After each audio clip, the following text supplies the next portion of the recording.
So hi, Ruth Jackson here. Can I ask other members to do the same? Kia ora, Tony Ventonda here. Can I ask you to just turn your camera on just while you introduce yourself, and then we'll go cameras off. So Can you not see me? Could please briefly turn their camera on. Can you see me or not? Yeah, George Wood, can you hear me? Yeah, but I can't see you. Oh, there you are. There you are. Okay. Mine is permanently off, I'm afraid. Okay, can you introduce yourself, please, Jan? Connor. Aidan Bennett. Okay, we're all correct and present, so I'm going video off now so that we doesn't interfere with the presentations. And just housekeeping, if everybody could stay muted unless they're speaking, I'll obviously be clarifying speaking orders as we go through the meetings to make sure that everybody gets their speaking turns. And just a reminder, please, when a member is speaking or when any officer is speaking, is that please no interruptions, or we have one person at a time, please, and I'll be managing the speaking order as we go through. So first of all, welcome to everybody. We have officers on the line, and we also have members of the public online who will be speaking as deputations and also in public forum. We have guests. I'd like to welcome our guests, Ben Brown, Hayden Smith, Janetta Mackay from the Flagstaff Observer. We have Mark, I'm sorry, I don't know your last name, and Mike Bishop. So we will hear from these people during deputations and public forum. We have no apologies received for today's meeting. Does anybody have any declarations of interest in relation to today's meeting? Please advise if you do. No? Okay.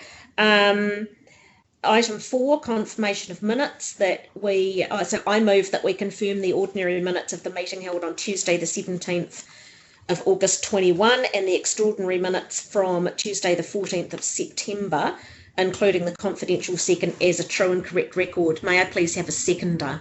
Trish here, second. Trish, can everybody mics on please for the vote on this? All in favour say aye. Aye. Aye. Aye. Against? Nobody against. That is carried. 5, leave of absence. We've had no request of leave of absence. Does anybody have any acknowledgements that they would like to make at this time, item 6?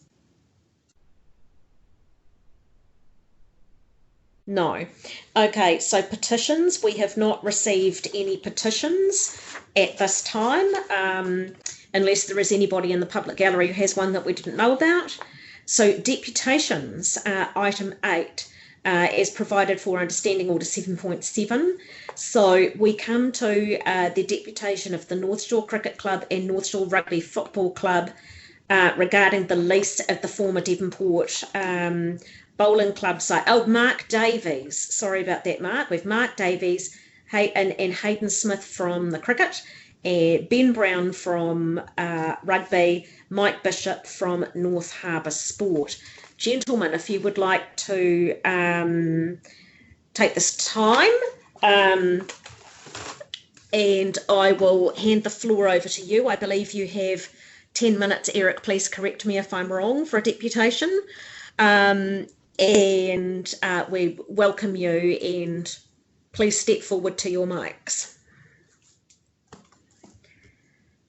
Well, thank you, Ruth. Can you hear me? It's Yes, Mark Davies. yes, we can hear you. I'll just check that we've got the other members on the line. Is Hayden there? Mm-hmm. I can see him on the list. He may be. Yeah, I've just had a text from him saying that he can't hear anything. So we're just working through his issues. Ben, are you there? Yep, I'm here. Can you hear me? Okay. I can hear you. Can more importantly, can the board hear you? Yes, we can. Yes, the board can hear. So I might suggest to Hayden, if he can hear us. Oh no, you can't hear us. Through you, Madam Chair, I believe he's disconnected and is probably trying to jump back in. Right. Okay, I was just going to suggest that he do that. That often fixes the glitches. So if it's okay with members, we'll just wait a moment for Hayden to join us. Thanks. I'll just check that Mike's on the line. Are you there, Mike? Yes, I am, Mark. Okay, thank you. So it's just Hayden. He's the chairman of North Shore Cricket Club. So Okay, so we'll wait one moment for Hayden. Now, also anybody, members, if you could please indicate if you want to speak in the chat bar on the side, so that I can just be tracking a speaking order.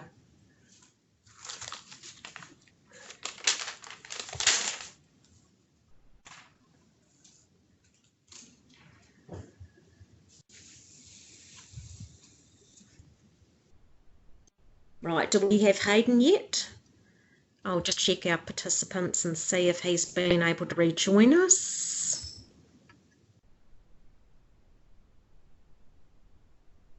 No, I don't see Hayden. he was on before. So Yes, he was. He's trying to reconnect. Are you okay to begin without him, or?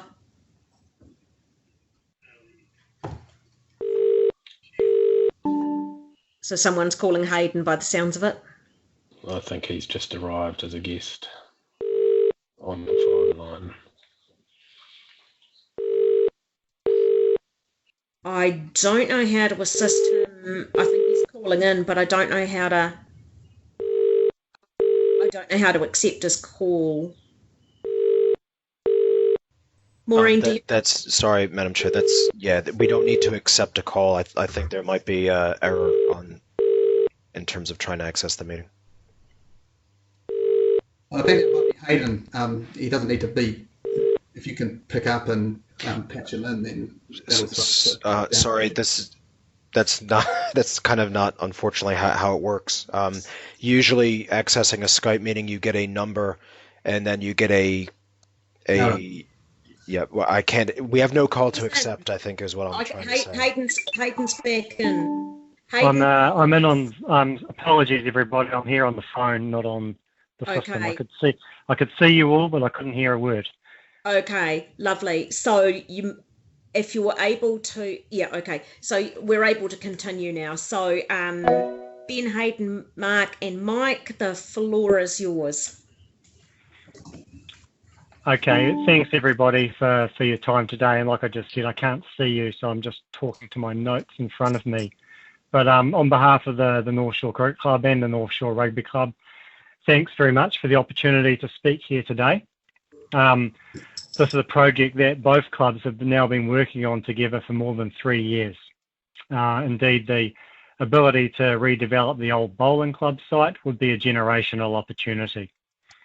It's a chance for both clubs to develop and enhance what we can offer to our members, but also a chance to broaden our appeal into the local community and support positive community outcomes on the Devonport Peninsula. And I think it's important to stress this point. This is not just a cricket and rugby project. If successful, we would develop the site in a way that provides recreational benefits that can be accessed by the entire local community. I trust you all received a copy of our proposal at some stage. Just given the short time slot we've got, I thought I would quickly recap the phased delivery we proposed to Council back in May 2020. Phase 1 includes the opening up of the site by removing the brick walls on both Devonport Domain and Cambridge Terrace.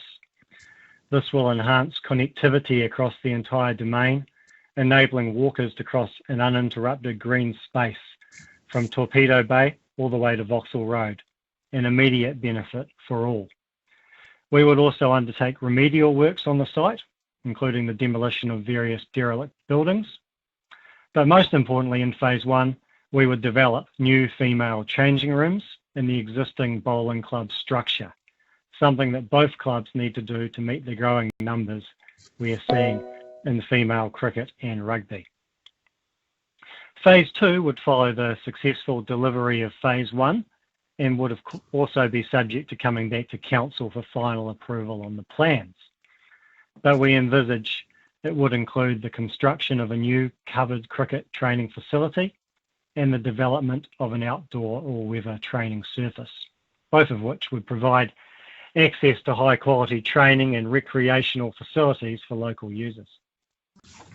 And finally, phase 3, again, subject to successfully delivering phases 1 and 2 and coming back to the council for approval, would be the addition of further complementary sporting and recreational facilities. But in a nutshell, our vision is to create a high quality sporting precinct right on Devonport Domain, the place where both clubs have resided for more than 100 years and our members have formed lasting memories and friendships over that time. The vision's been designed by the clubs with a view to enhancing participation, exercise and recreation for the entire community, and it's something that both membership bases are very excited about. So that's all a little introduction from me and recap on the vision and the phase delivery. I'll now hand over to Ben Brown to speak from the rugby club's perspective. Good afternoon, everybody. I'm Ben Brown from the North Shore Rugby Club, a committee member and ex-player now. Just speaking from the rugby club's point of view and our visions for the site, it's primarily around the growth of our women's game. So just currently our playing membership consists of around 500 juniors and approximately 150 senior players. Within the junior space, we have around about 30% female participants. Within the senior space, we have nil. The current situation in North Harbour Rugby is there has been an amalgamation of all the North Harbour Rugby clubs' female teams into the North Harbour brand, which currently trains out of Albany. And the plan from that point of view is to expand that back into the clubs in 2 to 3 years. And as we sit now, we don't have the changing facilities to be able to host women's teams. We attempted it once this year and we had to use the cricket club's changing facilities over the other side of the domain to be able to accommodate separate changing rooms and all the sort of private facilities that we would need for that. So our desire ultimately is to be able to accommodate growth in the senior women's game, which supplement the growth that we've seen over the recent years within the junior ranks. So to do that, obviously, we would be looking to include female changing facilities, at this stage likely 2 changing rooms within the existing bowling club area. In addition to that, there's our current changing sheds are located on Beaconsfield, and they are rather space constrained. And we also have use of the existing rugby club site, which has our administrative function in that. And so our administrative load is growing quite a lot. Currently needing to employ 1, possibly in the future 2 people within an administrative role to be able to handle the increase in administration handled by the club and move it away from a primarily volunteer aspect. And to do that, ultimately, as part of stage 2, we would be looking to provide a joint administrative facility within that bowling club space, modernised from what we're using currently now, which is an appendix to the existing club building. So that's where the rugby club sits in its desire to be able to get part of the lease for the bowling club grounds. Thank you. I'll take it from here. Thanks, Ben. Ladies and gentlemen, thanks very much for the opportunity to address you and to support the bid by the cricket and rugby clubs to enhance the facilities that used to be occupied by the bowling club. We have an activity crisis in our communities across the country, particularly in our youth, and that's of huge concern to the Regional Sports Trust World and Sport New Zealand, to the extent that initiatives such as Healthy Active Learning for the 5 to 12-year-olds and secondary school initiatives for the 13 to 18-year-olds are alive and kicking, and really a key part of trying to get our youth, who will be part of our future, of course, moving and thinking better about themselves.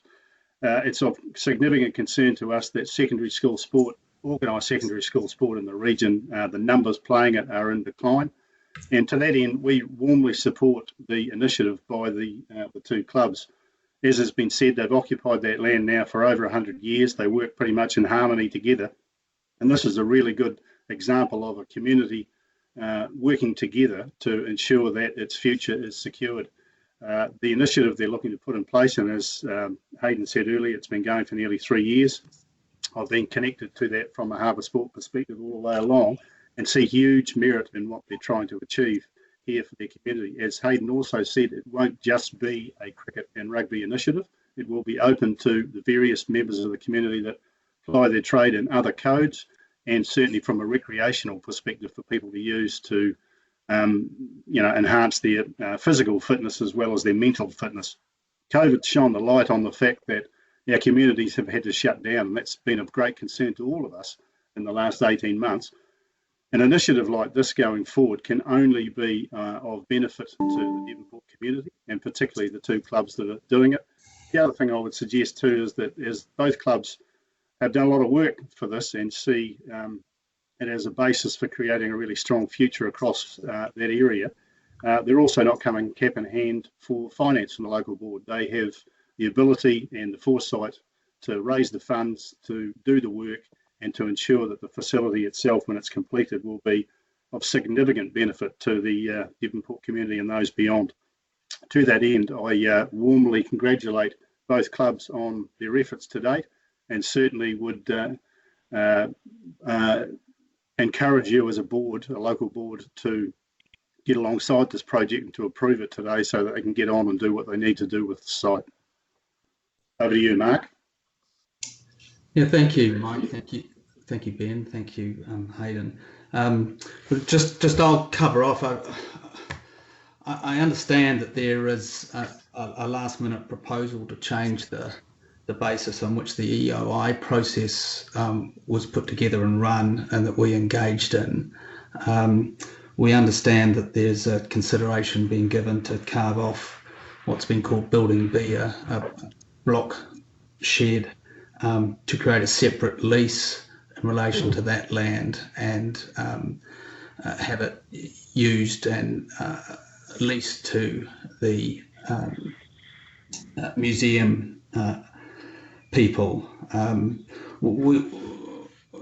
We don't know where that's come from.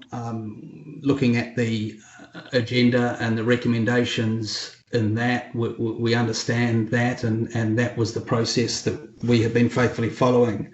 But if that is if that counter proposal, if I can call it that, is actually on the table, and I can probably end if it's not on the table. So please feel free to tell me that that it isn't. But we want to just explain, if that's being seriously considered, what the consequences of that will be for the club's position. We've looked pretty closely at what we're going to do and what we are able to do and how we're able to do it. And I think it's really important that the board understands why that particular building is of major strategic importance to the overall vision and the proposition that the clubs are behind. The area that it occupies is strategically key, and that's for a number of reasons. I think if you're aware of the area, it's actually situated in the only vehicular access point, and it will need to be removed to allow construction machinery across the site to allow redevelopment to occur. I think it's probably 40 pages of EOI response sets out that building was targeted for removal as part of stage one, and that was to realise the vision of opening up the area and reconnecting it with the domain. The area is also that top right-hand area closest to the domain itself as the prime site for the location of any indoor training facility. And it's away from the townhouses, which is obviously an issue that we've thought about. And bringing all of that together, the ability to use the entire site and to have clear access and development ability over the entire site is really key to the vision that the clubs are trying to achieve. The entire space is dedicated to recreational usage for many community groups, as Hayden and Mike have pointed out. But the impediments to the ease of development of a separate legal interest is created over just one part of the site will be substantial. It will involve any number of additional development costs, and it may just make the project in the wider sense unviable from the club's point of view. The proposal, that even the recommendation that's in the agenda at the moment, levies onto the clubs a significant obligation and liability to bring these premises up, the entire premise and the entire site, up to standard. It shoulders them with the ongoing remediation costs, upgrade costs, not to mention the substantial amount of funding, both from the club's own reserves and also from raised funds from the community and corporate people that we can attract to help us realise our vision. But we will take a pretty significant liability going forward already. And the balance of whether or not that's in the club's best interest is really swayed if we're going to have to get around a situation where one area that is strategically key to this whole site is separated off and put into a separate legal title with all the complications and difficulties that will emerge from that. I mean, obviously this has come at very, very 11th hour from our point of view. With all due respect to everybody on the board, we're pretty disappointed if this has actually got some legs. But we really have to bring home to you as a board how important this decision is and the consequences it potentially has for the club's commitment to this project. We want to do it. We see it as a generational opportunity to provide and invest for our Mokapuna and our community, and we want to feel that the board is behind us, and we want to feel that we are supported by our local board as representatives of the community. We don't have a problem supporting other community groups. We don't have a problem entering into an informal arrangement with the museum people so that they can use some storage space either on that site or somewhere else. They can remain on the site until it's required for development purposes as part of the execution of our project. But if it's going to, and hopefully there's a win-win situation there, but I just do need you to understand that the consequence of a decision to provide a separate lease and a separate legal title over that building is one with significant ramifications. As I say, hopefully there can be a win-win situation here, but if not, it would be a real shame to have that site lie derelict for another 4 or 5 years before something happens to it, if anything. So we're happy to take some questions about anything to do with our project, but if that's the elephant in the room, then we should probably address it. So thank you. I believe that's your presentation at the end. Members, can you please indicate in the chat bar whether you are wishing to speak? Trish has let me know via alternative means that she wishes to speak. For some reason, the chat bar is not working for her. Trish. Thank you, Ruth. No, it's not. I put the message in, but it's not receiving. Thank you to the presenters this afternoon. We're well aware of the value of the site for sports use and other such needs in the community. Now, you're aware of the process. It has to be publicly notified, so that's well stated.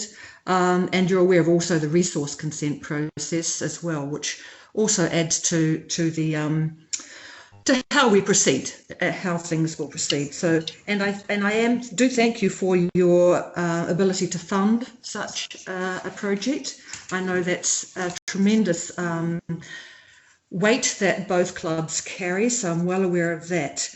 Now, also, I'm just raising with you the intent of the management plan itself, the domain management plan, and that really we also must consider not just the club, but the neighbours and the community. So I just want to make that clear as well. although we support your application. Now, as far as the museum went, it was an application at the same time.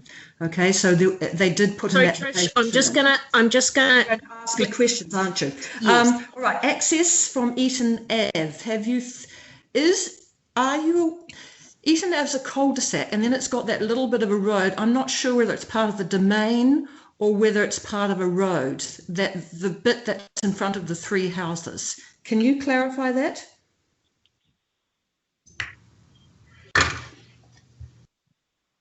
Well, I haven't got the legal title in front of me. I'm sure council officers would have been able to provide you with that information, but whatever the legal position in relation to that is the access way from any road onto that site. Yeah, I'm well aware. I do know this very well. It's the only access way onto that. But you've got access from Vauxhall Road. Oxford Terrace, isn't it? Not Cambridge. Yes, though. Yeah. Okay. Now, look. Also, now you've put the stress on it being the women's game and the women's changing sheds, and a joint admin facility. But you've got some other things happening down there as well. Can you explain those? I believe you've got practice nets or whatever else. I did read your application last night. I've just forgotten that part. Do you want to take that, Hayden, or shall I? Yeah, sure. Yeah, hi Trish, Hayden Smith. That's part of phase 2.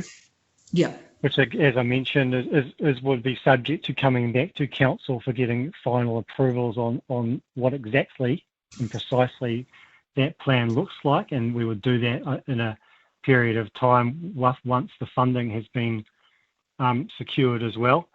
The principal vision is to build a covered cricket training facility, and in addition, an all-weather outdoor training facility that could be used in all seasons. Okay,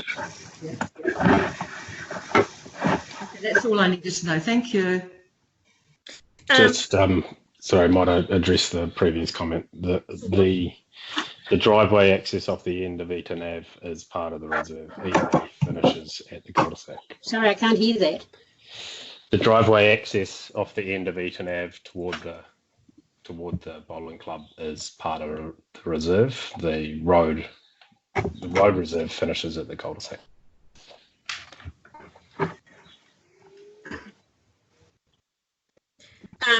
Right, Trish, your questions are done. So Jan, to you.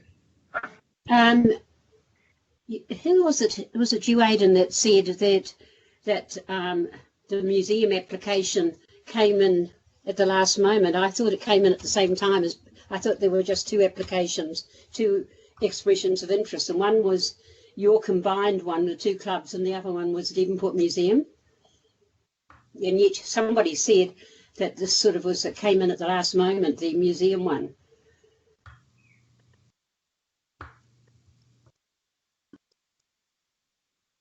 Can you correct me on that? I'm just reading the agenda. I think Jan, it's Mark Davies here. I think that what you may be referring to is we received the agenda from the council, the recommendation within it, and that recommendation was for a approval of the club's bid, and for all the reasons that are set out in the comprehensive recommendation from council and council officers. Now, okay, I'm just going back to the agenda, which says in paragraph 48, it says the clubs have indicated there are sufficient funds on hand from existing reserves and additional fundraising activities to undertake the works on phase 1 of the development. How much funding have the 2 clubs got to do phase 1?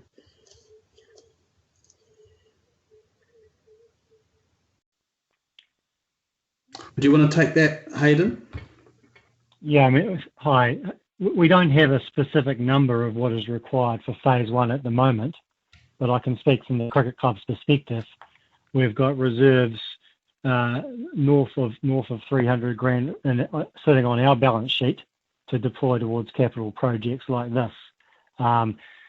Our plan always for phase one, though, was to lean significantly on the membership bases of both clubs, which includes many construction and tradies, etc., to undertake a lot of that phase one demolition and construction work. To put it this way, we don't see any issue funding phase one. We will need to seek external finance for phases 2 and 3, and that's why we'd need a bit of time to come back and firm up exactly what can happen and when those phases can happen. But phase one, we can Can you execute. indicate what phase 1 is and phase 2 and 3? Because I haven't. There's nothing of. I've got no papers. I've got none of your application. Right. The short-term immediate plan for phase 1, which was executable within a year of getting a lease in place, is threefold: knocking down the existing wall on Devonport Domain and the wall on Cambridge Terrace. And that was what I mentioned at the outset about opening up the space so that people could walk through Devonport Domain under uninterrupted green space from Torpedo Bay to Vauxhall Road on the other side.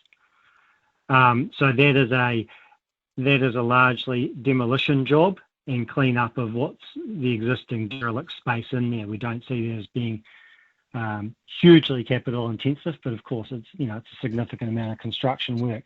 That's in phase 1. And the other critical piece of phase 1 is the building of the female changing rooms. Oh, I'm sorry. I would have thought that you could have renovated the bowling club into changing rooms. Yes, that's what we're doing. So phase 1, to knock down the walls, you've got 300,000 to do that. The cricket club's got more than that, and the rugby club's got funds as well. Do you think it'll cost 300,000 to do that first phase? We think that we have more than enough money to do phase 1. Sorry, I'm just getting trying to get a business case. I mean, the costing of phase 1 will be more than 300,000. The cricket club's only one party, so Ben, I don't know if you want to jump in here as well. And as I mentioned, we're expecting a lot of our members to contribute, not at full market rates. So but you actually got the combined clubs have got 300,000 in hand to go ahead with phase 1 and knock down the walls. Phase 1, including the construction of the changing rooms inside the existing bowling club, will not cost north of $300,000. Of course. In the demolition, it would. In addition, the rugby club's reserves are at a similar level to the cricket club. All previous capital projects have been funded outside of our reserves through grant applications and other such items. See, I'm just questioning because it's been sitting idle, as you know, for so long, and I'm just wondering how soon you as a combined clubs. Well, I don't know what you're going to call yourself. You're going to call yourself a new club, or you're just still going to be two separate clubs? Is this going to be the? Well, this has all been covered in the EOI materials with respect. Well, I'm not privy to it. I'm sorry. All right. Well, that's a shame. The proposal is that there will be a new combined entity formed from members of the rugby club and the cricket club, and that combined entity will be an incorporated society that will take the lease from the council on the terms set out in the recommendation in the agenda papers. Okay, so we'll be hearing back from you very soon. And there are if the lease goes to you, you'll be reporting back to us. Thank you very much. Thank you, Madam Chair. I think just on that, obviously we haven't finalised the plans without the lease yet, but we'll be able to start the demolition phase almost immediately following resource consent application for what's going to happen, with a little bit of landscape design associated with that through the reserve. And then immediately following that, or at the same time, I suppose, we'll start the renovation of the existing building to include the changing rooms. So that phase is intended to be started and completed within the first year of starting the lease. Yeah. So thank you, Ben. So just before we move on to Aidan, I'm just going to clarify a little bit there. You sound, I can see that our guests are feeling a little bit confused. The board doesn't get provided with your specific expression of interest documents. So just in case you're puzzled as to why we're asking you questions that may be covered in those documents, is we don't sort of officially provided with those. We did see them informally some time ago, but not by being. So we're a little bit, So just in case you're wondering why we're asking you things that are in there. Well, can we commend to the board that they do take the time to have another look at those materials. A lot of effort went into putting that together in good faith in relation to the EOI request that was put out and that we engaged with. All the issues that you may have questions on should be covered, including financial positions of both clubs. The reserves are available to them, the number of members, and also a Gantt chart outlining the time that the different phases are intended to take in terms of development. So there's a lot of information there, and I do commend that document to you if you would like to look at it. Aidan. Yes. And then Tony after that. Yeah. I certainly had a good look at your EIO document. I thought it was fantastic, actually. It was about 80 pages and it was extensive, and not having a lot of experience with this local board stuff, I was quite taken by the plan, so it excited me.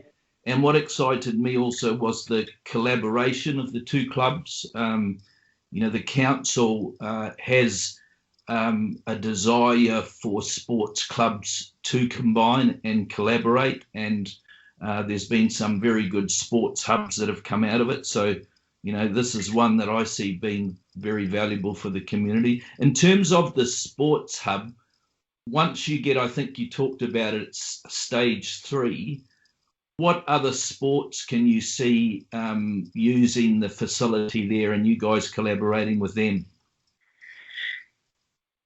Yeah. Do you want to take that, Hayden? I'm happy to, or Mike.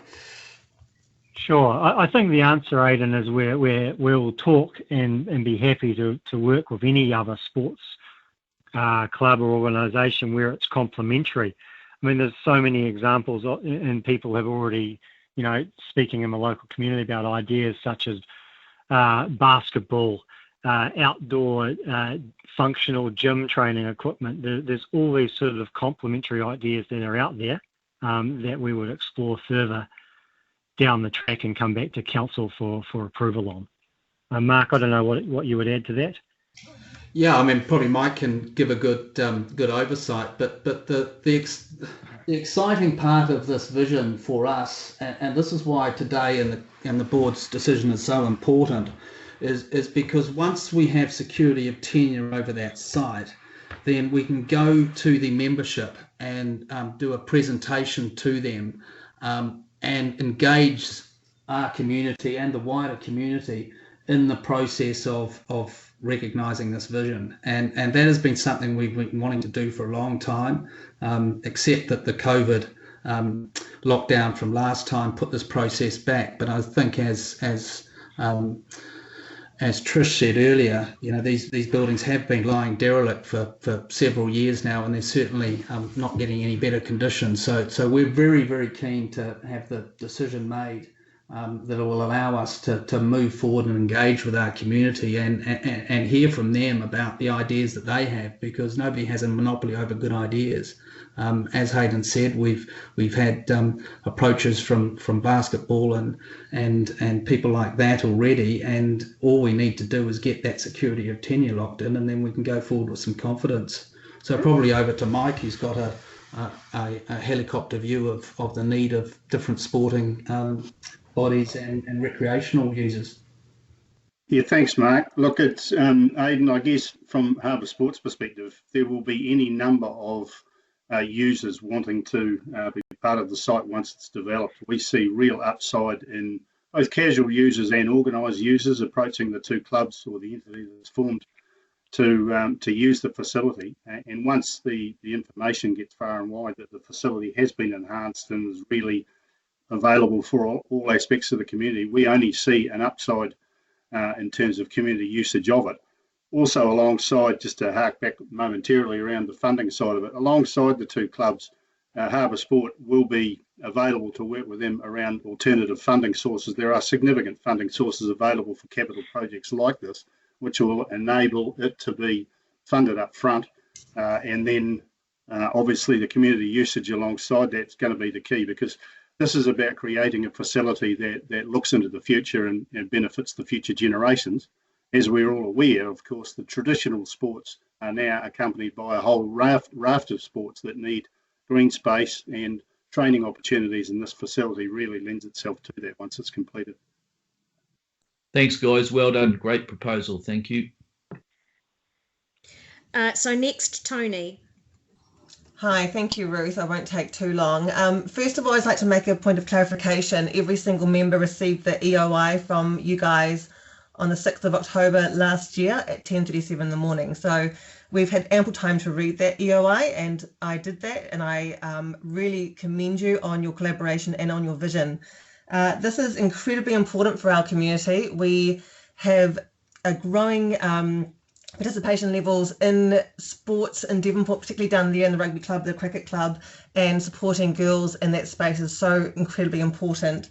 I know very well the mental health benefits, the physical health benefits of creating space like this for our youth in particular, who I am very concerned about given the last year or so. And we get perpetual requests to be thinking about our youth by members of the public. So I really do support your application and the original recommendations. I just want to say thank you very much for the time and the commitment that you've shown thus far. Thank you. Here's the question. Sorry, no, I think she's done now. Did you have a question, Tony? No, thanks. Okay, that's cool. Okay, so yeah, look, I echo those sentiments. Thank you very much for. Oh, sorry, George. You've been silent. Are you with us? Do you have any questions? Just checking. No, nothing from George. Okay, so yes, thank you very much for your great presentation. And I have read the EOI again this morning, in fact. Sorry, but can you hear me now?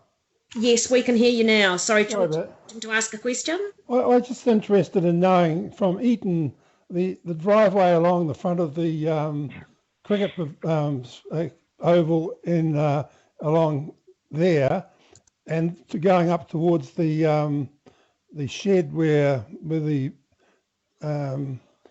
Devonport Museum is interested in. There's a gap, a driveway that goes in and turns left and then goes down towards the bowling club pavilion. Is there enough gap through there to get a vehicle through there?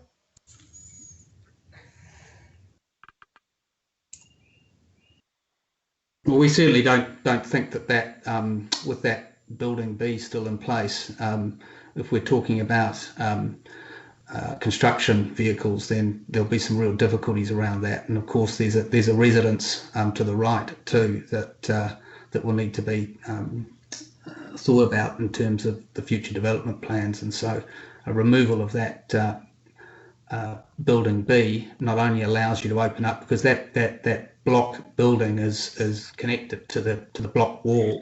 And so that's why it's part of stage 1 in AEOI to take that out, because it opens up the entire space and gives you a lot more freedom of movement and accessibility.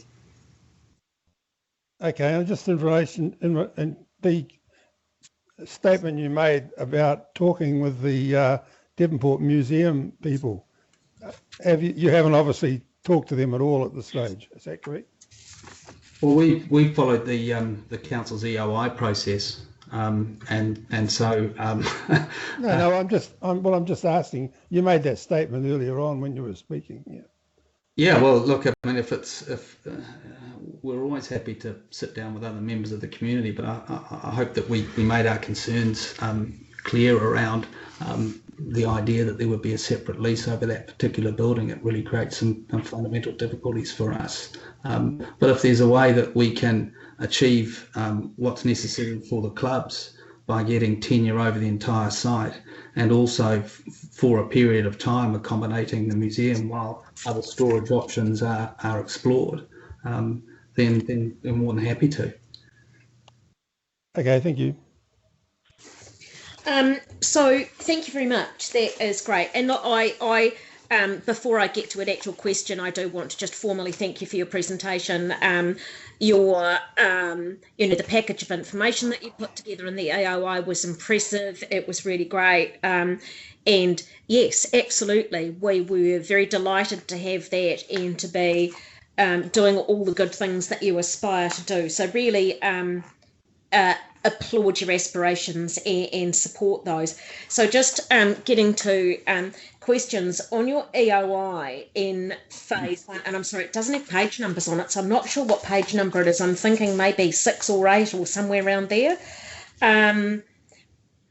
It does talk about demolishing and removing B&E, but what we didn't understand from this was that you were viewing, and today is the first day that we've ever heard about the need to demolish Building B in order to access the site for construction. Up until now, we had been very clearly of the opinion that it was simply superfluous to your requirements, and we were also of the understanding that staff recommended that because the condition of the building was, getting a bit degraded, that it either needed to be upgraded or demolished for those reasons. Now, at the same time that you put your expression of interest in the museum, put one in for Building B, and we're particularly interested in continuing their occupation of that building that they currently occupy. And so I don't know. I guess my question is whether you were aware of the museum's EOI and any conversations that have taken place between yourselves and the museum on the future of Building B. I could probably answer that. We received a letter from the museum in the last week requesting us to support the application. Prior to that, we weren't really obviously the EOI indicated that we would be taking over the whole lease, so we didn't really feel the need to consider the continued occupation of Building B within the EOI, as it was indicated that it was the whole site, and our plans always indicated demolition to allow access, so we didn't expressly point to that being a requirement for access. It was just sort of considered part of the expression of, or part of the whole lease being taken over the whole site. So we have received communications from them requesting the continued access. However, we weren't really supportive of that, as Mark's laid out previously. Right, so to clarify, Building B serves no purpose for you in what you're aspiring to do, except to allow construction access. So if we were... No, well, sorry, I think it actually is the you're not location intending proposed. to use it you're not intending to use it as a building for something? No, it's a proposed location of the indoor training facility is where it sits. Because it is right on the... Because we have... does your EOI, sorry, I'm flipping through it again now, does that show sort of a site plan of where the indoor cricket facility sits? I don't see. No, I'm not sure it does exactly, but the intention is to first of all remove the block wall. I think we're all aware of that. The block wall is connected to that Building B.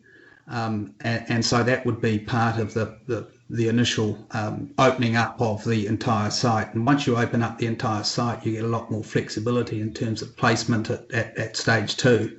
And we are aware and acutely aware of the need to be sensitive to neighbours. And so, that area of the site as far away from the townhouses as we can probably put it is the natural place for us to house the indoor training facility.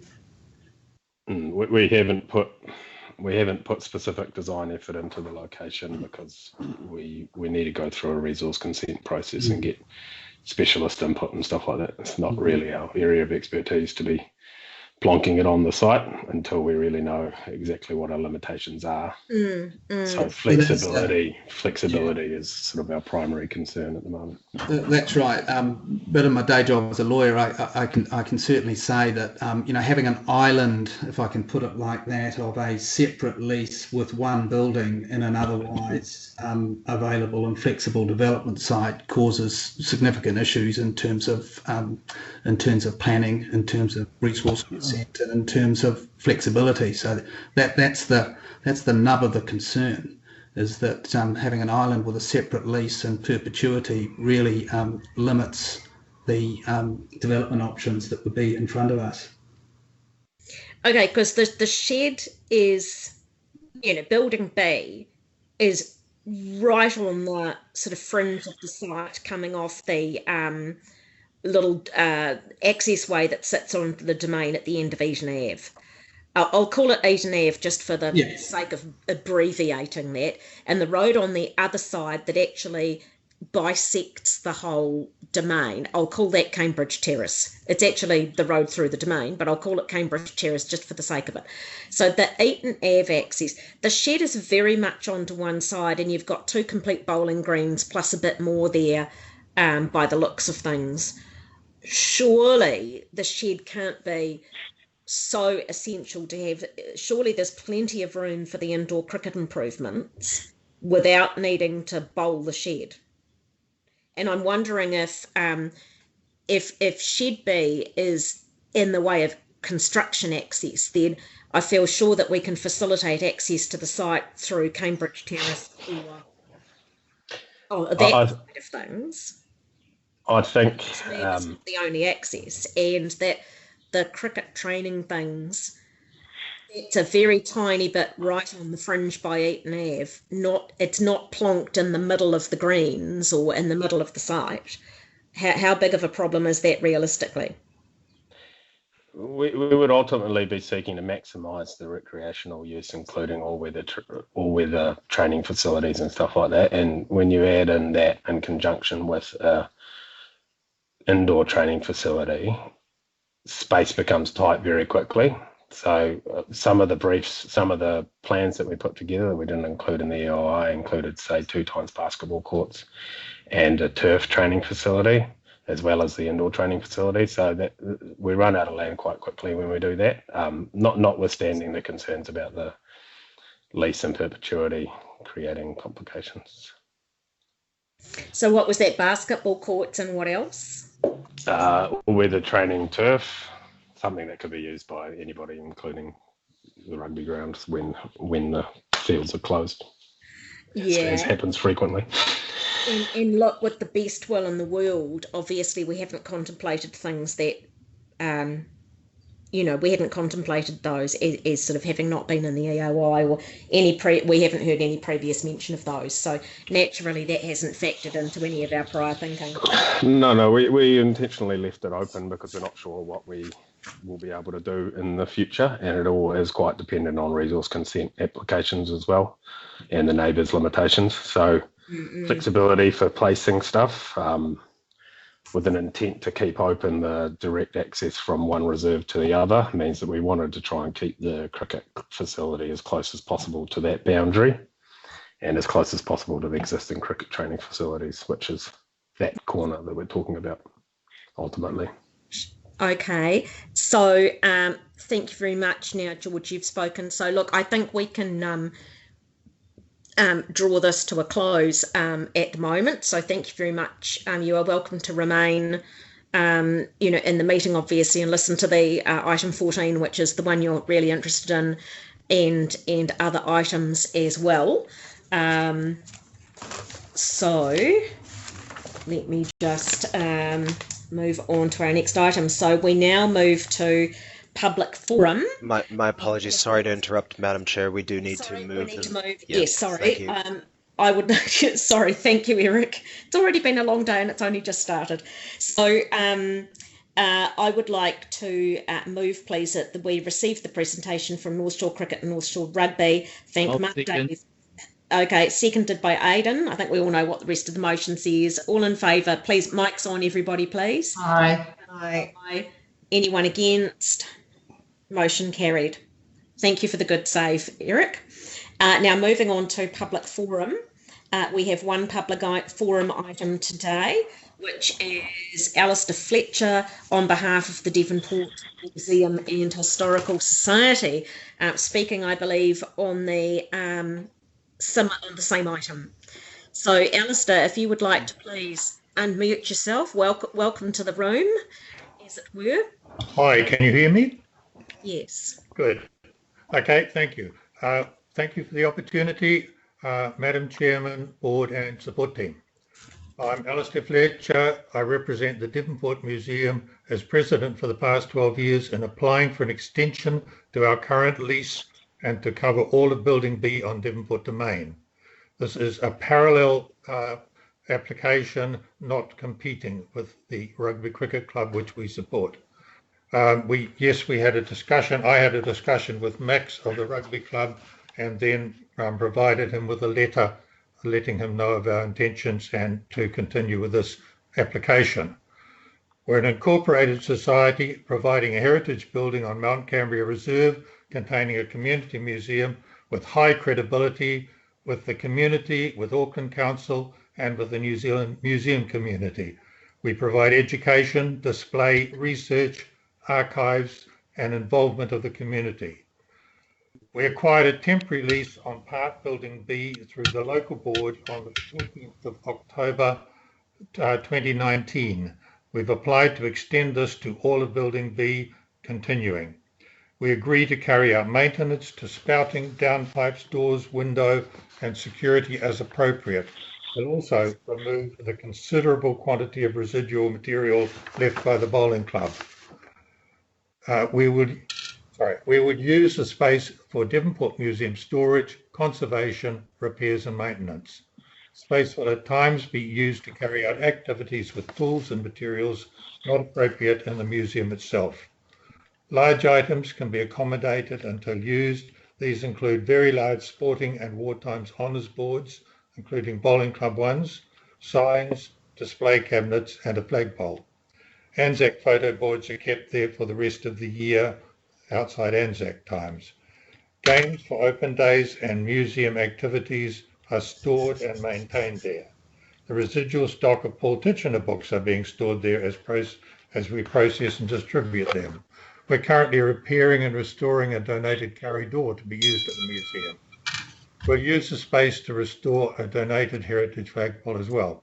As a neighbour of this site, personally, as a member of the neighbourhood support for this area for about 37 years and a grandparent of 2 Ripper Rugby girls playing for the North Shore Rugby Club, I support the sporting development plans.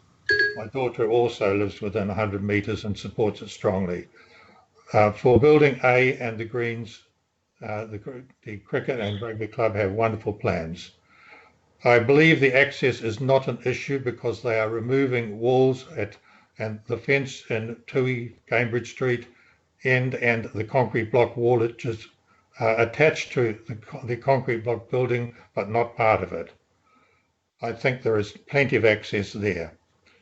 In support, the precedents are our current temporary lease, Professor Ken Palmer's legal opinion that it can be used for the purpose, and statements from Dave Burt and David Veron on behalf of the museum requiring space. Thank you.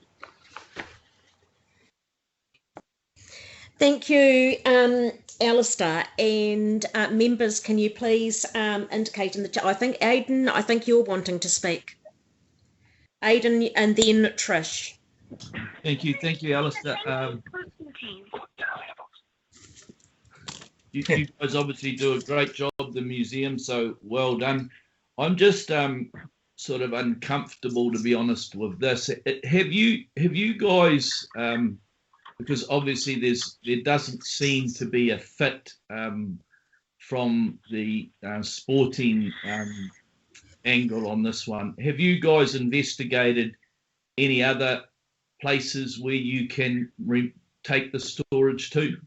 Yes, in my notes, when we had the TV makeover 3 or 4 years ago, we were required to find storage for valuable items, and we paid up to $4,000 a year at Constellation Drive, being the closest area. Very inappropriate for any workshopping and very expensive in terms of money we get. We can't, I believe it's well known that Devonport's very difficult to find any kind of storage, and we're using things in people's garages and under houses and all over the place. So this is the most appropriate place, and I believe it's a very good use for a building in the community. And the legal opinion that was provided, I think you emailed it to all the Yes, I did. Where did that come from? That came through Tim McBride, who was a colleague of Professor Palmer, who is probably the leading New Zealand authority on this kind of legal aspect, and it provides a very strong precedent for buildings and reserves like this being used for other community purposes. But isn't this a sports ground for recreation? I believe a museum is a recreational use. We also use it for storing bowling club, a lot of bowling club memorabilia and games that we use. But I believe his legal opinion, if it's looked at seriously, says that this facility can be used for other community storage. Right. Thank you. Thank you. Hi, Alistair, it's Trish here. Hi. Yeah, I mean, I think was it the point that Professor Palmer raised that, sorry, not all reserves have to be for sports grounds. Is that the main point he raised? I believe it is. I think other community purposes can be approved. And Yeah. obviously this has been approved by the local board previously for a temporary use. And are you aware if this fits into also the domain management plan usage? I believe that it fits within a broader context there. Okay, thank you. Now, who comes to you with stuff? The whole community comes to us with stuff. Things are coming to us all the time, be they things to go on our computer records, books, furniture. We have a lot of different things given to us that are heritage items for current or future display, and it's coming to us all the time, all kinds of things. Okay, and are you able to rotate, or do you just have to plonk it in and call it quits? No, we rotate storage things. We are repairing. We have a ferry seat that was given to us from Jubilee Avenue, and as people downsize particularly, we are getting their treasures that belong in the community. And just for the purposes of everyone listening, what's the essential vision of your museum? What is it that you're doing? We are providing the stories, an insight into the stories of Devonport and the peninsula, because nobody else on the peninsula really is doing any of that. We are strongly supported in that by a team of local historians and archaeologists and published people, from Rod Cornelius to David Veron and Dave Vert, are all very strongly published people. And we are opening it up and giving access to all ages. And we now have an agreement with the Navy Museum that we will jointly advertise to schools and other institutions that you can come to both museums at once and have an educational experience supporting the New Zealand history curriculum. Okay, and one last thing, are you able to expand on the current Cambria site? I believe there was a plan change which may influence that. No, we have never been, we can't expand any further. In fact, our footprint was reduced by the council, but we still garden a lot of it. But we have extended before my time into an office space on one side and the gallery display and storage space at the back, which is used for archives. Okay, thank you, Alistair. That gives a full picture. Thank you very much. Thank you, Trish. We have Tony next. Kia ora, Alistair. How are you? Hi, Tony. Just a couple of questions. I believe restoring Takurunga Hauraki, Lance once approached the museum around storing some of his rat traps down there. Is it what did that take place? He did just have a discussion when he was looking around. He has now found space near the clay store. Yeah. So was there not enough space for him there, or it wasn't going to be? We weren't really. We didn't want to complicate it. We just mentioned to council at one stage that he might be interested in one of the other sheds for a while, the garage space, for example. So, to that line of discussion, is it fair to suggest that there are other community groups who require storage space in the community? In a broad picture, there are theatre groups and other groups, for example, Peninsula Trust, who might be interested at some stage. Yeah, I'm a bit concerned, Alistair, to be truthful, that, you know, if the EOI said that it was available for storage, that we would have had a plethora of applications. This is a recreation reserve, it's there for sports, and that's detailed very clearly in the Reserves Act. I appreciate you've sent through some legal opinion on the matter, but I wonder if we could really focus more on a solution for you guys, which is, you know, alternative location. If Lance has found some space at the clay store, is that something you have investigated? Not at the same time, because we already had found this space and found we believe it's a very good community use for that place. It has access from the road at Eaton Avenue Lane there, and it is quite close to the museum. Having something in Constellation Drive was ridiculous in terms of doing anything. And of course, any work we do on this is quiet work. We're not hammering and disturbing the neighbours. And in fact, the adjacent neighbour is my neighbour of 37 years, who I work very carefully, closely with in terms of security at the bowling club side. Yeah, I have no doubt. Issues there. I have no doubt you guys don't present any issues for any neighbour. Right. I really, and I also agree with you, Constellation Drive is too far away for you to access your important museum items, but I'm just kind of interested in knowing what local avenues you have pursued. I mean, there's the Lions building on Empire, the clay store's getting a refurb. I mean, if there was a possibility to find your alternative space, would that be suitable for you on the peninsula? We looked at sites. No, I'm fairly well aware of what was around. For example, the buildings behind the clay store in the closed off area there, formerly used by theatre groups and so on. The upstairs at the clay store. There's spaces like that often aren't appropriate because of access and the kind of space they are to take furniture and so on into. There's various sites in that area. I'm not aware. I know through the Rose Centre that they're always short of an alternative storage space for any theatre props and so on. And we've looked around. Through the theatre group, we used the barracks at one stage, but that's not allowed to have storage of any kind. And so, yes, we're fairly well aware that there isn't anything else that's pretty obvious around. Okay, thanks very much, Alistair. Thank you. Thank you, Tony. Yeah. We now have Jan, and after Jan we have George. I just want to explain to Tony, we've got the Takapuna Beach Cafe on a recreation reserve. We've got the Pump House Cafe on a recreation reserve. So these buildings do appear on recreation reserves. And can I say, Alistair, I have just going into my archives. I've just got the opening of your museum.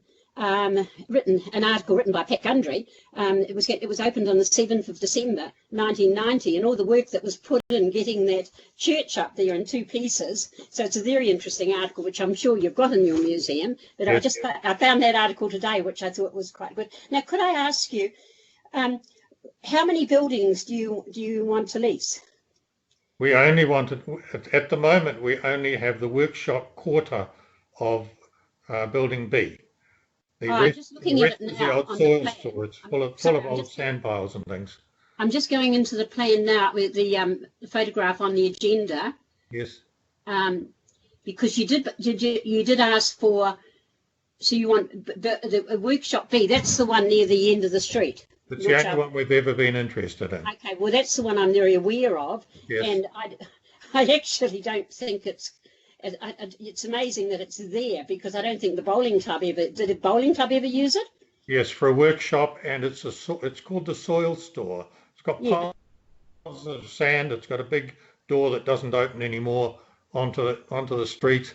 So you could tip sand and soil that they used for maintaining the greens. Oh, okay. Now I know, because I'm sure that the bowling club could, well, they seem to have, how many sheds have they got? They've got about 4 sheds They altogether. collected them. The old wooden one's very early and very original. One of the first Okay. ones. Well, thank you very much, Alistair. Okay.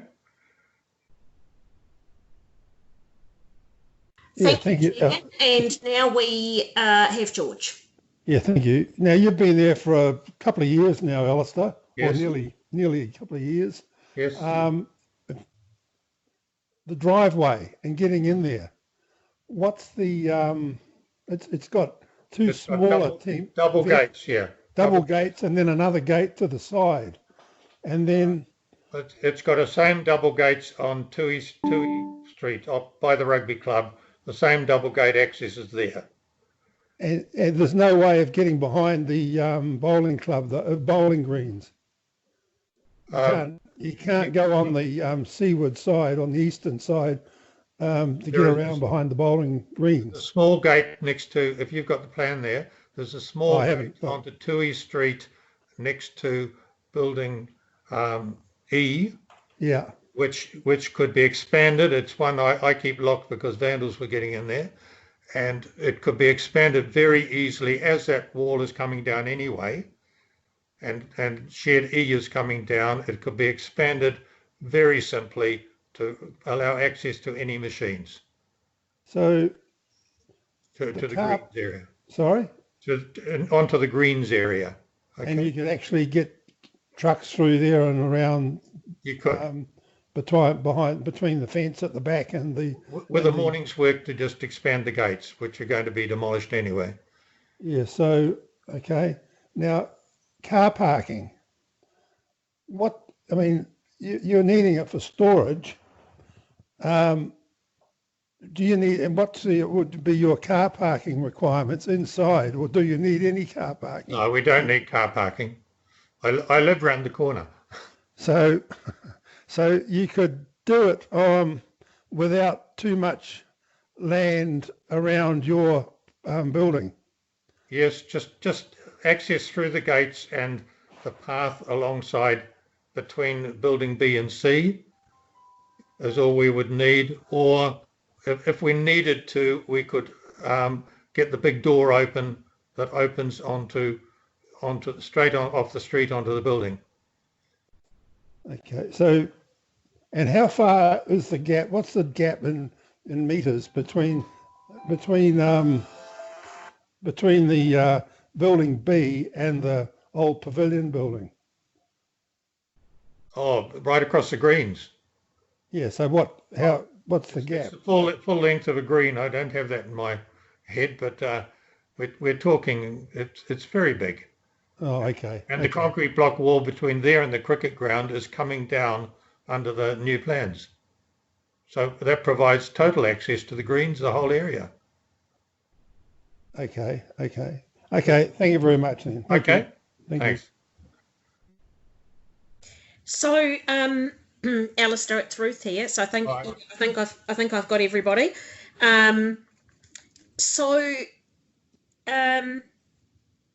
You've only ever expressed interest in building B. You can access it easily and already access it easily from Eaton Ave. Yes, you don't need access from the Tui or Cambridge side, do you? Not at all. No, you don't need parking. You just need to be able to have enough space to walk up the side of the building to get to the pedestrian entry, and the ability for vehicles to access through the big door to collect or drop off larger items. The only problem there would be there is no access internally between there and the workshop. That could be created if necessary, but it's actually a concrete block wall. So the footpath access on the building C side of building B, we would like footpath access there only as necessary. Okay, so that's on the bowling green side, not on the not on the main domain side, if you know what I mean. That's right. It's on. We're building C. The eastern side. Yes, The between seaward side. Yeah. northeast, whatever. Yeah. Yeah, I know it's a bit tilted on its axis, isn't it? Yep. Okay, so We- from we the way can't- you describe we your can't do- activities. Sorry. So keep going. Sorry. We can't get vehicles around between B and C now. There's only a footpath. We have to carry anything. We can just get a vehicle inside the gates between B and number 18 Eaton Avenue. Right. And that's suitable for your purposes. Yes, Yeah. absolutely. Okay, that's fine. So describing the activities, you really are looking at storage. You're looking at a small amount of, say, conservancy, where you've got maybe a larger item that you need to do conservancy work on that you can't do in the tiny cramped office that you've got at the museum, and obviously you can't do it in the museum itself with people around. But it sounds like, in fact, it's not like there's people going to be coming and going all the time. It's just when you're dropping something off, when you're picking something up, and at odd times where you might need to do conservatorship and have a slightly bigger workspace, or so actually the comings and goings are not great. Very, very minor, and it's 90% me. Yeah. So And presumably a you're one not or two. causing any noise or disturbance to the neighbours. No. Okay. So that's good. I think probably a lot of what I was going to ask has already been covered. So Constellation Drive is a long way away. It's expensive. You can't use it as a workshop because those storage units all have rules saying you can't use them as workshops. Okay. You can't add storage at Mount Cambria at the main site, and that has, in the time between you putting in your expression of interest, or possibly at about the same time, that's now also a site of significance to iwi. And so there's a no dig policy there. So even if you had land there, the chances of you being able to build or expand to have any additional storage are slim to none, really. We believe we've done the maximum. Yeah, we don't have any. You've obviously spoken with community facilities staff or leasing staff in the past about other options that might exist. This became available. You've put in an expression of interest, as indeed has the other club. So yeah, I think the museum does a great job. Obviously, we've got difficult decisions to make, but thank you for your time today. Thank you. And again, you are welcome to remain on the line. We have another couple of items before we get to this. So do sort of, yes, you may have to exercise some patience until we get to your item. Right. So I would like to move, please, that we thank Alistair Fletcher for his presentation on behalf of the Devonport Museum. I'll second that. Oh, Jan will. Okay, Jan is seconding that. Everybody please unmute, and all in favour say aye. Aye. Aye. Any against? Aye. Oh, Madam Chair, do you like that recorded as a secretarial note that you don't want to receive Alistair Fletcher's presentation, Aidan Bennett? No, I said aye. Oh, you said aye. Okay, sorry. I was Madam, just late. Madam Chair, You did it after I'd said any against. Sorry, yes, George? I just wonder if we should move forward to this item and come back to the notices of motion. And I'll move that if you wish. Now, George, we have... I'll support that. Hang on, just tie-ho a minute. Oh, God, we've got to vote on it now. Thanks, Jan. We may have to... we have community facility, the leasing staff doing some further work on the recommendation. There was a legal discussion this morning.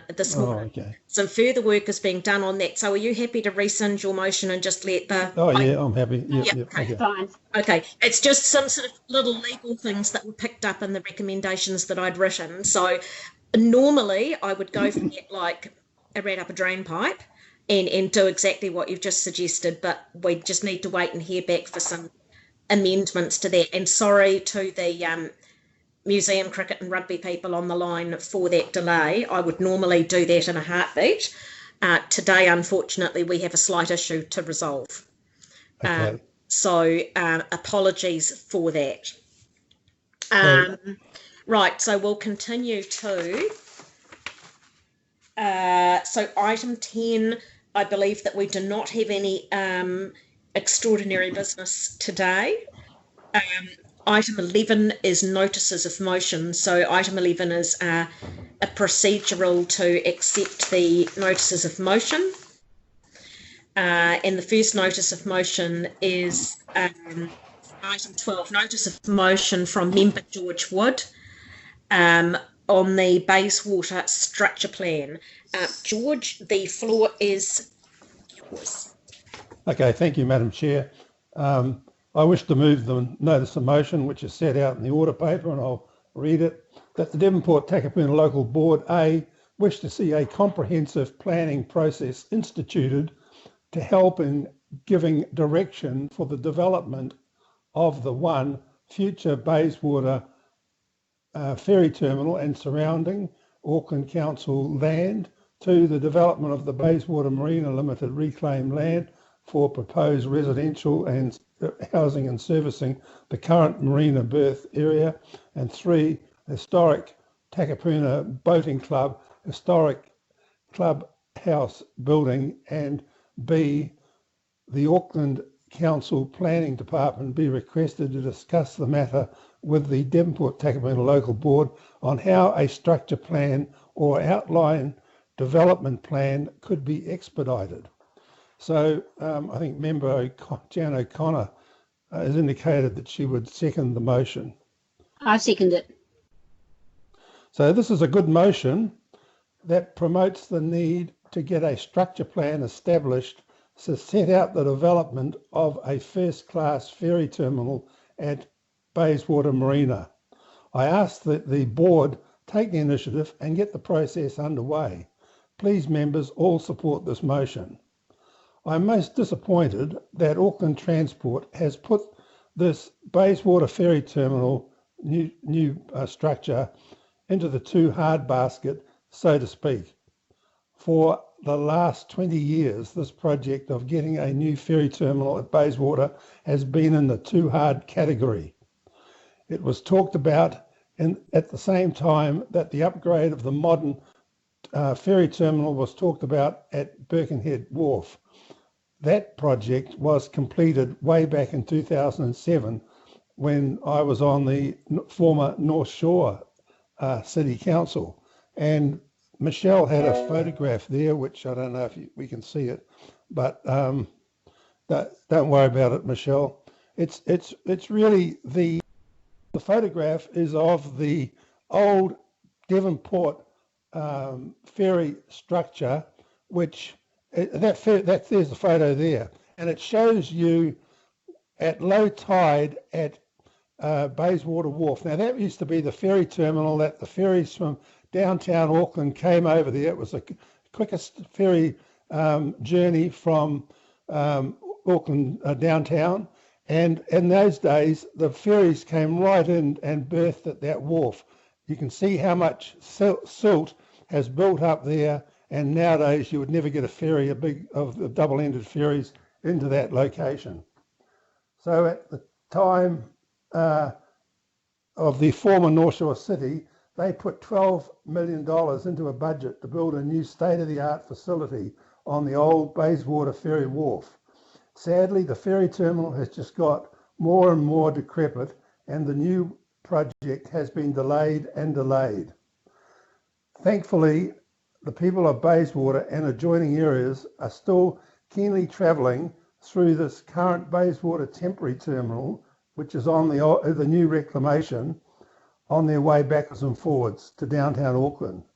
In 1 week in December 2019, so before COVID came along, 900 commuters used the current wharf each weekday. So 450 one way and 450 the other. And that made up and indicated from the census of 2018 that 17% of the people who live on the Bayswater Peninsula and who work use the ferry as their means of transport to and from work. So ferries, if they're really put together properly and provided well, they're a really great facility and great way of getting to and from work. The other issue here is that we need to get Auckland Transport talking to the Bayswater Marina Limited, who have this development in place, because there's a number of issues that need to be resolved before this gets very much further. One of these, currently people who catch the ferry have to walk in all weathers 160 metres down to the ferry berth along an uncovered pathway. Other than Waitemata, mainly the Auckland Central City, Waiheke and Great Barrier Local Board areas, the Devonport Local Board area has the lowest use of people driving private cars to and from work. Now, you'd never believe that when you see the congestion along Lake Road. So we've got to redouble our efforts to get more people onto public transport. The figure for Devonport Takapuna Local Board people using their own cars is 51.6%. But in many other areas, the figure is well into the 60s, upper 60s.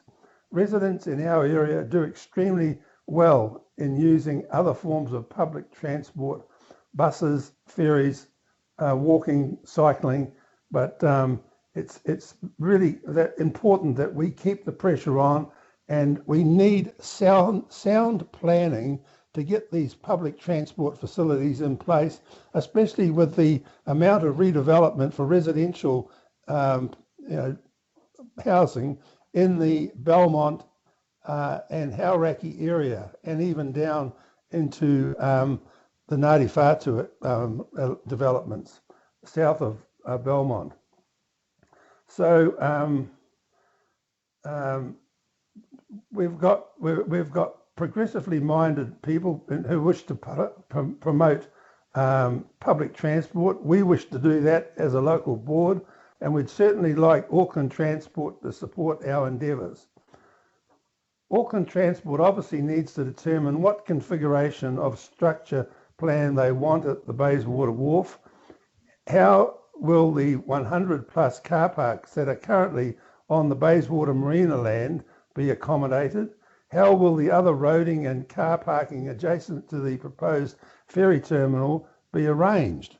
What's going to happen to the big diesel fuel tank that's used to fuel boats at the Bayswater Marina, which is currently plonked underground in the Auckland Transport reclamation, just above that wharf that I've just pointed out. So these are issues that need to be determined. We've got the Takapuna Boating Club building, which needs urgent attention, especially in relation to the legislation being amended to help to work with that. And we've also got the Takapuna Grammar Rowing Club, a rented accommodation on the council, on the Auckland Transport area, which needs to be sorted out as well, because we're really coming into a real hard collision where there's going to be problems in the near future if we don't get on and address it. Time's running out. The Devonport Takapuna Local Board needs to discuss this with our partners, and we need to do that urgently. Thank you, and please support this. Thank you. All right, I'm going to just allow brief questions of questions and clarifications. Trish, you first. Okay, it's questions, is it? Sorry. Well, I'm supporting George. George, is one of the real issues is that the application by I've forgotten their names for the development of the Bayswater area hasn't yet been finalised. I mean, it's still under Section 92, and we aren't discussing it yet. Is the problem that we need to be part of that conversation in order to allow our community voice within that application? Well, I don't know whether we're allowed to become part of that that process at this time, but there's nothing to stop us doing a structure plan, and I've been involved in structure plans in the past, and the biggest one I was involved in was at Long Bay and all the residential development behind Long Bay, and the outcome of that work was, I think, a really fantastic development where the community of the North Shore and Auckland got some great areas behind Long Bay, and also the development was really done in a stylish way. And I think maybe people may say it's very cramped up there in some areas, but overall I think it's a very good outcome that was achieved at Long Bay. Okay, that's a good example. Thank you. What I believe is that we're really looking at silos where council's ignoring us, AT's ignoring us, and our community wants a response. Is that kind of also part of the situation? Well, yes. I mean, I don't want to get into a bagging thing with other departments of council, but this has gone on for far too long. And we talked to Auckland Transport. If it wasn't, for some real pressure that we put on some of the people at Auckland Transport who can get things done, we wouldn't have got the car park resealed, and it was in a shocking mess down there. And they've done other things down there, but they haven't done everything that needs to be done to make it more palatable. But there's 120 cars park on the Bayswater Marina Limited in that car park every day. They park there for free, but they're only going to be doing that for the next 10 years because that's when the ferry lease, or the terminal lease, runs out. And we've got to have something else in place by that time. Thank you, George.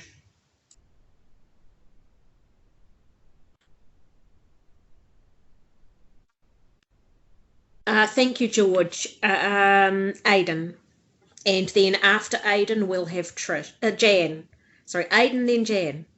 Thank you, George. I commend you for the sentiment of this, but as I've said before, I do think it's time to take a different approach to this. Bayswater is, to me, the Bayswater Wharf area down there is an eyesore, and it's just sitting and nothing's getting done. And in my opinion, it's because we're talking often about what we can't do, not about what we can do. And I think as a local board, as council, as a community, we need to start talking with the developer down there about what he can do, not about what he can't do. Because the problem down there is that a lot of that land is owned privately, and there really is only a strip there that is owned publicly. So, that place could be world class.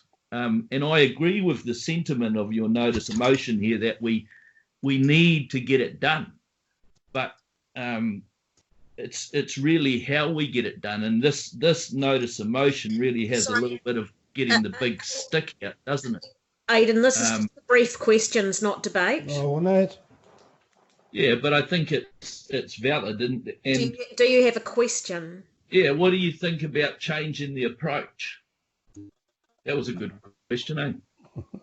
Well, I think, Aidan, we've gone around the edges and tried to make changes. We've tried to get Auckland Transport to do things down there. We don't have the money bags, and we don't have the clout or the ability, because Auckland Transport are the people that put the infrastructure into place. And I think it's Auckland Transport that we've got to get alongside and work along with the Auckland Council Planning Department, and really, that's the area that we've got, or the people that we've got to work with. And I think we could do a lot of great things down there. And I think if we got that wharf working properly, it would be, and didn't have to do the dog leg when we got into the Bayswater Marina to go into the ferry berth, came straight in and went straight out again, we'd probably cut more time off. It's about 12 minutes across the harbour. We might be able to get across in 10 or less. So I think, we can't, I've thought about it, Aidan, but I just can't see any other way. I spoke to Chris Darby, Councillor Darby, when he came to our meeting last time. It came up and, we got into a discussion and he said, they've dropped the ball. Where do we who do we get to pick it up and start the thing going along again? So anyway, yep. Very Thank good. you. Thank you. All right. So, Aidan, we have Jan. Yes, George, can I just ask a question about your photographs? I can't quite work out what the green means on the photographs that you've got of the aerial of the marina. Yeah, the dark green, that big long strip between the Bayswater Marine Limited and the Auckland Council ferry terminal reclamation, that is the area. It's the area that is community facilities of Auckland Council are responsible for maintaining. And Sarah Jones got that printed up so that contractors know that they've got to maintain that area, which is usually got a lot of kikuyu grass growing on it, and other stuff. Yeah. And what about the bit that it's over? It seems to be on the roof of the grammar school rowing club. Do they clean the roof? No, I think that's that green stripe. Well, that's probably, there's a lot of areas where boundaries have been blurred and things have changed, but it's important in the final, when we start really getting into this, that we determine whose land is which, and who's responsible and who owns which areas. And we've got that. Takapuna Grammar Rowing Club, they store a lot of skiffs there. Have you found out where they'll be moving these skiffs to for another storage place? I don't think that's actually been addressed at this stage. No, I just wondered about that because they don't use. Here again, I would say that area down behind the Takapuna Boating Club, which everybody says it's too steep to get down there. I reckon if you could get the gradient improved, and that would be a great place for a rowing club pavilion to be developed. Well, I think we need to bring them on board. They were on board about 10 years ago when when the old council was actually trying to activate this. But I think the new club the new committee members need to be on board with that. How tenuous their position is. They'll be looking for new storage place too. Well, it's another thing we've got to be very careful about. The last thing I want to see, Member O'Connor, is containers, big international shipping containers, moved down there and put on that area at the bottom of Sir Peter Blake Drive, where the car park is and where the house was up until a few years ago. So those kind of issues need to be resolved and before the last minute arrives, and we've got to do something overnight.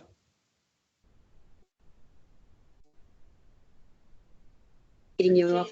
I definitely support this as a seconder, mainly because there's a whole pile of people concerned with this area, and we need to find out how to finalise it. That reserve where the old house was bought for reserve purposes, not for car parking and storage purposes. Sorry, I'm just limiting this to questions at the moment. Do you have further questions, Jan? Jan? Yeah, I was only talking as seconder. Okay, thank you. Okay, we're going to go into debate. I don't see anyone else asking. I've got a couple. So, George, I'm not familiar terribly with structure plans.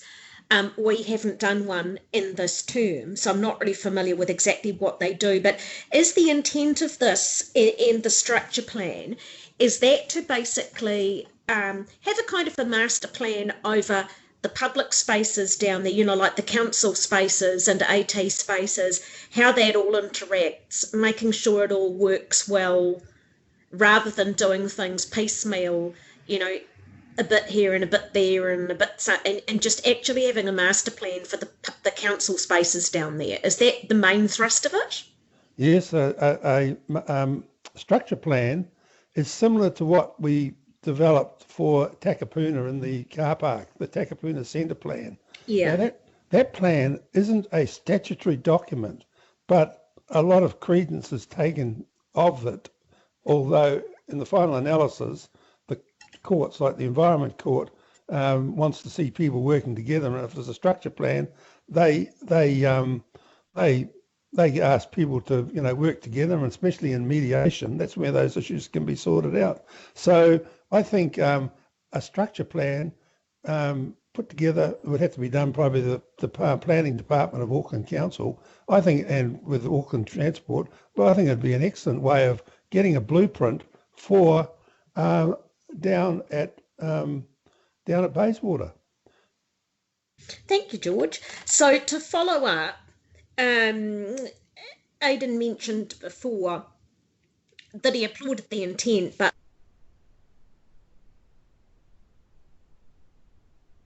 You've dropped out, Ruth.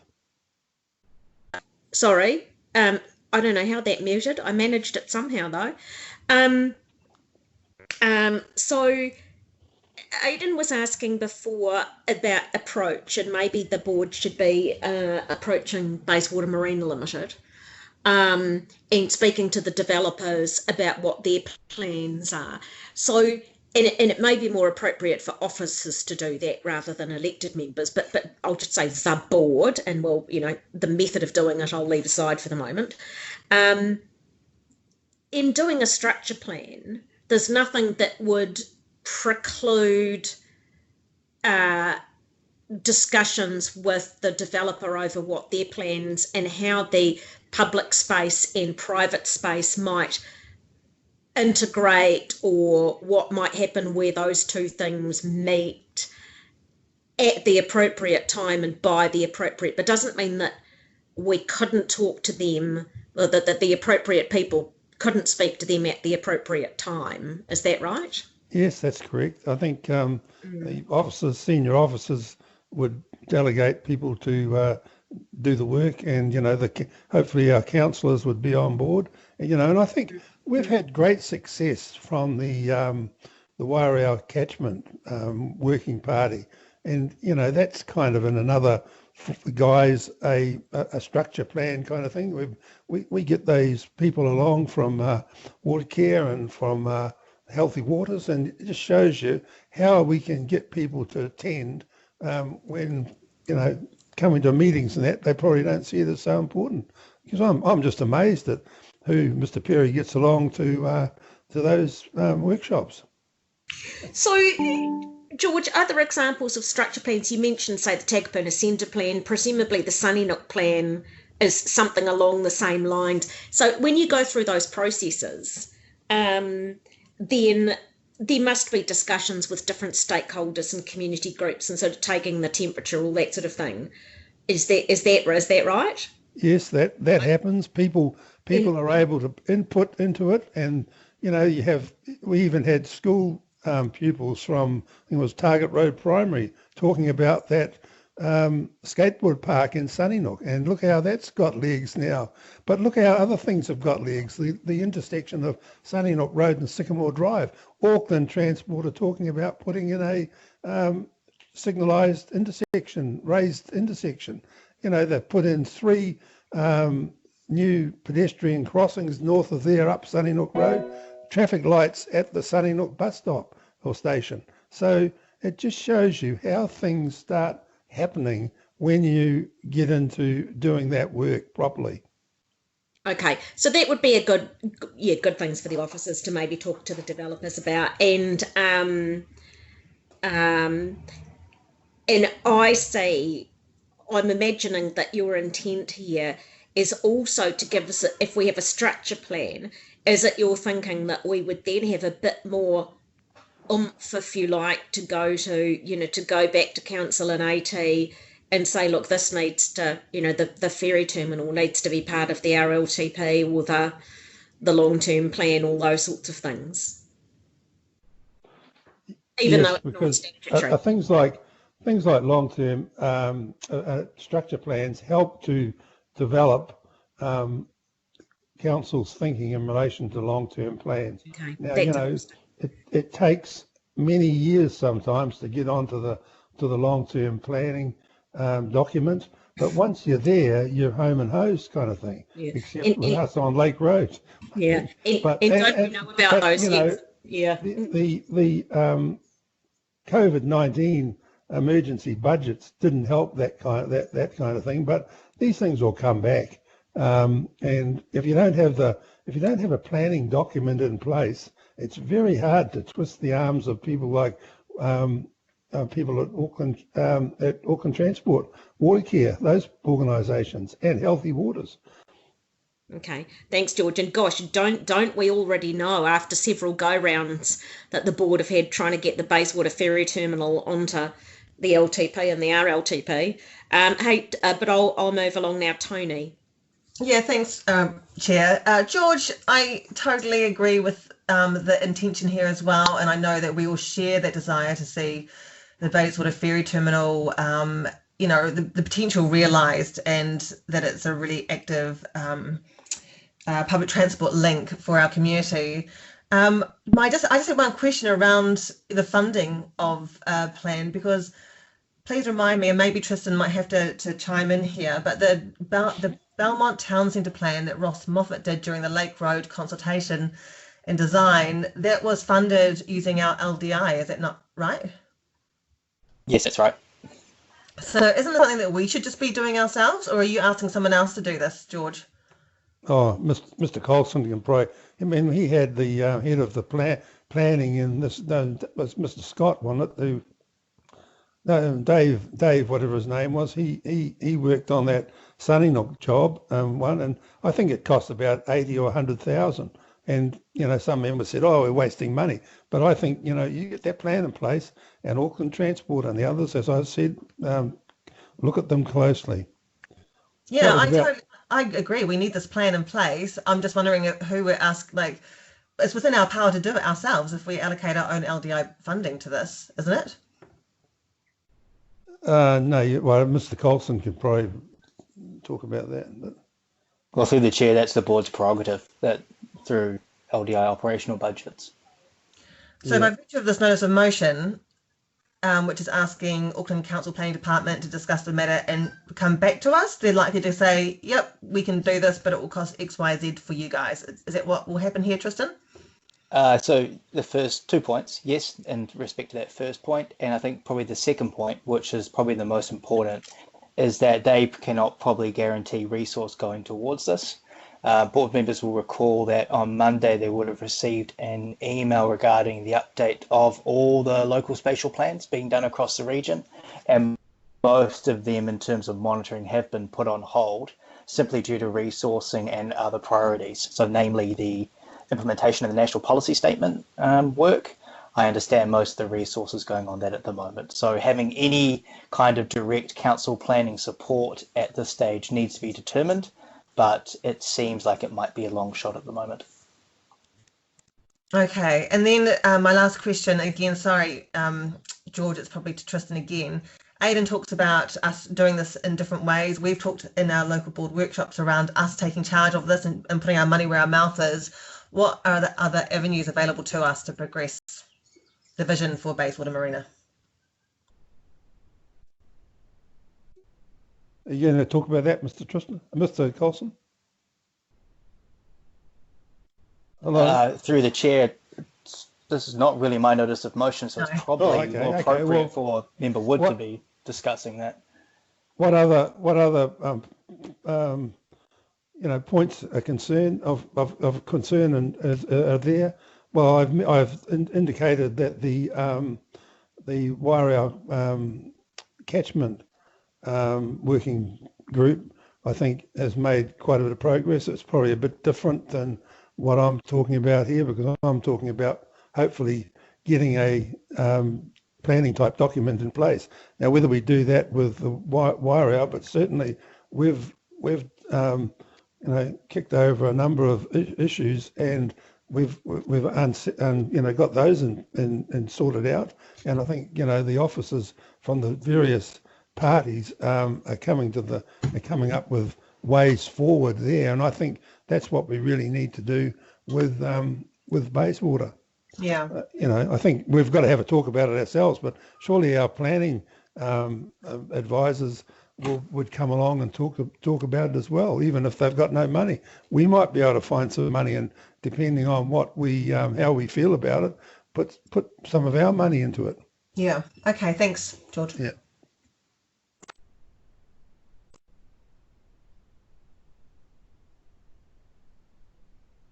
Sorry, just have trouble unmuting myself there for a minute. So I think we are done with questions now, and we can move into debate. So if members could please indicate who would like to speak. People have probably spoken, haven't they? Well, yeah, I think most people have kind of covered that. So look, if we have no further people with, I would just like to say I think it would be really good if the planner who is dealing with this particular item could come and speak to us, so that we at least know the background. We know a little bit more about the plan that it's gone through the unitary plan. I think it's probably conforms with it, but we need to know the whole structure of the surrounding area.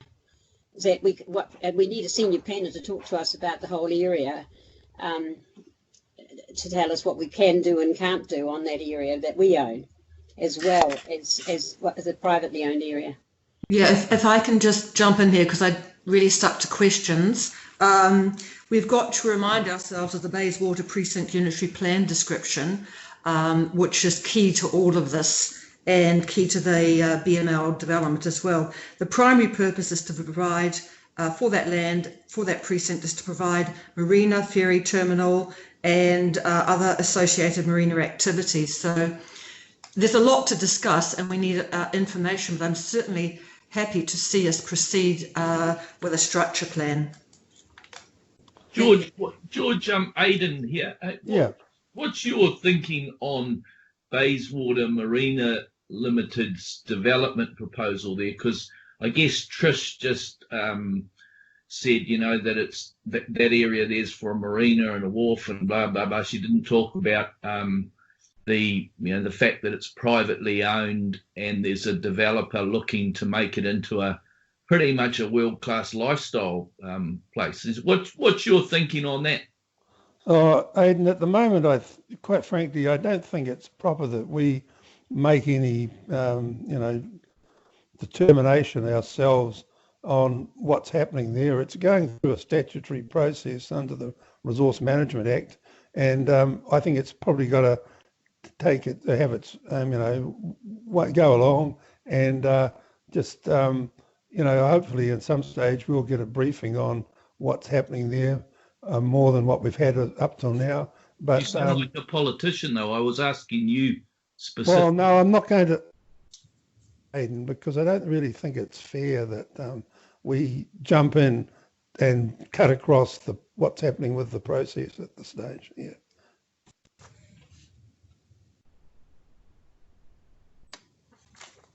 Okay, so I think we've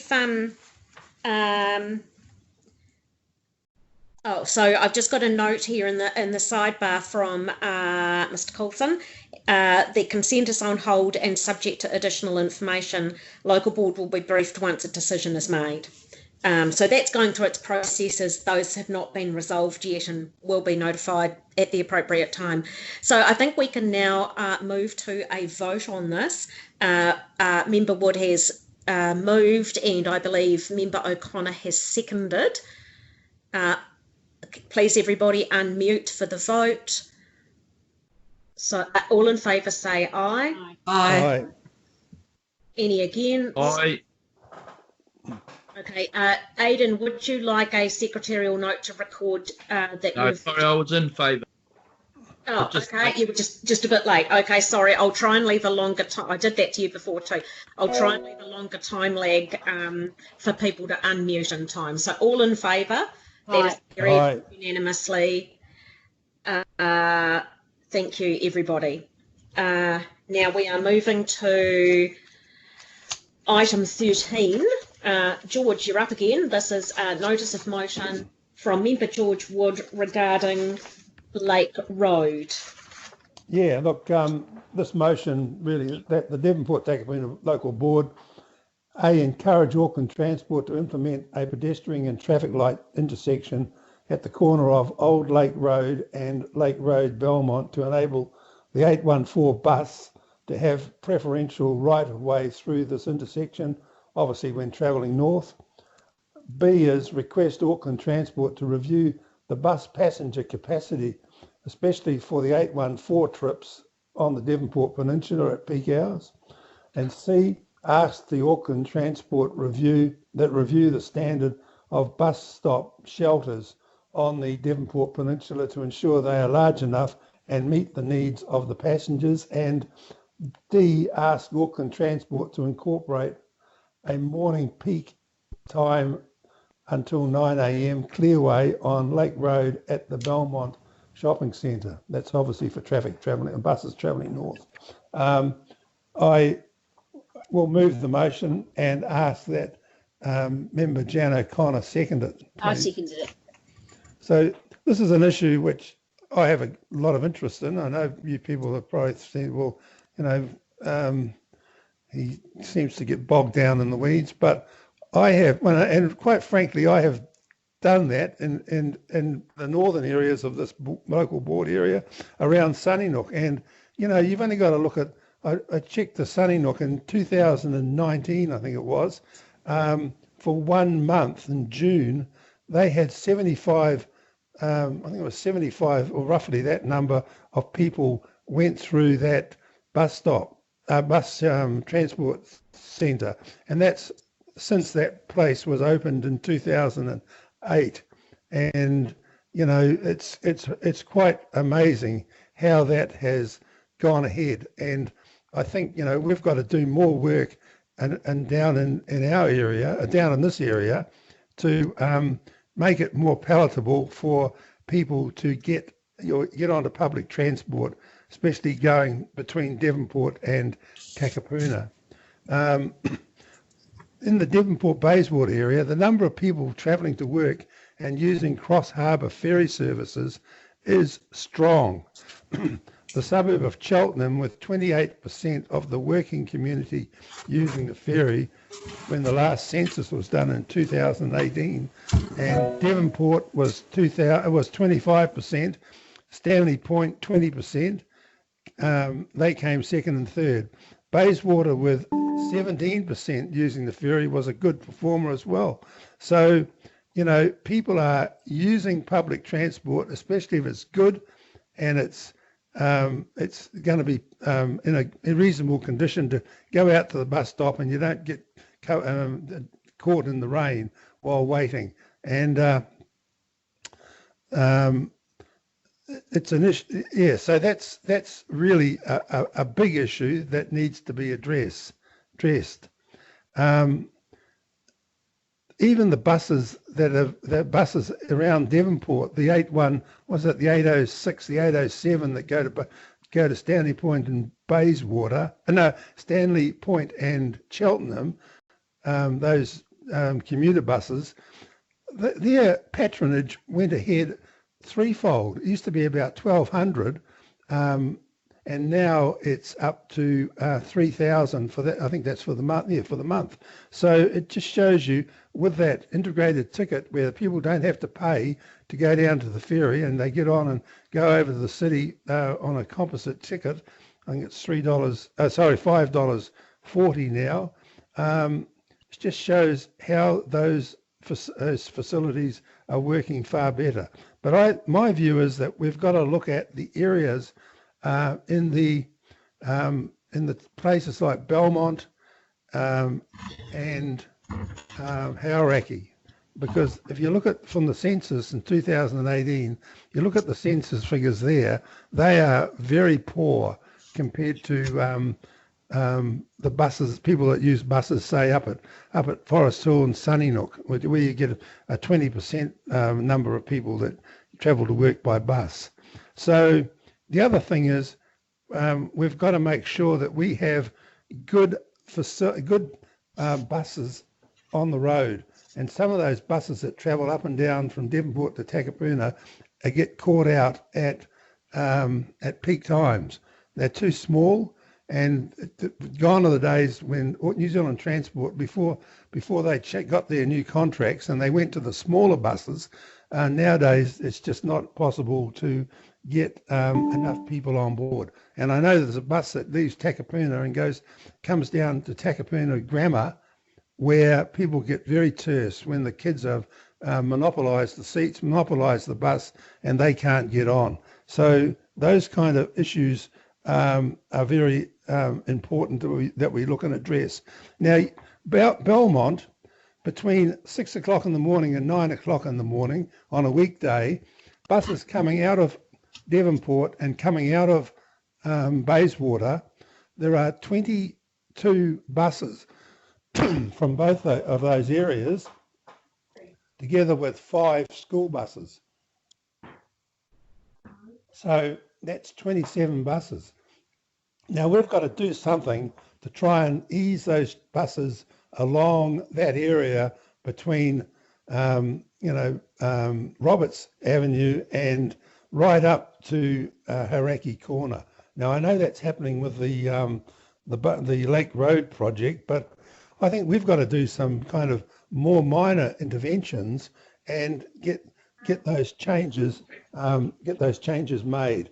So that's the number A, which is the preferential treatment of right-of-way through that intersection at Old Lake Road, coming onto Lake Road. Looking at the passenger capacity on the 814, ask them to review the standard of bus stop shelters on the Devonport Peninsula, ensure that they're large enough and meet the needs of the passengers. Now, as I said before, if you can catch a bus from Bayswater Point, there's 6 buses go from there down Esmond Road and over the bridge and up to by the Central Library between 6 and 9 a.m. on a weekday. If you come up on the 814 and you wanted to catch that bus, you've got to get off at Egremont and get on one of the buses coming up from Bayswater. If there's no shelter that's going to keep you dry when it's pouring with rain, you're going to be in a bit of a pickle. And you'll probably go to Takapuna and change there and waste a lot of time. And that's where people, why people use buses and public transport, because it's so quick to get from the North Shore to places in Auckland, and they also they can do it on a reasonably good, the fare's reasonably good. So it's $3.90 from Bayswater Point all the way over to Auckland City, and you can actually go to Newmarket for that price. So those kind of things are what we've got to do. And that clearway through the Belmont Shopping Centre. Now, I actually uncovered the new document which has been put in place by Auckland Transport, done by Becker's, for the Lake Road. And it came out in September 2020. It obviously got received by Auckland Transport and it was filed. And I found it on their website. Now, that document, indicates that there's going to be some major changes done outside McDonald's on Lake Road. And they're going to take that stone wall down and put another lane in there so that cyclists and pedestrians can go up there, and then they can get the extra bus lanes through there. But I think it's got to go right through Belmont, outside the shops when it's going north, and also coming out of Bayswater Avenue, turning left, should be a bus lane there so that buses don't get held up. So I ask you to support this motion. Thank you. Right. Now, very brief questions, please. Sorry, Trish, you can't see the full motion. Are you able to look at the one that was emailed to you and sort of scroll up and down if needed? It's okay. No, it's been scrolled up, and I'll take a chance of the question for George. Shall I do that now? Yeah. Okay, George, thank you for your motion. and strengthening public transport. Look, I just want to raise with you one curly item, the bus shelters. We have a number of historic bus shelters, and they're particularly located on the 814 as you go around. They're reminiscent, some of them are in Bayswater, might be the odd one in Bayswater and up near Hauraki. Some of them are reminiscent of the trams that used to exist from Bayswater. I would support your motion, but I do want to make it known that I don't support C necessarily. We do need to retain the fabric of our history, and those bus stops that we have, the wooden ones, are fabulous. They do shelter people. We don't seem to have people hanging out beyond them when I use the 814 in the mornings. So that's my concern. Thank you. Yeah, Trish, I understand your sentiments, but I think it's a waste of time if you're sitting in a bus shelter and the bus drives past because you can't see it coming. So those are the kind of issues that we've got to try and address. Maybe we may need to put up a new bus shelter next to that one and put some way of, put a window in the side of it so that people can see the buses are coming. But people get very terse if they're just sitting there and the buses comes past. As far as I'm aware, they've all got holes in the side, but I can check that. Yeah, thank you, George.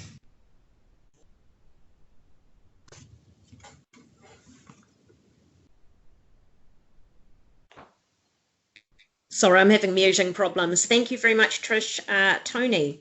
Thanks, Ruth. George, just a couple of things from me here. A and D are about improving the flow of Lake Road, ultimately. And you're quite specific around what needs to happen around at Old Lake Road, which is a pedestrian traffic light intersection. The Lake Road upgrade has dominated this term for us on the local board, and we know that it's funded through the RLTP, and we know that they're working on it. I'd love, first of all, for you to circulate that document you found that Beth wrote up, but I really don't know why we're trying to tell Transport what to do when they're currently working on this. It's funded, and they are presumably going to come back to us with these bits by the transport engineers. I don't think it's our place to tell them what to do and what places.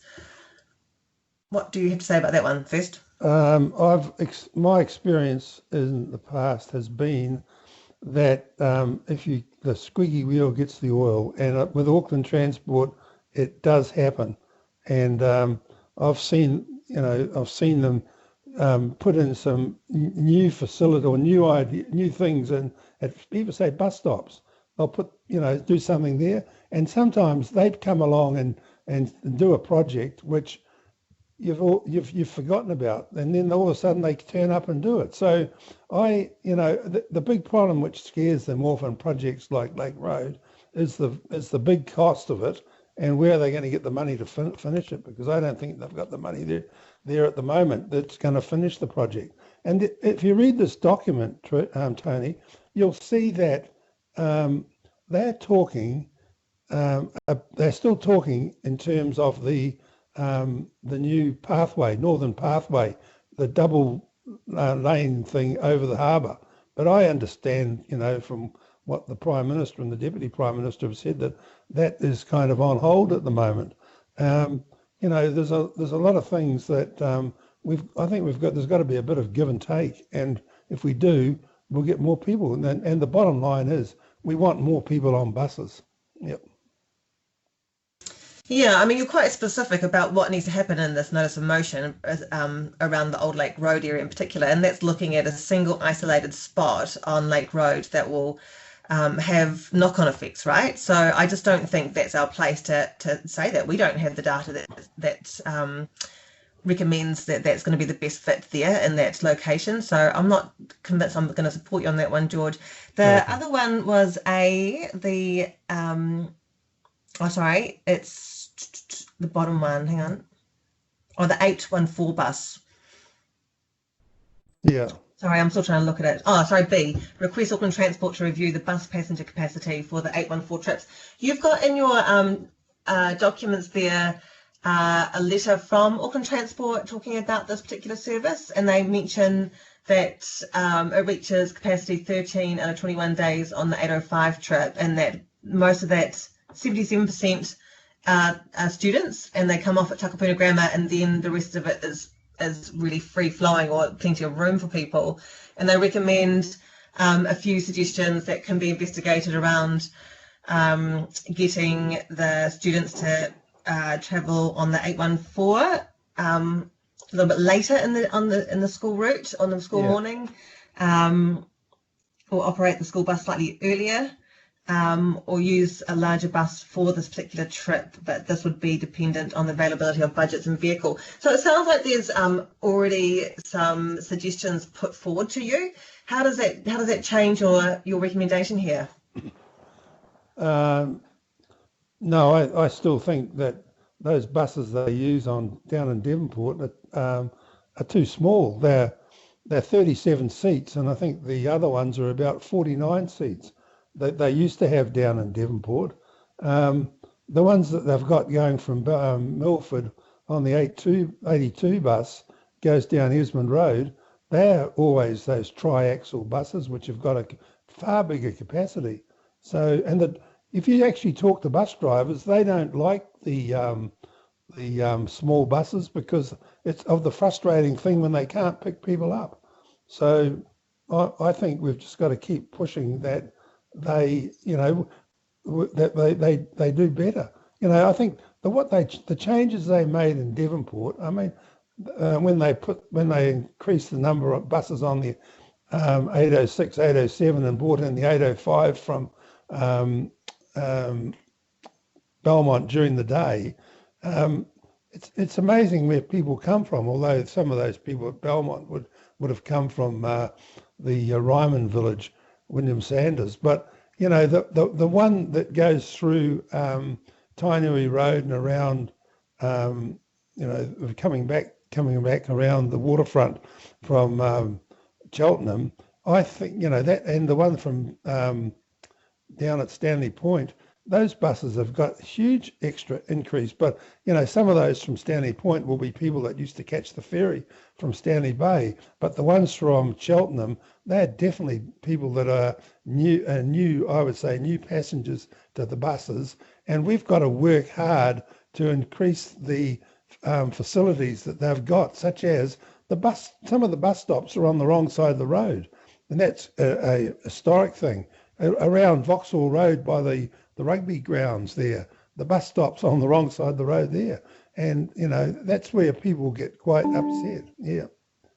Yeah, thanks, George. I think some of those new users have come from the AT Local as well. Hey, okay. Thanks very much. Thank you, Tony. We have Aidan. Yeah, George, I just think that this is probably, again, in certainly A and D are really part of the Lake Road thing that we don't see eye to eye on. My opinion is that we just got to go ahead and support Auckland Transport to get Lake Road done, and those things will be done as part of it. I'm impressed with Auckland Transport's use of data. So in terms of your item B, I think Auckland Transport are doing lots of data on who travels on what and making adjustments accordingly. I think they do that pretty well. Certainly C is probably valid, but I think for Trish's heritage guidelines around Devonport, it's going to be tough for you to change all the bus shelters there. So, I'm not sure. I think, again, the sentiment of this is good, but I think a lot of this is covered off with the Lake Road project, and the sentiment is good, though. Thank you. Thank you, Aidan. So, George, a couple of quickies from me. I note that simply asks that we encourage Auckland Transport to look at lights at Old Lake Road. So it's not a request exactly. So I guess that simply means that they would come back to us and say, well, these are the pros and cons of that, and on balance, that this is what they think. Yes, I'm assuming that they would fold all of these things into their much greater project of thinking on Lake Road, and these are things that weren't specifically covered, I think, in that. And it would be nice to have these thinkings involved as they do that. The 814 buses, so is that kind of the intention, George? Sorry, sorry. So with the traffic lights, you're simply asking. Oh yeah. The Becker report, which I found subsequently, or maybe at the same time, they've got the traffic lights and they've got no traffic lights. So they haven't made a final decision on that. I don't know when, but it's disappointing they've never sent it to the Devonport Takapuna Local Board for us to look at it either. Yeah. So this is giving them some additional encouragement and support from us on that subject. Yeah. Okay, with the 814, so that would be one of the buses that's frequently used by school kids. I'm aware that we're getting a lot of, well, when we're not in lockdown and the schools actually have students at them, we get quite a lot of anecdotal feedback around the local Facebook pages about kids not, the buses being too full and the kids not being able to. Is that your intention here? Partly is to just increase capacity so that we can get more people on buses and people out of cars. Oh, certainly, yeah. And I think the more people on buses, and it's a cost thing too. It's good in your pocket. Saves money. So that's one thing. But getting people onto buses and getting kids onto buses, because it gives them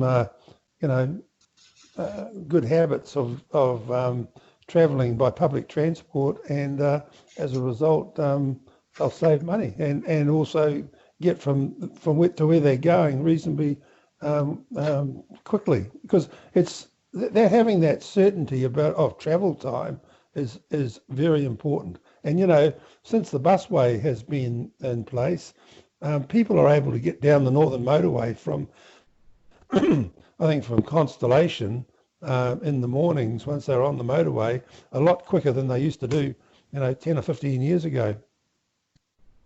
Right, okay. Okay, so I think that's it from me. Does anybody else have any questions, firstly? Yeah, sorry, I just thought of one point. We've changed the parking hours down at Queen's Parade, so we no longer have 24-hour parking. We haven't actually had any response from AT as to how that's affected.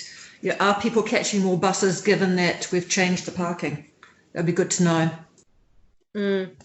So if we have no more questions, is there anybody who wishes to make further comment at this point? If there's nobody who wishes to comment, then I think we can move to a vote on this. Well, hang on, I asked to speak. Oh, sorry you did. You're after me, Jen. Yeah, I've got a copy of the pamphlet here. Thank you very much, George, for doing this. I've got a pamphlet here that Auckland Transport put out on this for consultation the 16th of March last year, and we know what happened in March last year.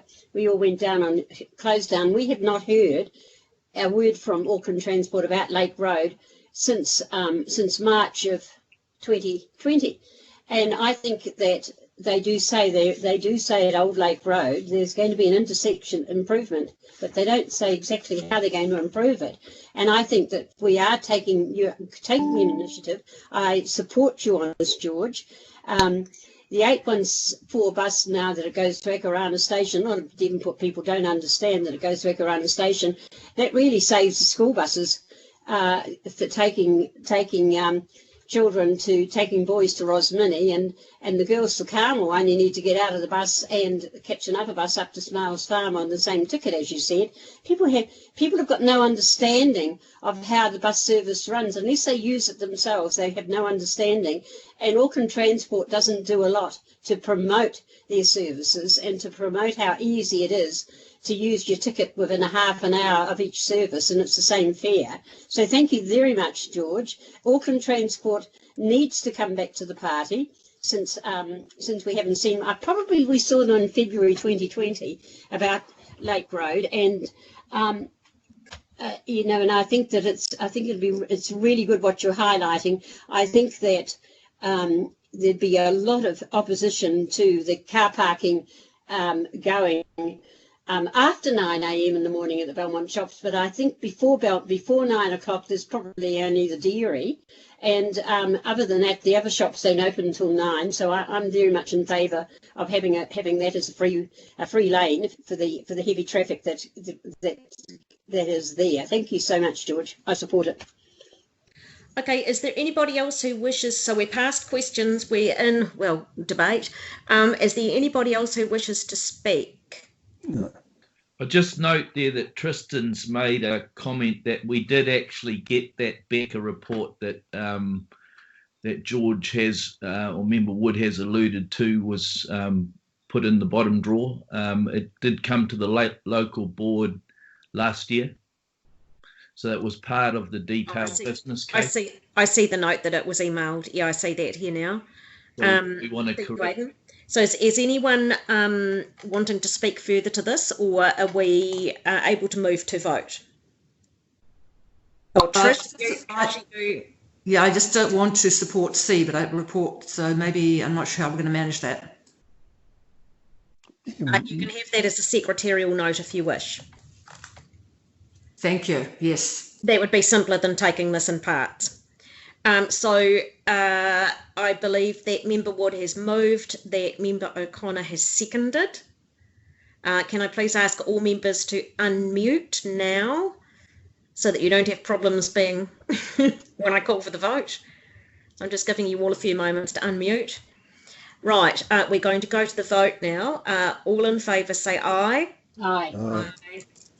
I just want to abstain on the basis, and maybe a secretarial note, that really we need to support the Lake Road project. You can't give reasons. You can only say, you can give a secretarial note saying that you dissent to a particular one or abstain from whatever, but you can't have secretarial notes with reasons. I believe that's correct. Please correct me if I'm wrong, Eric. Through you, Madam Chair, that's correct. Yeah. I'll abstain too, thanks. So if I may seek some clarity, Madam Chair, so I'm aware that there may be some dissent with C. If there's abstentions, is it abstaining for A through D or just certain clauses? Thank you. A through D for Tony Ventonda, thanks. Sorry, why would anyone abstain? Jan, it's not for you to ask questions someone else's vote. I'm sorry. Same with me, thank you. Okay, so secretarial note that members Ventonda and Bennett abstained. And me just C. Are you abstaining or against C? Abstaining. Abstain. So members Ventonda and Bennett abstained from A to D. Member Dean's abstained on C. That's right. Thank you. Just give Michelle a moment to... No, that's okay, Madam Chair. We've got it noted. We can move on. Thanks. Okay, lovely. Okay, I just don't want to sort of, you know... No, we've got 4 different people taking notes, so I think we've got it covered. Thanks. Okay. No, that's been passed then. Yeah. Okay, so at this point we move to item 14. Now, as I alluded to before, we have had I have had a conversation with staff earlier about some tidy ups needed to this to cover some legal issues. I'm calling a vote to adjourn, and I'm with apologies to the people who have patiently waited for this, from rugby, cricket and the museum, and to all members. I'm going to call for a 10-minute adjournment or a brief adjournment, hopefully no more than 10 minutes, so that I can just have an offline chat with Eric on the best way to proceed with this, and then make sure that everybody's got the information they need before we consider this item. So I'm calling a vote on the adjournment. All in favour say aye. Aye. Aye. Against? Okay, so a brief adjournment. We should be back. I make it now 4:25, so we're hoping to be back no later, that we won't be back any earlier than 4:35. So that will give people, so hopefully we won't take any longer than that. Eric, I will give you a call if that's all right. Thank you.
So I don't know if any members are still sort of listening into the call during this adjournment, but I have emailed you an update to the resolution on item 14.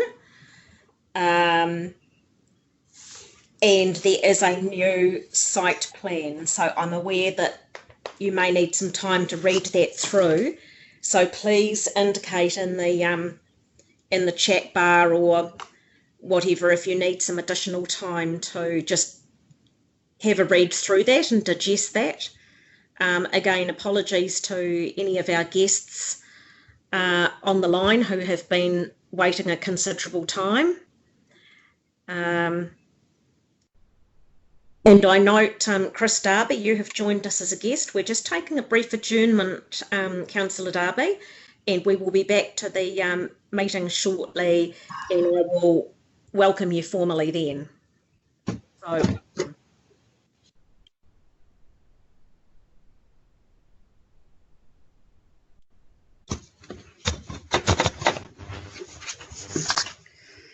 So Michelle, I'm aware that this must all be a bit stressful for you too. So if you just let me know in the chat bar when you are ready, I will not attempt to restart the meeting until you're all good. I realise we've given you a very last minute task here, and my apologies. So what we're doing at the moment is basically deleting all of the chair's recommendations that were in there first and simply replacing with what has been distributed right now. That's the easiest way to just make sure that we've captured everything correctly rather than to try to, so that's what you're seeing on the screen at the moment. Yeah, thank you very much. I believe you will have just, Madam Chair, forwarded to members via email what we will be seeing on the screen shortly. Just to highlight as well that Member Van Tonder prior to the meeting indicated a desire to move an amendment. I'm not sure what these changes mean in terms of her potential amendment, but obviously that's something to just note. Nothing at this stage, thanks. So that means, Tony, you intend to still move your amendment as originally envisaged? Yeah, thanks, Eric. Thank you. All right. So I'm just going to step out of the room very briefly. I will be back in a moment, but that will give you time to do what needs to be done here.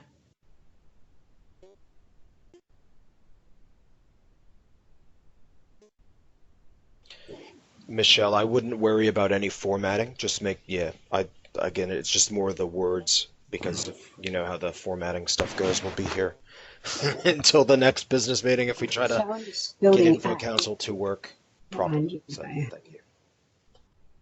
On the amended attachment B.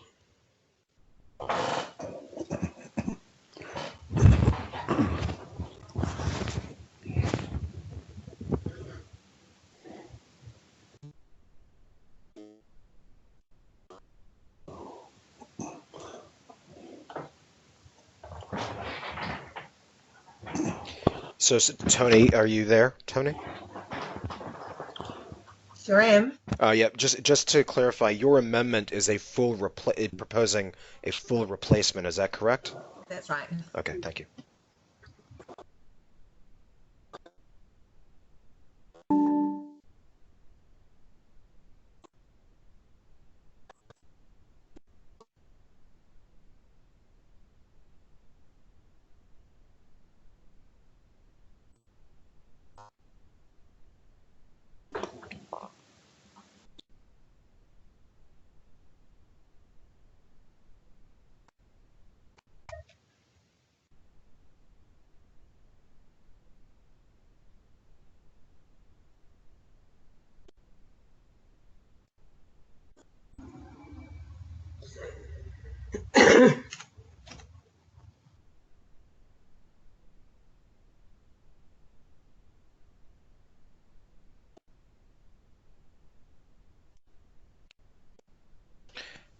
So sorry, just to highlight for local board services staff as well, because we're technically adjourned, we need to make sure before we post this on the web, we actually need to cut this part of the recording out. So I've made a little bit of a note about where we're at in terms of the time, but we're going to have to review the video and extract this particular adjournment. Yeah, no problem. Have you got any conditions, time conditions for the club to do anything, or if they have to do a project and walk away from it, or is there any conditions on the upgrade for the entity? Perhaps we can ask questions when the meeting recommences. Oh, yeah, I don't want to stir them up too much for you. We are still here though.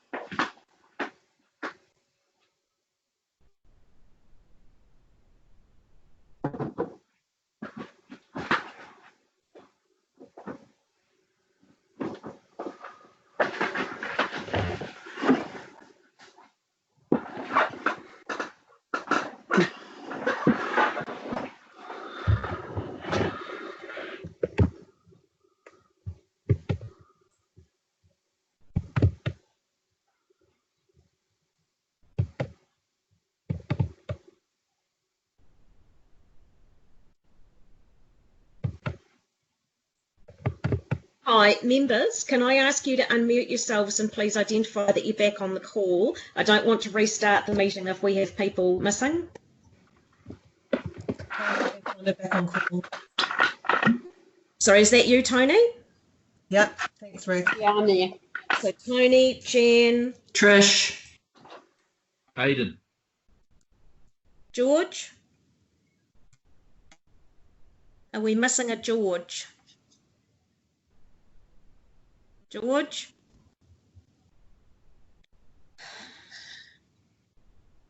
No, I think we're missing George. We'll give him just a...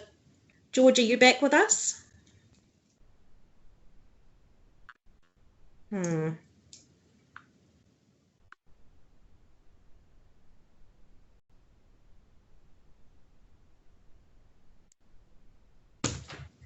Okay. George, are you with us?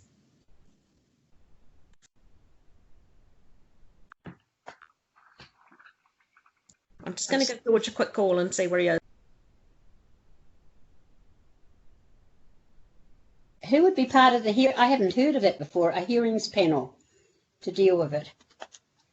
Who would be part of the hearings panel? Is that for the public notification, Jan? Well, I have to keep going back and forth when I talk. Oh, hang on, I'm just going to go back to it now. There's always a hearings panel, and there are independent individuals who are appointed. What for? Well, they are experienced in law. Now, hang on. What we're talking about? I've never heard of a hearings panel to deal with occupation of a reserve. Oh, okay. I'm sorry. I thought it was for the resource consent. Perhaps that's I've got here, it's number E, appoint a hearings panel to deal with any request to be heard. Can we address this in the meeting? And maybe that's a question you might appropriately ask the officers. Who wrote it? Jan, can we address this in the meeting when you can appropriately ask about that process when the officers are here in the meeting? We need to know that George is back in the meeting. George, you're back in the meeting. We're ready to restart. Yeah, I'm back in the meeting. Can you hear me?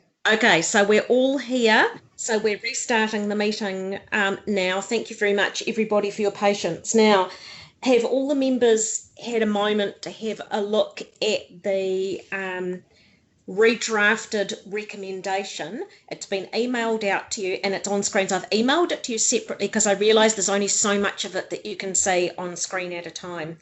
So I'm going to move this. Jan, are you seconding?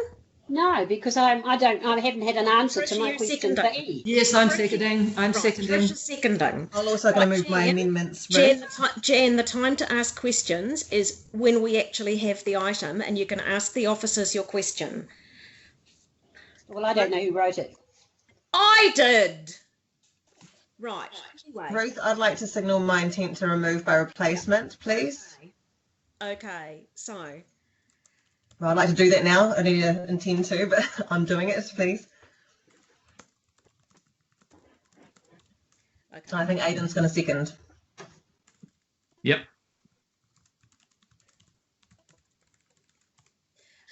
Okay, so we have a mover and a seconder now. I'm just going to initially clarify.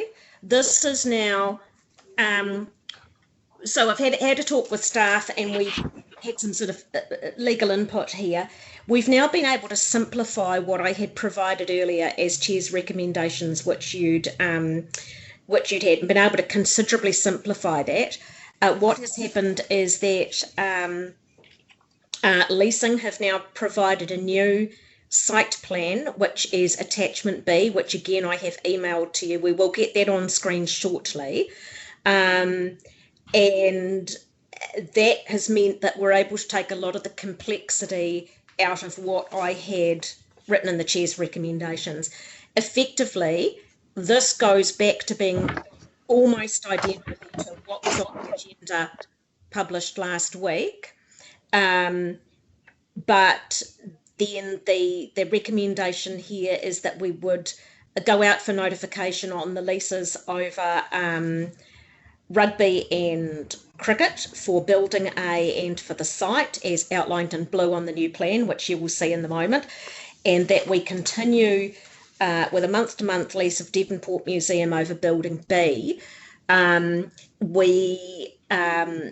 Based on advice in the report about reclassifying the reserve, we can do that, and we are signalling an intention to notify a lease to the museum over building B as we go through that process and deal with any issues that we may need to deal with, because we will be looking at the classification of a variety of reserves during that local parks management. We could, if there is a need to reclassify that, then we could do that at that time with no additional expense, because that would be folded into bulk notifications of lots of things. So that's effectively clarification about what you're seeing on screen. I'm wondering, Michelle, would it be possible for you to show the site plan, the amended site plan on the screen?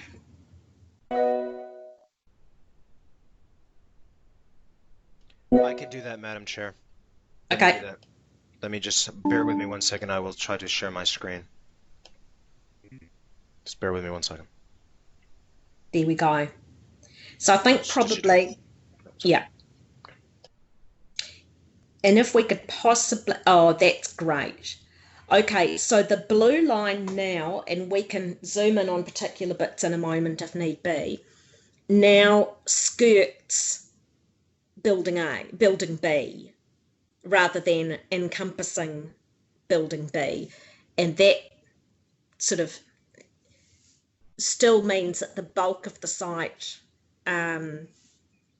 is obviously a part of the rugby and cricket leasing that we are proposing to approve today. So the rewritten motion approves notification of leases over building A and the site to the rugby and cricket entity, and building B on a month-to-month with a view to a more permanent lease later, when those procedural and legal issues are dealt with, to the museum. So I think probably having just sort of clarified what you're seeing, we could probably go straight to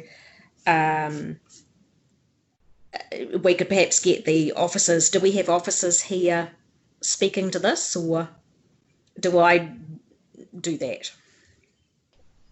Madam Chair, I believe we've got Ron, who's the author of the report, present if there are any questions, or perhaps Ron as well, if obviously you would have had a chance to see the chair's revamped chair's recommendations. I guess it would be useful for the board to understand if there are any implications from a process or legal perspective, anything that's been proposed here. But in short, Madam Chair, yeah, we do have the officer present. Great, and Ron has done sterling work on this today. Thank you so much, Ron, for the work you've done leading up to this and also today in assisting with this. So my personal thanks to you on that. So, Ron, if you would maybe like to speak to those things that Mr. Perry outlined and any other comments that you may have, and then we'll have take questions from members. Thank you, Madam Chair. The recommendations relating to the rugby club and cricket club proposal are reasonably straightforward and not unlike the recommendations that we made in the original draft report. The only significant change is the change in status of Building B, which was originally going to be part of the overall lease to the rugby and cricket, the new entity. So that's the significant change. And you know, if we don't really have a time frame yet of when that could be dealt with as part of the overall local parks management plan process. So I'm happy to answer any questions that the board may have in regard to the you know, the items in the recommendation and anything else. Thank you very much, Ron. And I see that we have Tony wishing to ask a question about this. Kia ora, Ron. Thank you for being here. My first question is about the EOI process and what was indicated in that process insofar as what was on offer for potential parties. Did it include the whole site, including Building B? Through you, Madam Chair, yes, it did include Building B in the proposal, and the overall was the whole of what was the bowling club premises. So yes, it did include it included Area A, which is the club rooms, B, which is the shed, the workshop and soil shed, and the greens area, which is the area outlined in blue. And so was there any, through that whole process, was there any kind of conversation or, I guess, yeah, any conversation around there's potential for not getting the whole site, or is it the whole, was there expectation by those parties that it was going to be the whole site, or was there potential for it to be carved up in some way? Well, an expression of interest is really to test what's in the community and could be, you know, form some sort of a development. So officers had a reasonably open mind about what was or what could be developed on the site. It's constrained a bit by the management plan for the domain being quite specific about the kinds of activities, and the comprehensive proposal made by the cricket and rugby clubs was, you know, aligned with the existing activities on the domain, and we thought was a good fit for that particular area. So you know, that although it's not specifically mentioned in the management plan, the activities promoted by both clubs align with the existing activities on the rest of the domain. So through the conversations had with the cricket and rugby club, was there any sort of indication given that they may not get the whole site, or did you only ever talk about it holistically? Through you, Madam Chair, we spoke generally holistically about it because you know, that was the idea, that it was they had the resources to undertake the development and you know, utilise the area. So yeah, we talked holistically about it. So looking at the report on the agenda, we see the council's legal advice is that if we were to carve off the museum part, it would need to be reclassified as local purpose reserve as opposed to recreation reserve to make it kind of legitimate. Is that correct? We would have to go through that process. Yes, that's correct. I mean, so if you lease what is the soil shed B for an activity aligned with the activities on the domain, you wouldn't have to do the reclassification, but because you're considering an activity in Building B that's not aligned with activities on the domain, to enable a lease, a longer term lease to be granted, it has to be reclassified as local purpose. Yeah, and so how long does that process take, and what's the cost of that process? It's reasonably significant because you've got, firstly, you've got to prepare an SO plan or a plan to define the area that you're reclassifying. It has to be publicly notified, potentially, depending on the community's reaction, there would be could be a hearings process. And while that's not a hugely expensive activity, it's a time delay, and you know, if you're considering other activities or other uses of the domain, it's a time impediment. Yeah, it's probably a lot harder work than just finding another space, I imagine, for storage. Now, my last question is, if the EOI had indicated that community groups could show interest for storage purposes, would you have expected to get more applications? Or was it never intended that this was for storage purposes? No, it wasn't. It was never intended it was for storage purposes. We were approached by the museum back a couple of years ago about using it for storage, and we indicated at that stage that we wouldn't be recommending it, but the previous board decided otherwise, and it was only on a temporary basis until we undertook the EOI process, and of course the EOI process has taken a bit longer than we anticipated because of the COVID lockdowns, etc. But no, it was never ever intended for storage for an activity that is essentially remote from the domain. It's not even associated with the domain. Yeah. Okay, thanks so much, Ron. Hi, Ron, it's Trish Deans. Look, I think we need to be really clear about the right for the museum to have use of this recreational area. So my understanding of Professor Palmer's view is that Reserves Act does not actually define recreation. And in doing so, does allow this application by the museum to be lawful. Can you explain some of that? Yes, you can lease the building B to a group for a community use, which is what the museum is. But there's two parts to the section of the Act, and it's 54(1)(d). Yeah. That the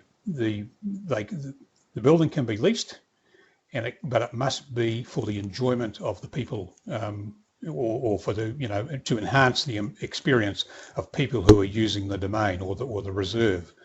Now, I don't think the museum storage enhances the public's use and activities on the domain. So that's why the museum storage on a longer term basis really doesn't fit. And yet Professor Palmer does say it directly relates to efficient functioning of the community museum. Well, you could say that if shed was or storage was available somewhere else. The reason it's efficient is because it's within the same locality, but it's really not an appropriate long-term use for a recreation reserve, and that's why you have to, if the board supports the museum storage here, they have to go through the local purpose reclassification to make it to be able to be used for the storage for the museum. Okay, thank you. So Trish, okay, is there anyone else who has any questions? Jan, I think you had a question. Anyone else? George, we don't seem to have Jan on the line at the moment. Well, she may be muted. George, if you're ready, you go, and then we'll take Jan after you. Yeah, Ron, I'm just interested in knowing, you've got that B, it's delineated and sits out by itself at the moment, but could that be made smaller? I'm just thinking about the driveway around that comes in off Eldon, whatever it is, not Eldon, Elton, anyway, it comes in off that little slip road and then goes around behind the shed. Where is it possible to slice that off and put that into a different category or in some way or other? Through you, Madam Chair, the building is concrete block. No, I'm just talking about the driveway around beside it, Ron. Well, the driveway up to it is formed. Around the side of it's not really formed that particularly well. But yeah, you could reconfigure the building, but then you've got to weigh up, you know, the worth of doing it. You know, would the modifications be more than the building is worth? So those are the kind of issues that you need to weigh up. The building is in average condition. The condition grading on a scale of 1 to 5 when we assessed it last year or the year before was condition grade 3. So it's average condition, but it's useful for some purposes. What's the what do you think's the life of the building? Oh, it's concrete block, so it's probably, you know, with modifying window frames and doors and stuff like that, you could probably say you can go another 20 years, 30 years. What's the ongoing maintenance? Will that be on the for the owners or the tenants to undertake? Yes, that's the way the report is written. Is that the onus on ongoing maintenance would be for the tenants. The reason being that these are not built, well, you know, while they sit on the council asset register at the moment, they were inherited, so there's no budget allocated specifically to these buildings or the site. So subsequent to this today, you could have some negotiations with whoever's going to be the new tenant there to change the profile or that is the boundary of that building B, which could be different to what you've got there today. Well, through you, Madam Chair, the proposal by the joint group is indicated that area would be used as open recreation space, and we need to have further discussions with the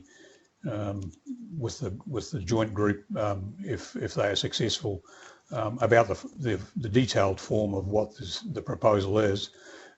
We have some, you know, fairly brief descriptions of what they intend. But, you know, we'll need to engage with our park, sport and recreation colleagues and the groups to finalise details of the overall development. And of course, you know, at stages we'll need to come back to the board to discuss that, I'm sure.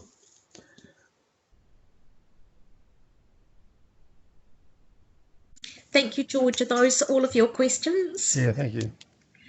Okay, I just want to check, Jan, are you back on the call? Yeah, I believe, I'm there. sorry, I believe that your line had dropped out and you'd had to come back in. No, it's very hard to read Outlook and then be back on at the same time. I've been reading everything on Outlook. So I'm just asking Ron about section 74. It's a license to occupy, is it, that you're talking about? No, there's two agreements we're recommending for the area outlined blue is an agreement to lease, which essentially says the group, we're saying to the group, provided you meet performance standards in that agreement to lease, and that includes things like getting the funding, developing plans, seeking landlord and any resource consent approvals, will grant you a lease. What it does is it provides, the current recommendation is that it provides a 5-year window for that to happen, and then once that, if the criteria are formed, then a lease would start. We're suggesting that to get the project underway, that we grant a lease of the club room, which is building A, immediately, subject to, of course, public notification and iwi consultation. But if we, get over that hurdle, then we're saying we should grant a lease to the group if that's supported by the board, so that they can get on and do. Sorry, are you talking about the cricket and rugby group? Yes, that's correct. Now, from what I've seen of the, is it the building? Is it number B? Isn't it the one that the museum wants? Yes, it's very much separated from the rest of the ground. It's on its own a bit, isn't it, with its own entrance? Yes. And I mean, if we're going to be doing all this, it's going to take a long time to do our plan. I mean, we've got, as I said before, we've got the Takapuna Beach Cafe sitting on a recreation reserve. Nobody's ever got that into any type of local purpose reserve.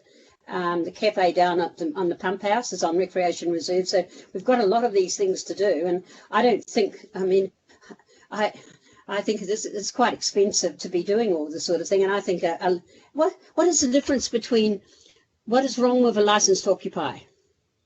Well, a license to occupy doesn't confer exclusive possession. What a license does is it says you can use this area. Say you were looking at the Greens area. Mm-hmm. It says you can use those areas between 8 a.m. and 10 a.m. Monday to Friday. Oh, okay. But at other times, anybody else can use it. Whereas if we say that's a lease area, then the group has exclusive occupation of that and can undertake a development and make improvements and essentially operate from that area. So with the museum, you couldn't really give them a license to occupy because it's got a very small area, isn't it, just a building? Yeah, well, a license isn't the appropriate thing to give them. It would, because they're essentially using that building exclusively. A lease is the appropriate mechanism. Thanks very much. Thank you, Jan. Did you have any further questions? If not, we'll move to Aidan. Well, I was going to ask a question about which I've got now off screen, the one about number E, about this panel. I'm not quite sure. Did you write that? Was that your? So that was in the original motion. Oh, is that not in it? Yeah, no, that was in the one on the agenda. Oh, okay. So that is, yes. Is it possible to get the other one on the screen? I can't get it on the screen. Yeah. Madam Chair, I can add something to that.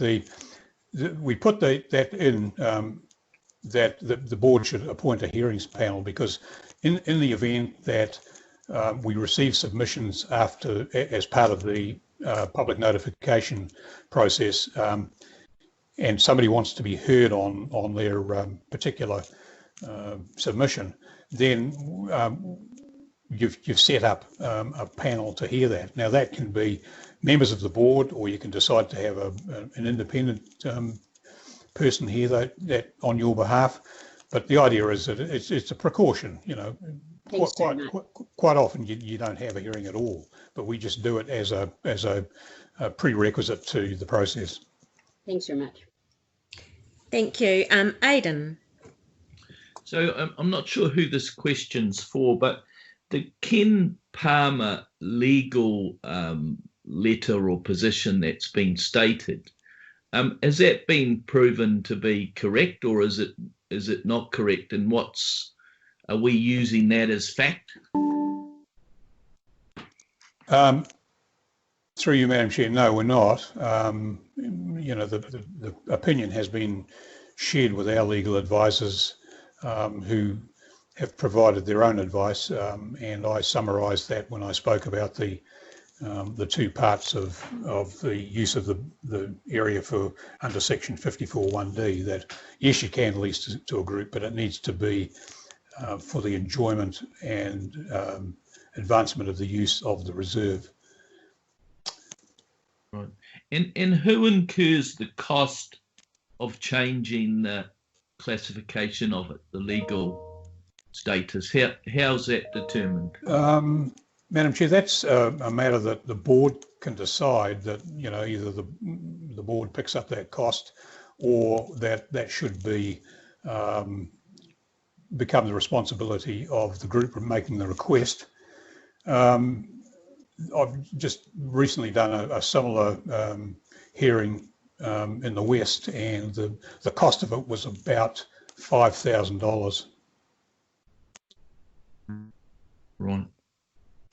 And we obviously heard earlier on from both parties here, and there was a little bit of, I guess, the fit probably wasn't right for.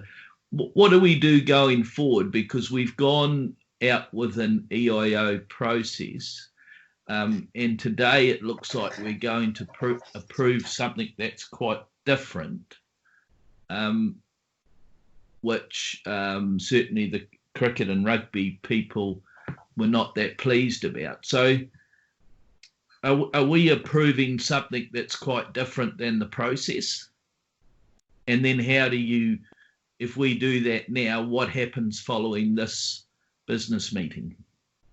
Well, I guess, the decision of the board could be reviewed. I don't quite know what the legal process of that is, but once the board resolves, we will start administering the board's decision, and we'll work with the parties that are involved, and we just have to see what turns up as a result of the decision the board makes.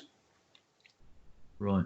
It must be a bit frustrating, is it, that we haven't followed process here? Is that frustrating? Oh no, it's part of the process. The board has the ultimate decision making in this in the process. We provide our advice, and we have to accept what the board decides. Right. Thank you. Right. Thank you, Aidan. Now, Eric, you wanted to make a comment? Just probably more a question. So we can't quite hear you, Eric. Sorry, can you hear me now, Madam Chair? Yeah, only just. That's interesting. I've got my headset on. I will try to project my voice. Yeah, Ron, just the appointment of a hearings panel. So obviously there's options within that. I'm a bit familiar with appointing an independent hearings panel, but I'm also aware that there's different ways that the panel can be constructed in terms of its decision making. So for example, I've been privy to decisions where sometimes the hearings panel, particularly if it's comprised of local board members, the panel actually is also given the decision-making power, or it's just there to deal with the hearing, make a recommendation back to the full board, and it comes back to a full board for an ultimate decision. I just wonder if perhaps for the benefit of the members, could you just talk about some of those different options? Because I guess where I'm getting to is that I'm not sure the wording at present in the chair's recommendation E gives enough sufficient detail about how who's on the panel and what powers that panel may have. So I just wonder if you perhaps just talk a little bit about that process and the composition and decision making. Thanks. Yeah, well, I'm not an absolute expert on this matter, but it's just my experience with having hearings in other local board areas, and you can have all of the several outcomes or several ways of dealing with it. One, you could have an independent person or persons who are not members of the local board. You could have members of the board, and they could be you could have one or three members of the board, or you could have the whole board, and the board could choose to say that the hearings panel can decide as to what the outcome is. We've also had instances where the board has acted as the hearings panel, but then has made a recommendation back to the board for a board resolution on the recommendation of the hearings panel. So there's any number of ways that this can be managed, and it's really a choice of the boards as how they would like to manage it. How controversial do they think the issue might be? Do they want to have a degree of independence? So yeah, those are the sorts of things they need to consider. Thank you, Ron. So I guess, Madam Chair, just to highlight, Based on Ron's comment, I do think a bit more consideration perhaps needs to be given to E.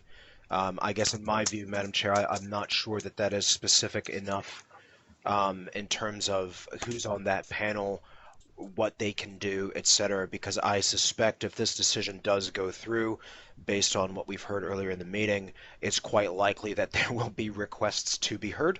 So it's just an important consideration, Madam Chair, that you may want to ponder while we work our way through the rest of the questions. So thanks. As a point of clarification, Eric, on that, would we need to make, I mean, if this is there, then we need to make those decisions during this meeting, do we not? Whether that's independent or board or who it should. Yes. Or if you appoint an independent panel, for instance, do you have to name them, or is the makeup of that to be decided? So through you, Madam Chair, the way that I understand is that Council has a pool of independent hearings commissioners. So depending upon availability and subject matter expertise in relation to this topic at hand, an independent hearings commissioner or members would be chosen from that pool.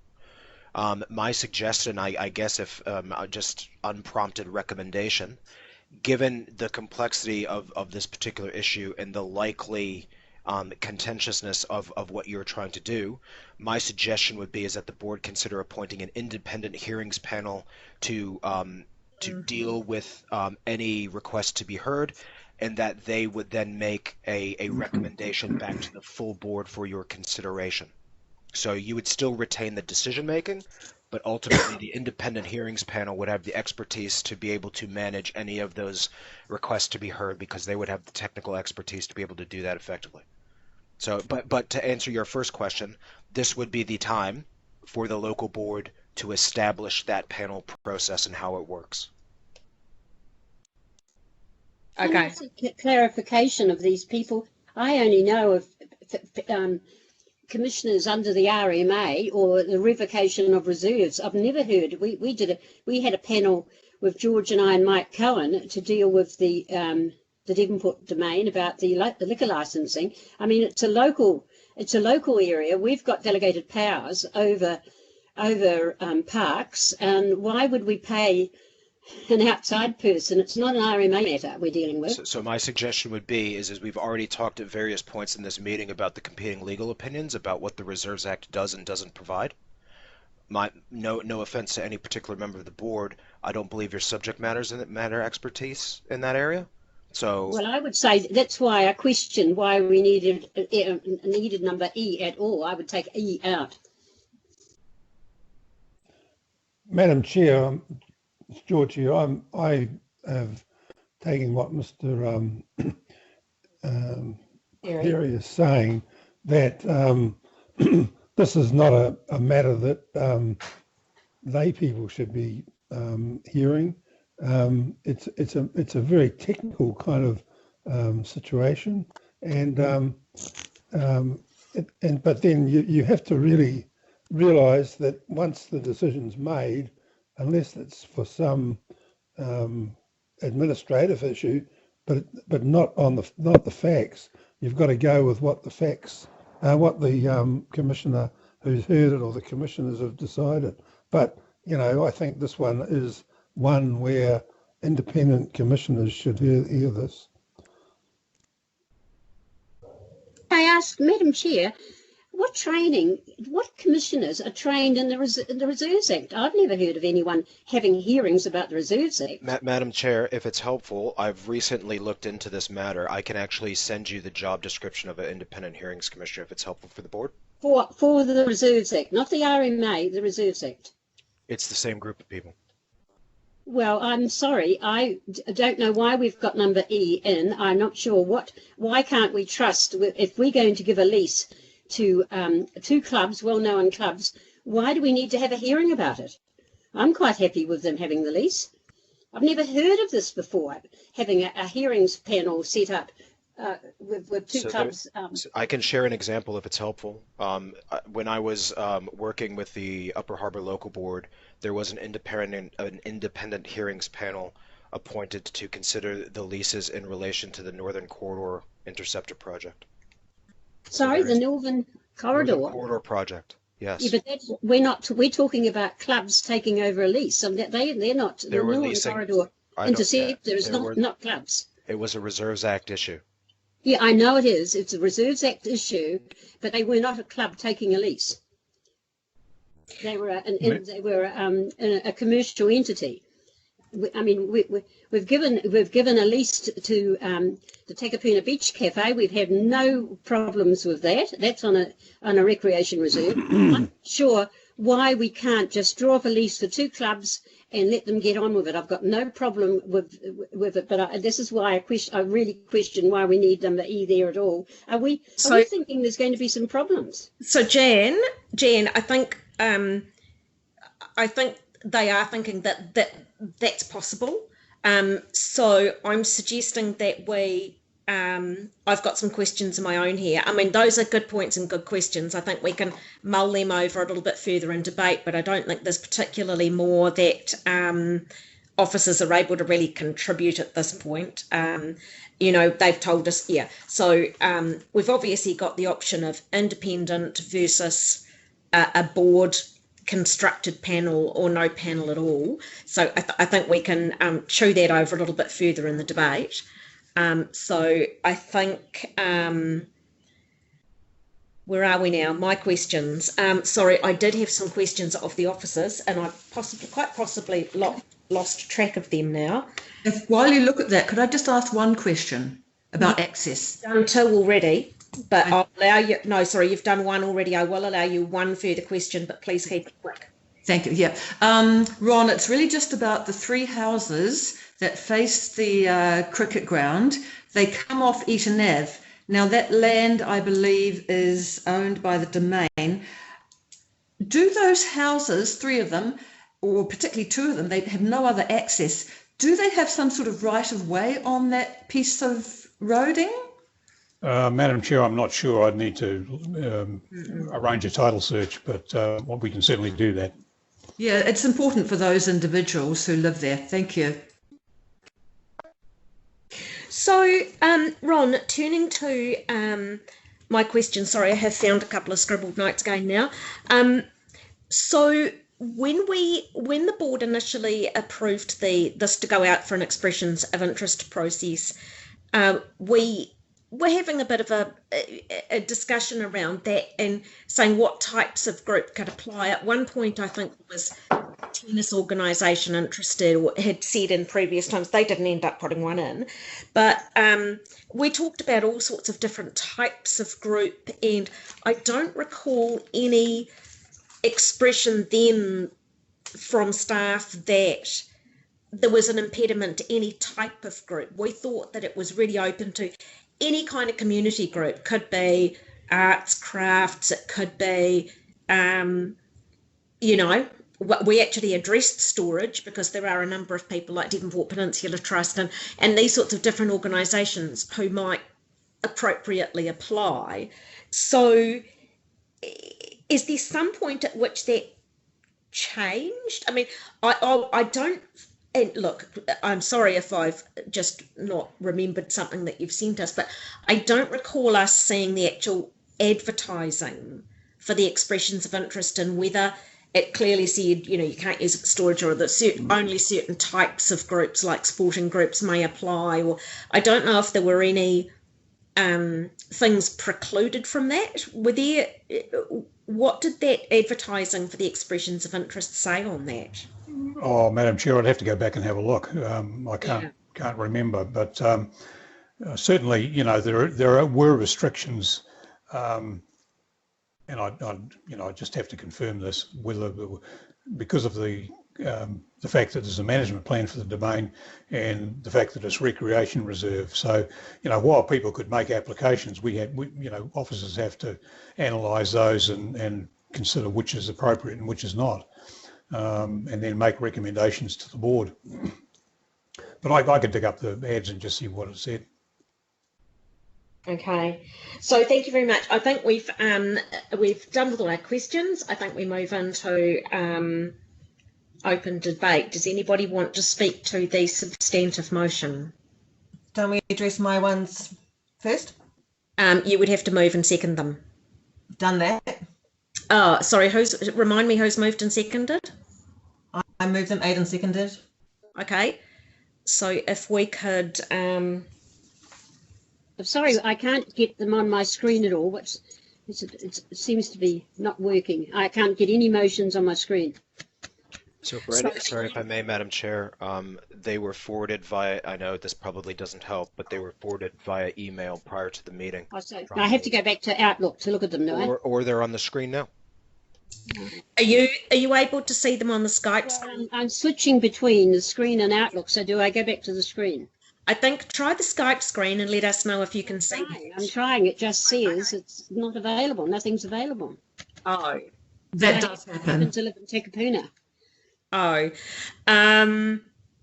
in that case, if you switch to your Outlook screen for viewing, are you able to still hear us? Well, yeah, I am. I'm just going to it now, but I'm having to go back and forth.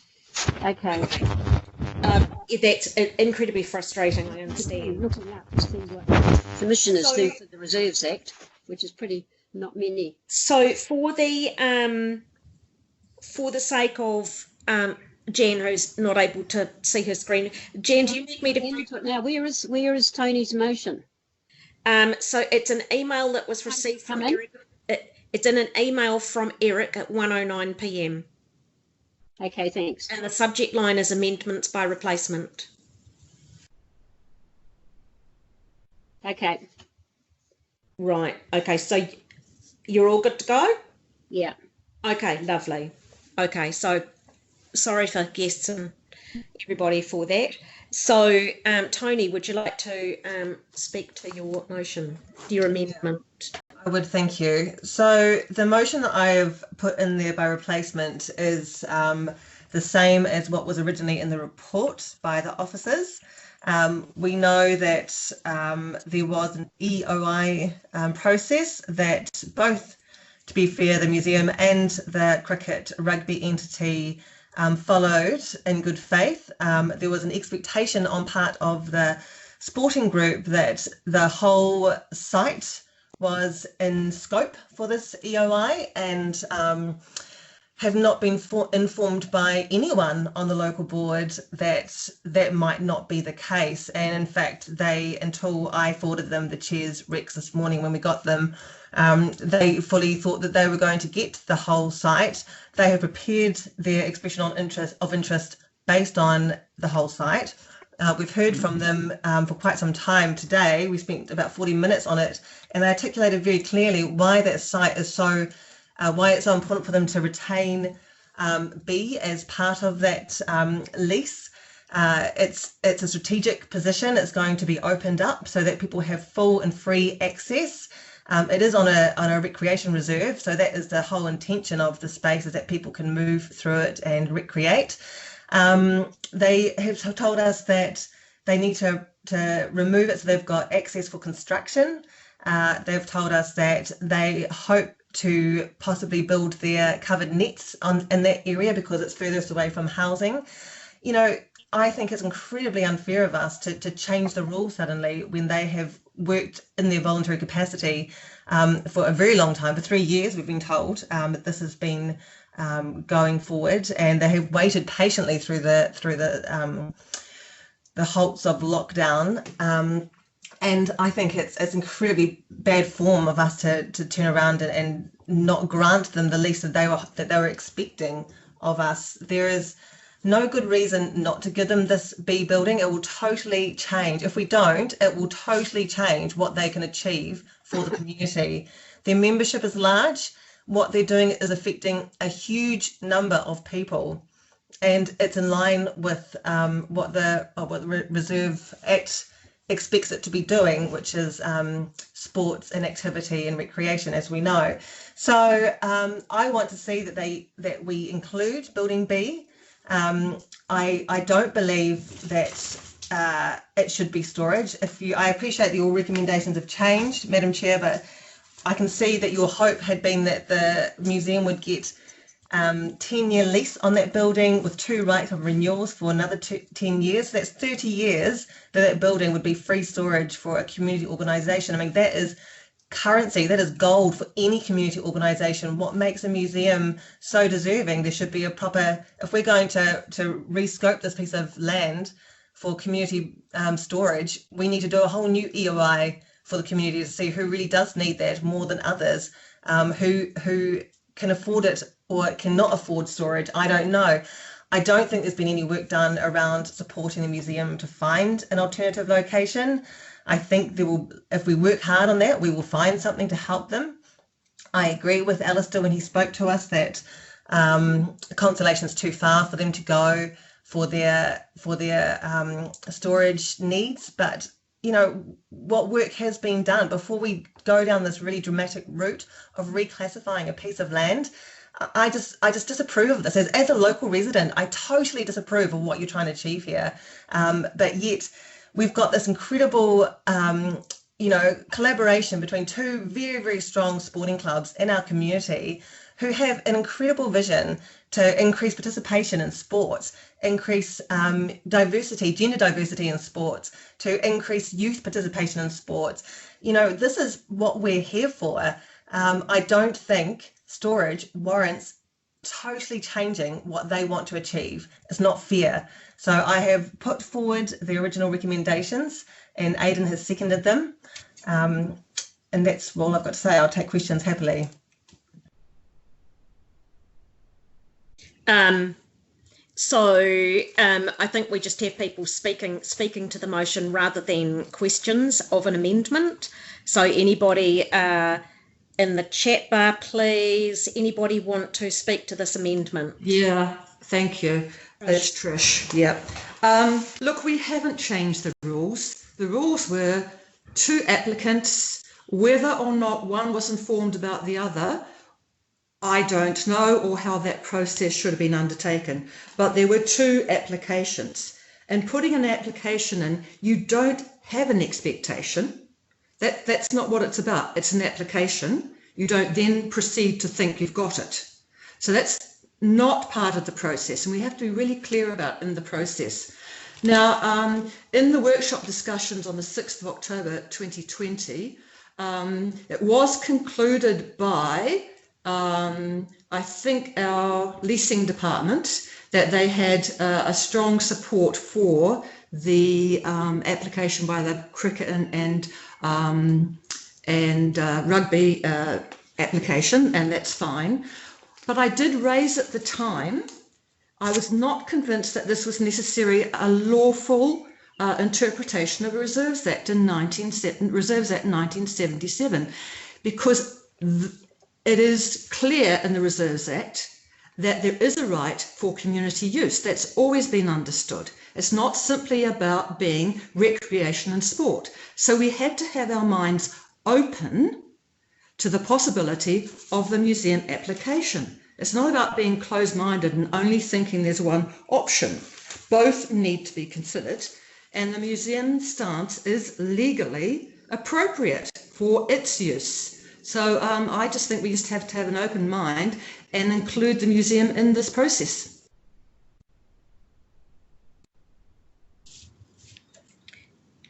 Sorry, I finished. Thank you. I was just about to check that.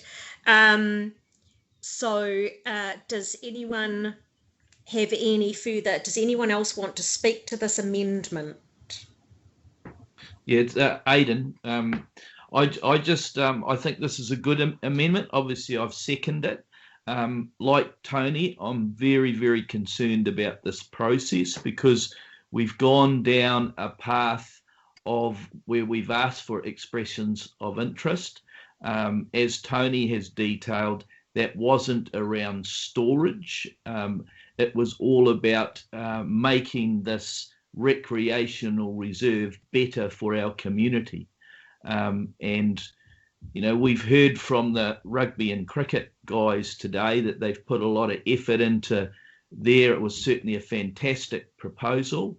That was effectively the proposal that was deemed to be the better proposal, and you know, having access via where that building B is important to their proposal.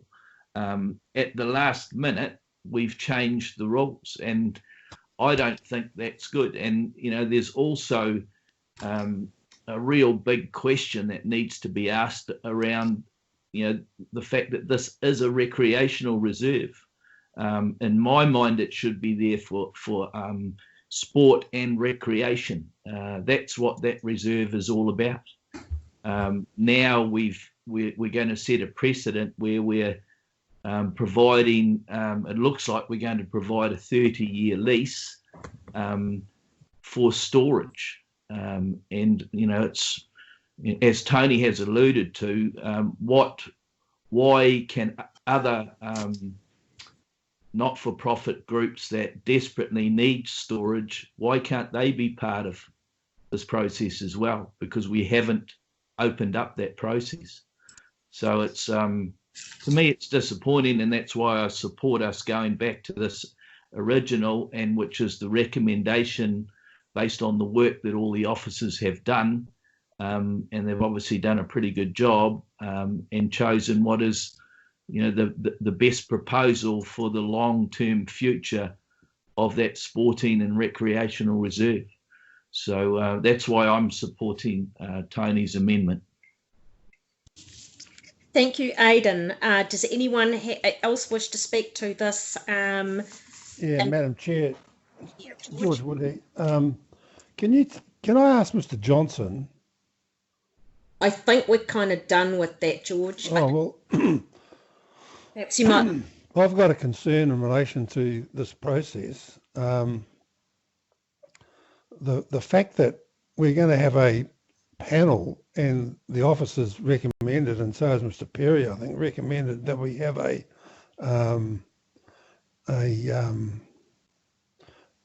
independent hearing commissioner who's got expertise in this area.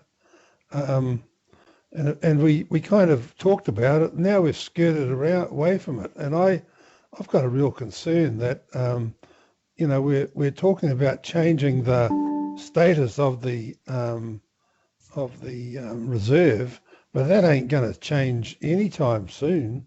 And I'd say that if we go before a hearings commissioner who's got knowledge of this, you know, particular act, that'll be the end of the matter, because it does seem that I don't know what we're trying to do here, because we know that it's not a reserve which has this recreational status. It has got that status, I should say, but the thing that we are talking about now doesn't well, the organisation doesn't have that status, according to Mr. Johnson. We've just heard him say that's the position of the Auckland Council Legal Department, and you know, I would take their views before I take some other barrister. I'm sorry to say that, but that's where we've really arrived at. I don't know how you can get past that, especially if you're not talking about having independent commissioners. Can I move that the motion be put? Hang on, Jen. I'd just like to actually, I'll do that in a moment, Jen. But first, I'll attempt to clarify that, George. So the hearings panel, whether it be a panel made up of board members or an independent panel, and we haven't addressed that at this point, that would be addressing the applications as notified by the rugby and cricket, and the ones that so yeah, I mean, if this amendment passes, then that would be the rugby cricket application for building A, building B, and the site. If this amendment fails, then in the substantive motion, the hearings panel, if there should be one convened, and we haven't addressed that yet, would be for building A and the site, but not building B, because the hearings panel would only be addressing what gets notified. Does that answer your question? No, not really. I think it's So it's got murky as far as I can see at the so moment. the hearings panel only considers what gets publicly notified. If the public notification is for the rugby cricket to have building A, building B in the site, then that's what the hearings panel would consider. If what gets notified is building A, but not building B and the site, then building A and the site for rugby and cricket is what gets notified. At the moment, in the substantive motion, and in fact in the amendment, there's no notification of anything to do with the museum, because in this one, in the amendment, the museum doesn't figure for building, it isn't in building B, and in the substantive motion, building B, the museum would stay on month to month, and we would look at notifications and so forth once we've been through the local parks management man process. And I see a note from Eric in the sidebar saying I've told you correctly. So the hearings panel can only address what's in scope, which is what gets notified. So now we're deciding what gets notified by deciding who we would intend to lease each building and the land to. Now, there's no question that we all intend to lease building A and the land to the rugby and cricket venture. The only point of contention here is over building B. Yeah. The reserves thing, just to answer your other question, George, was around the legalities. Again,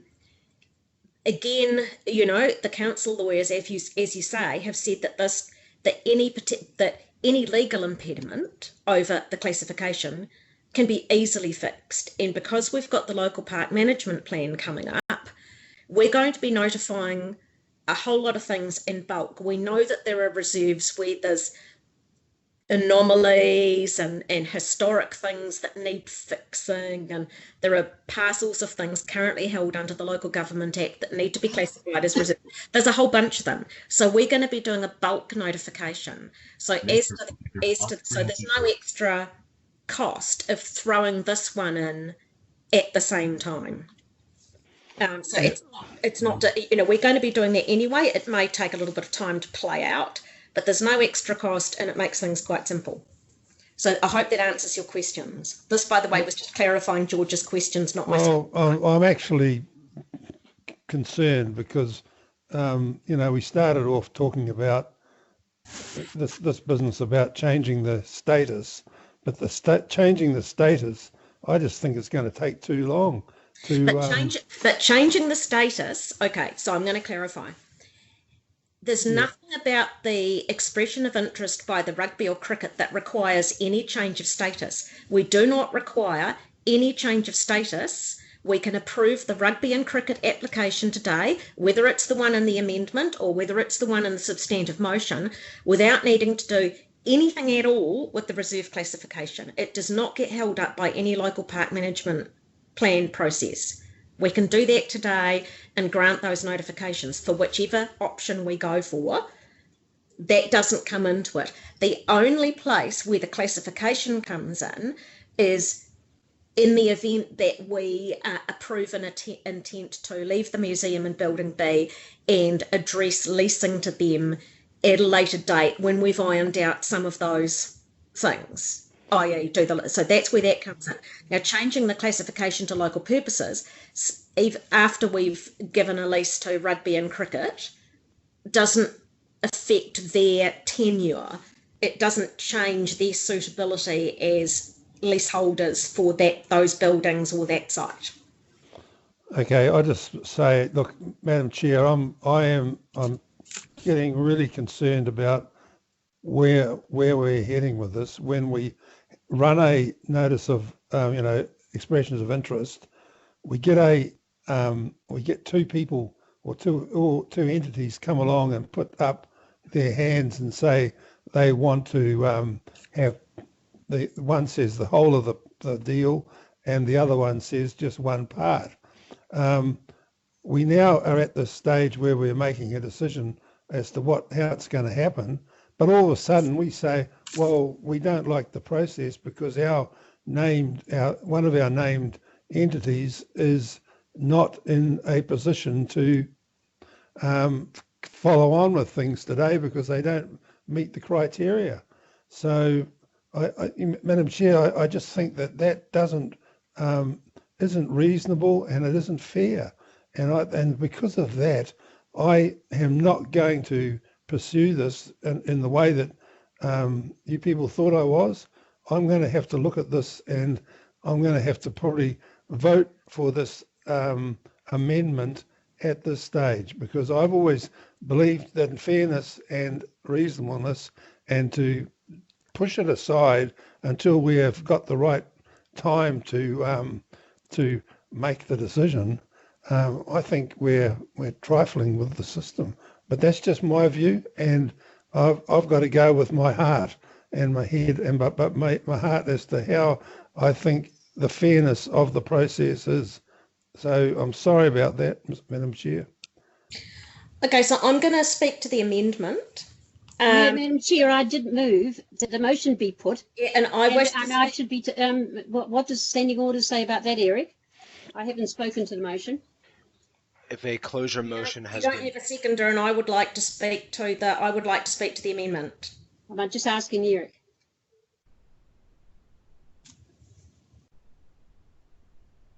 I think the chair has answered the question. Right, so I'm just going to speak briefly, Jen, and then we will go to the vote on the amendment. So I just want to cover some of the points that have been raised in relation to the amendment. So this is not changing the process. I'd like to point out that the museum also applied in completely good faith. There was nothing in the advertising or anything that led them to believe that they would not be a suitable applicant in that expression of interest process. There was nothing that led them to believe that they would not be given the same due consideration. So both of the applicants applied in good faith. And then back in October of 2020, on the 6th to be exact, we had a workshop where the staff indicated to us that they'd received both applications and gave us a sort of an outline of what they were, and said, the rugby cricket have got together, they're really interested in building A, they're interested in the grounds, they would, they have no interest in buildings B, C, D or E, they would be demolished. Meanwhile, we've also had one from the museum who do want building B.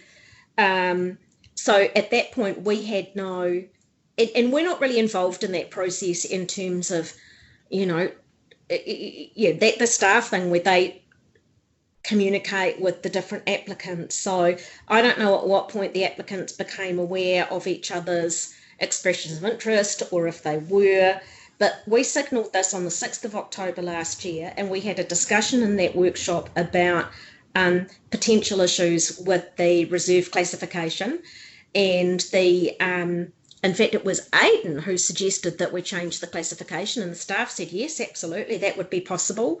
And the local park management plan would be an opportunity to do that, and that shouldn't be an enormous impediment. So I would like to dispute suggestions that the suggestion of the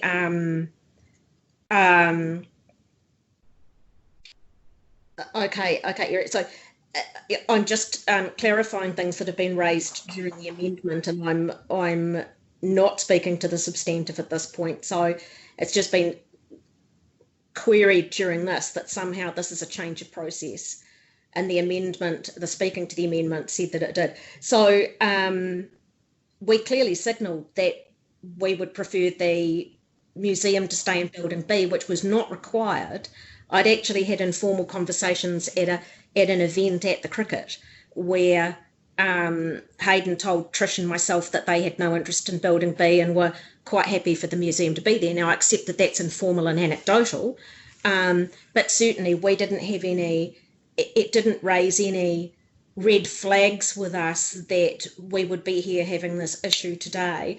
We thought that this was a win-win for the whole community. So anyway, I just wanted to speak to those things about, people speaking about suddenly the process changing at the last minute. Both groups put in expressions of interest in good faith.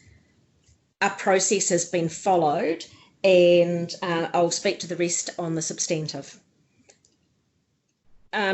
Aidan, yes, you may ask for a clarification of Eric at this point, and then we're going straight to the vote on the amendment. I take it that there was, Eric, I take it there was no conflicts of interest detailed around this item at the start, was there? I didn't miss any of that, did I? Through you, Madam Chair, I do not recall any member at any point. So let me backtrack. Anybody who believes they may have a conflict of interest or a perceived one can do it at basically two opportunities. One is under item 3 on the agenda. So there's a specific section that you'll be aware of called conflicts of interest. Or a member can raise it at any time under any item at the point in the conversation where they deem it may be appropriate to do so. We are now almost 4 hours in. There hasn't been any conflicts of interest at all. Nobody has declared any conflict of interest. Well, I'm just concerned because... Yes, we heard you, Aidan, and now we're going... And Aidan, if anybody wants to declare a conflict, they can do so now. I have a right to reply, Ruth, don't I? No, not on amendment. Yep. Only on a substantive. So... I'm just concerned around... yes, we heard you, Aidan. Conflict of interest. Has a conflict of interest. There was one declared back in the June meeting. Would you like to address that? Yeah, I'm listening to you. I have resigned from the museum committee, so that's been accepted, and they've removed my name from their list on their website, the rest of it. So, Trish, can you confirm that you've come to this meeting with an open mind? Yeah, well, that's what I said. We needed to have an open mind about the two applications. Okay, so Trish has no conflict of interest. She has come to this discussion with an open mind. We can move on, and we're now going to put the motion and vote on the amendment. So please, members, unmute yourselves and be aware that we are voting on the amendment. We'll do this by division, please. So, Madam Chair, I'm happy to call out the division once it's on the screen. Mm-hmm. So when you're ready, Michelle. Okay, so remember, we are voting, just to be quite clear, we are voting on the amendment put forward by a member Van Tonder. So that's A through E, which was on the screen and has been emailed. So, Member Bennett, how do you vote? For. Member Deans? Against. Sorry, I'm just waiting for the delay because it's a bit of a delay. Member O'Connor? Against. Member Van Tonder? For.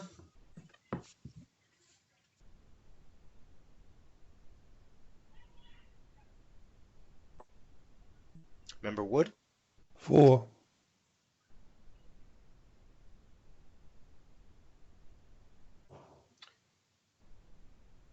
Member Jackson? Against. So members, the vote is tied 3-3. Madam Chair, you do have a casting vote. Do you choose to exercise it? Yes. How do you wish to cast it? Against. So the amendment fails on the casting vote of the chair. Mm-hmm.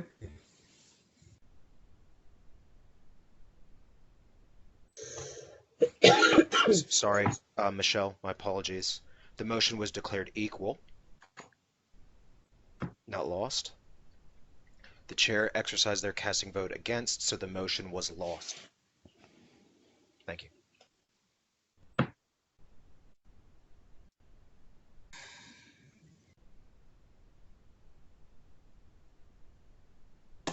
We're now back at the substantive, Madam Chair. Okay, so we'll just give Michelle a moment to get that one back on screen. So Michelle, everything at the first prior to the amendment needs to go in that line, in the next line below. So, yep.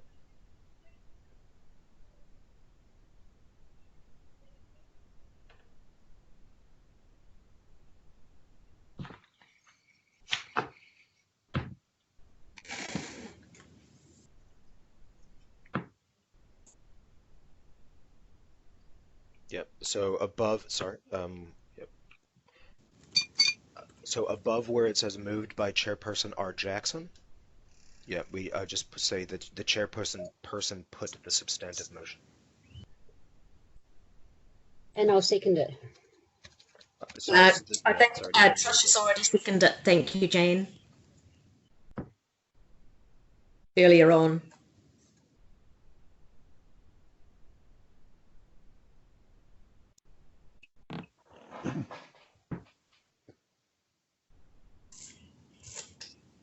Can we see E? Is it E?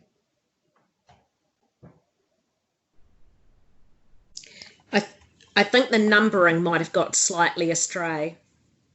It's E that I want to question Eric Yeah, on.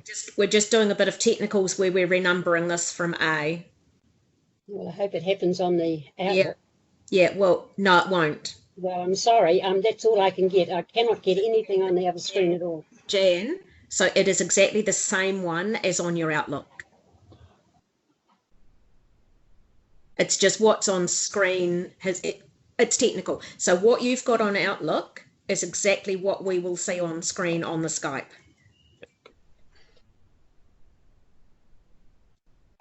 Is that good? Yeah. Okay, cool. So this is the one that was emailed to you just before, during the adjournment, whatever time that was. And I noticed that we're almost at 6 o'clock and we've got a long way to go. Well, so is anybody wanting to speak to these? I want to ask a question. And the question is the relevance of number E. I have never heard of that when we've ever granted a lease to anybody. I've never heard of having a hearings panel to deal with any requests to be heard in relation to the proposals to grant the community lease or the agreement to lease. This is, we don't need, there's nothing to do with the RMA. It's allowed for under the Reserves Act. It's a recreation reserve. And everything's allowed for, so I'm not sure why we need number E in it all. Okay, well, now, Jan, you are speaking now to the substantive, so if there's anything else that you want to say about... That's the main one that came to my eye, and I have brought it up from the time I first saw it, questioning the need for a hearings panel to deal with any request to be heard in relation to the proposals to grant the community lease or the agreement to lease. If we're very happy with it, I don't see why we need a hearings panel to answer any questions, because certainly the officers will answer the questions. If not, the board can answer the questions.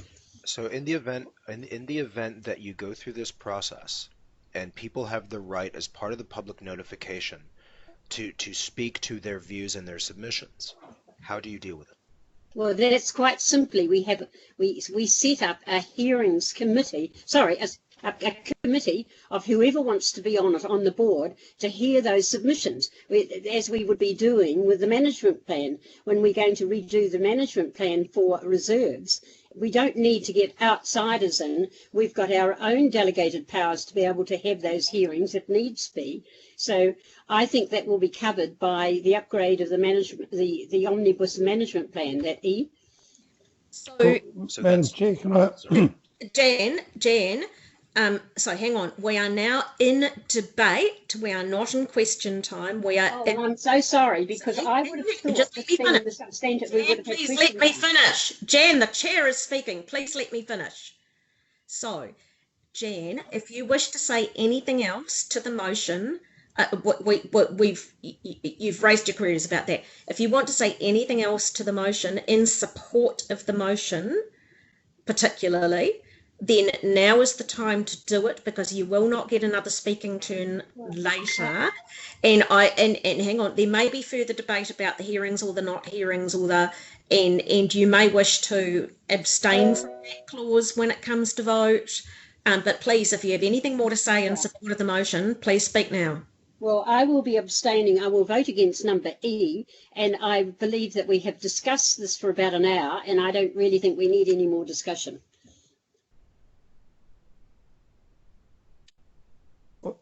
Madam Chair, I just want to speak. George,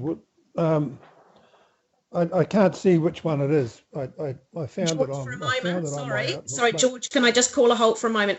Can I please ask members to indicate in the chat bar if they wish to speak? George, you're on. What I want to say is that the kind of situation we've got to here is difficult because we put out expressions of interest. We got one which wanted the whole of the premises and one which wanted just a small section. But the one that wanted the small section didn't qualify under the Reserves Act. And that's what the council officers say. And, you know, that is going to be the nub of this decision or the hearing. You know, and if we say, oh, we're going to have it, we'll hear it ourselves, or the board will hear it, or some people of the board will hear it. When you hear it, you're virtually going to make the decision. And when we did the Takapuna camping ground, that was heard by a former person who had been a high-level officer in the Department of Conservation, and he went through and heard the whole process, and that was pretty tense. But he's got the ability. He's got the ability to get good information, legal advice, in relation to these very technical issues that we're trying to wrestle with here. And, you know, if we're saying we're going to wait until we do the omnibus management plans and then change it, that could be forever. And I think that is just completely out of order in trying to do it like that, because this is supposed to be a reasonably quick process. But we're going to hold it off until we've got the situation as to how we want it, because we know of what Mr. Johnson said to us today, and he said some important things that the council's advice is different to the independent advice from Ken Palmer, who's a doctor of law. So I think that is really where it is. And if you get a independent hearing commissioners, you can't then usurp their decision when you're finalising the thing. So that makes it difficult as well. And that happens with resource consent hearing, the Resource Management Act business, where you get an independent hearings commissioner to hear a plan change or something, and they report back to the council or to the council, it would be mainly in these days. And there's no way that the council is going to go and usurp the decision of the hearings panel commissioner. So that is the same situation that we've got here now. Very difficult, very difficult. Sorry, that's me. Jen, did you want Point of order for what George was saying, as one who's sat on that hearing for 2 days with the camping ground. That's not a point of order, Jen. No, I'm point of order. George It's not is a point of completely order. Incorrect. He said there was one person doing the hearing. There was the Jen, whole board. Jen, that is not a point of order. Well, he's incorrect. A point of okay. Well, that's you can do that where you've had your speaking turn, and I will address that. Because a point of order can only be something that's in our standing orders. It can't simply be that you disagree with what the other speaker says. Sorry. So I can address that in my right of reply. So is anybody else? So George, have you spoken? Have you said everything you would need to say about this substantive motion? Well, I think there's only really one issue that I see at the moment, and that is that how the hearing is going to be heard and it's important. And I don't see that we've got any independent hearings panel name in there at the moment, which. No, so just to clarify, and I'm not speaking, I'm just clarifying, and Mr. Perry will no doubt correct if I'm wrong, is that my understanding of his advice earlier was that there is a pool of independent panellists who were available to be called on in the event of a hearing. So E could read that we appoint an independent panel of unnamed people who would be called from this pool, or that we would appoint specific board members on that panel. Madam Chair, because I can't write and look at email, I can't look at Outlook and write on the panel at the same time because my screen doesn't allow it. Yeah. Can I speak to the motion? You have spoken to the motion. No, I asked the question. No, you have spoken to the motion, and I reminded you. I'm sorry. I was saying. Well, I'm just saying that. I'm sorry, Member O'Connor, but okay. I did say several times that if you had any more to say. Talking about the previous motion, I didn't talk to. No, in the substantive motion, I did say when you were asking those questions about the hearing, I said this is your speaking turn to the substantive motion. And this is it. This is your calling it a point of order that was actually lies that George was saying. He said one person did the hearings, and that was a lie. There were 8 people on the panel. Well, he may have misremembered. No, sorry, 7 people on the panel, George, not 1. He may have misremembered. Yeah, I know. Well, it's very difficult for me to forget when I sat through it on the hearing panel for 2 days. Okay, so is anybody else wanting to speak? I think I was after George. Yeah, okay. I am really concerned around this. Well, first of all, I agree with what George has said. The whole thing is problematic, and it is when you're sort of provided with the surprise at the last minute. I'm also really, really concerned around this conflict issue. The member has said that she's no longer on the board when only 2 or 3 months ago she provided a conflict or declared a conflict. You know, it's hard to see that this is a good process. You know, I would ask the question, has she been involved with meetings with the museum to talk about this? You know, because that may be a conflict, and maybe somebody can answer that for me. Quickly. That has been asked and answered, Member Bennett. That has been addressed. Do you have anything more to say to the motion? Well, it's a serious matter, though. It's a very serious matter. Because asked and answered. Do you have anything else to say to the submitted motion? The most recent question has not been answered. Sorry, Tony.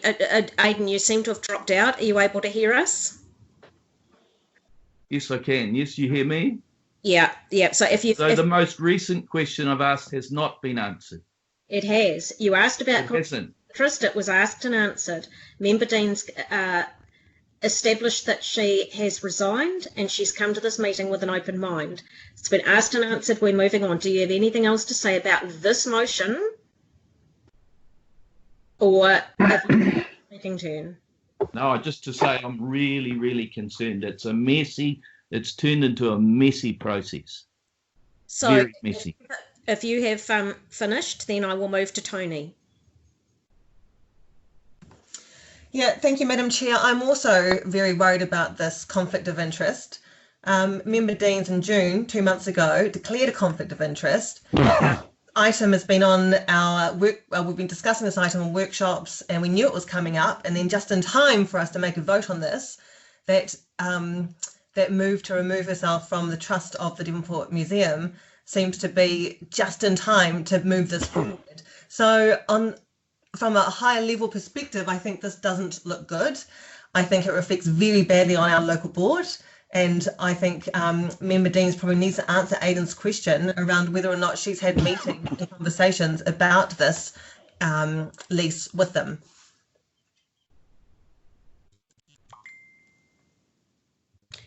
So do you have anything else to say to the motion, Tony? Otherwise, I'll turn to Trish, and I'll note that Trish has asked and answered questions about. Okay, am I ready? Am I on? Okay, thank you. I think the board, most members of the board are getting the legal aspects really confused. The Devonport Museum has a right, it had a right to have an expression of interest, was placed alongside of it. It had a right to seek a legal opinion. I had nothing to do with that legal opinion. It's written by Professor Kenneth Palmer. He teaches resource management law, and I know this because my son was one of his students. There's no conflict of interest there. And he has taught this subject for many, many years. So it was a natural progression from Tim McBride, who was teaching human rights, to ask for some opinion. And you've got one. And what that opinion says, it's legally right for the museum to have occupation because it fits in with the passive amenity appreciation of the Reserves Act. That is there, we can't dispute it. So I'm not even going to worry about that. That is there, and that is the purpose of it. I love what the sporting groups do. And I've been to a meeting, at least one meeting, formal meeting with them, not on this topic, to discuss other things that they were concerned of. And I'm fully supportive of what they do. In regards to public notification, it's my understanding, again, this is not my point of view, it is my understanding that the management, the domain management plan actually asks for public notification when there are significant changes. So I believe there will be public notification of Building A because of the changes to the building and really the changes to what has been happening there. And that's a really good thing because not only do the sport supporters get to have their say, but so does the rest of the community, the neighbours, and what their concerns are.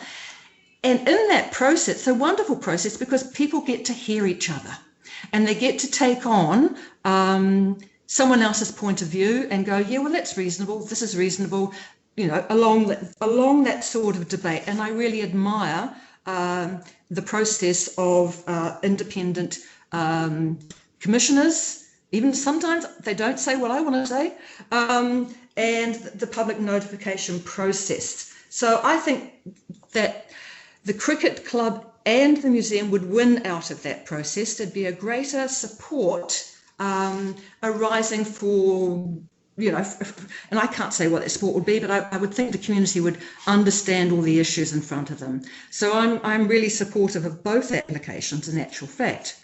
What I'm asking is, this is a really small little area, a really small little building, and we've had a museum since, actually I've forgotten the date, I think it's the 1980s somewhere, that has collected resources that are public use. It's a well-established, creditable museum. They've just recently been interviewed with the Professional Association of Historians, and there's an article on them in the latest publication for there. So they're credible, and we don't have a credible museum in the North Shore. Maybe one day, when the Metro Centre really takes off, we'll get something else as well, because Takapuna needs that service as well. So it's a really little small area. I would think our community just might, in the public notification area, say, hey, can the two groups come to some sort of arrangement? Because that's really what's wanted here. It's about amenity for everyone, not just one group. And I think that although I support the practice thing that was going on in the middle of the application of the area, so I've just lost those notes, that will be of concern to our local residents. But if they see two groups working together really well, I think that kind of nullifies some of that community concern. I don't think I have any other points, but yeah, and I've raised all other points, so thank you for listening. Cheers.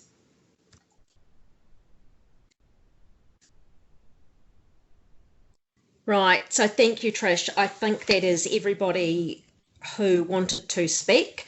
I'm just checking that that's the case. Right. And I'm just going to make some comments and reply. I have right reply on the motion. So I have, and we flagged some time ago, as I say, 6th of October last year in a workshop when the outlines of these expressions of interest were kind of presented to us by staff, is that I supported both applications at that time and still do today.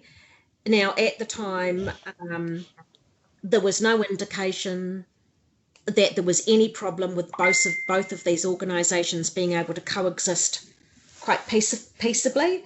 The rugby cricket group indicated that they would take on the demolitions of buildings, B, C, D and E, with little sheds. But there was no indication then that there was anything about building B that would impede their plans. There was nothing there about it impeding access for any construction, and I'm sure that the council can facilitate access to the site. There's a substantial road frontage on the Cambridge Tui Street side. There will be access, perhaps not for the biggest machinery, through the nav entrance beside building B. And I note, building B is not in the middle of the site. It's very much tucked away. I'm sure that the plans that the cricket have, and they say the cricket and rugby's they've said themselves that they don't have a specific site plan of how the indoor training areas and so forth would be accommodated on the site. But building B is so far off, tucked off onto the side, and a little bit of a dog leg by Eaton Ave, that I can't imagine that is going to scupper their future plans. So I'm sure we can assist in making sure that the cricket and rugby have the access that they need for construction, for machinery, for those sorts of things that they do. And in fact, some of those things may be a little way off yet. They've got the initial 5-year lease, which enables them to fundraise, get plans, get consents, and I'm sure that we'll be, supportive of all of that. And indeed, I've always been supportive of both applications, so nothing I say here indicates any lack of support for the aspirations and goals that the rugby and cricket clubs are pursuing through their application.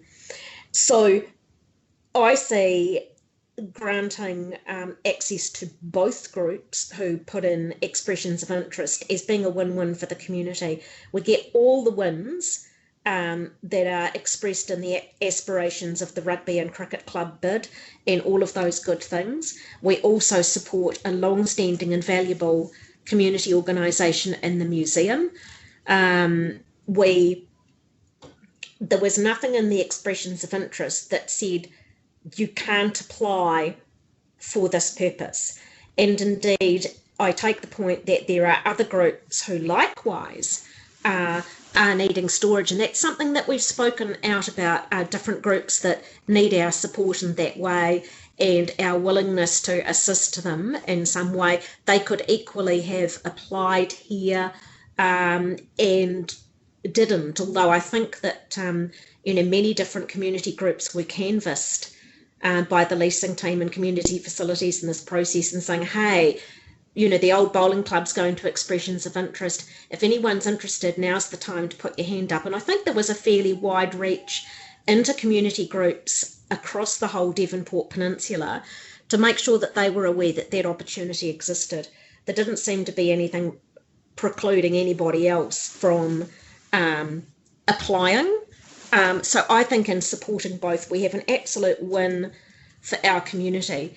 So the alternative, if we don't allow the museum to continue on in building B, is that building B gets demolished and we end up in the position where, we've got another community group, i.e. the museum, a valuable community organisation, in the same position as some other people who are needing assistance in that space.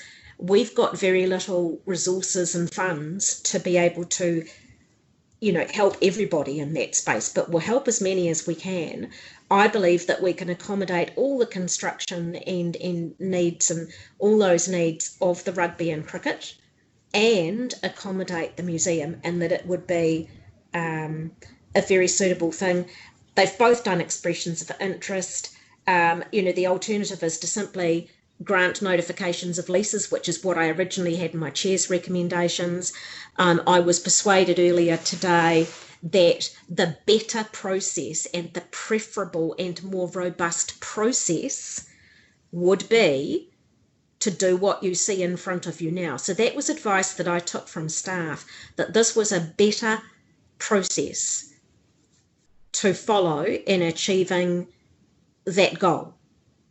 And so I'm happy to be guided on that process by the staff subject matter experts on that, and that is the advice that I've taken in doing what you see there before you, which is basically the original recommendation of the staff, but the rugby and cricket having building A and the grounds, and the museum having building B, and that we would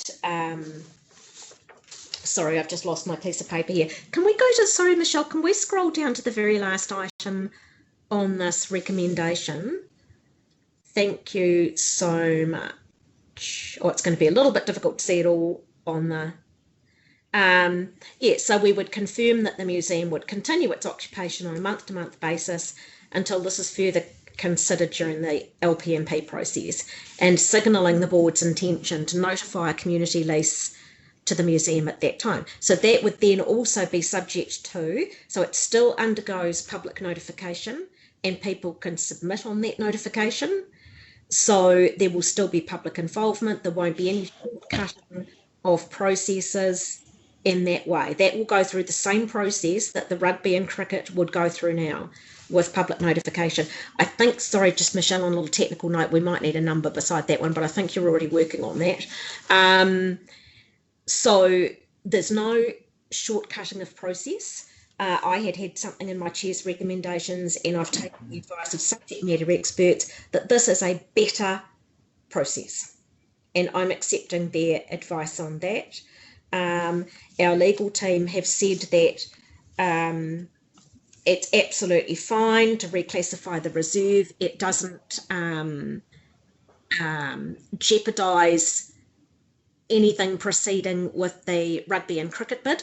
That goes ahead completely untrammelled by any considerations about the museum, and that so we do need to address thank you, Mr. Perry, I see your thing in the sidebar there, where we do need to have a little discussion on whether that is a hearings panel made up of board members or of independent panelists. I think that, Eric, do you have any indication off the cuff, and sorry, this is a bit of a last minute clarification, on the likely costs of an independent hearings panel as opposed to having board members do it? Through Madam Chair, I don't believe the board bears those costs. Okay. Unless Maureen, my apologies. I know you're around. I don't know if you know that, but I don't believe that the board actually bears those costs. We'll be doing that. There's a centralized budget that's held in a different part of council that manages that. I believe so. I don't believe there is a LDI cost to the local board, for example. Okay. I personally would, and maybe everybody wouldn't agree with me, but I personally think that it would be better to be an independent hearings panel.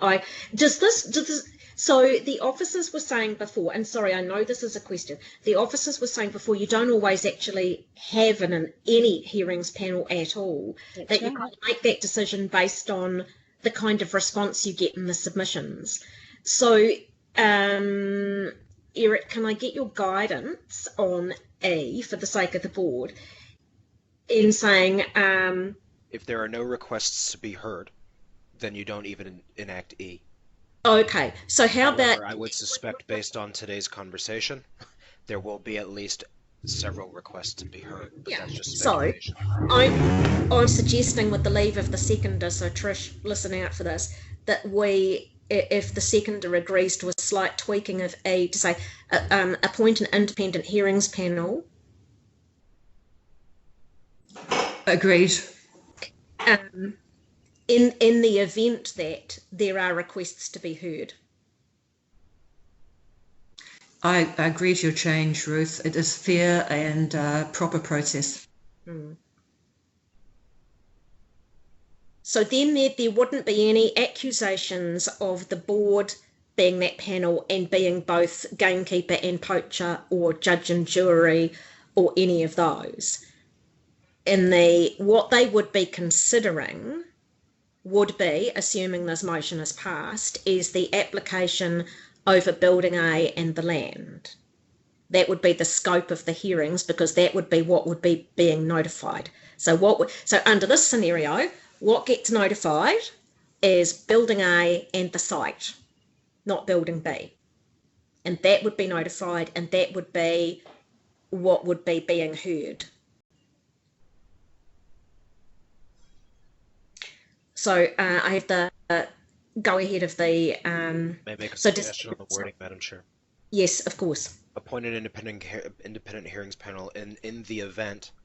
In the event that council receives requests to be heard. Yeah. And furthermore, Madam Chair, I presume your intention is for the independent hearings panel to make recommendations back to the full board for your decision making. Is that correct? Yes. You should be explicit about that in the end of E. Okay. Sorry, I didn't think it wasn't in the original one that the officers. I didn't think to add that wording. So yeah, that's cool. The board has got the power to make the final decision. And that such panel, or that the panel report back to the board for final decision making. It's basically, and they provide recommendations back to the board for their consideration. Okay, so that the panel provide recommendations. Sorry, Michelle.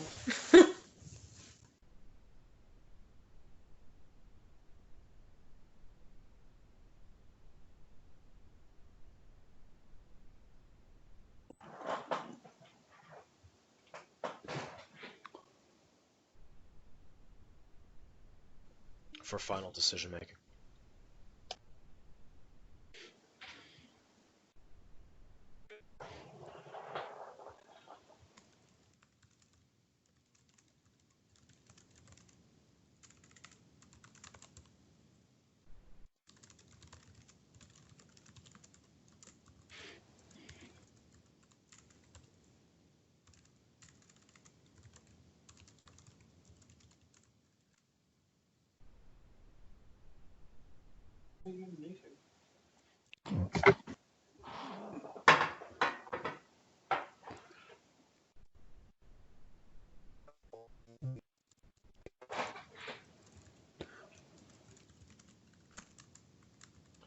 Madam Chair, I think we're finished. Okay, so I'm now going to put the motion to a vote. We've all spoken. I've done right of reply. It's been a long day. And so I think we should do this by division under the circumstances.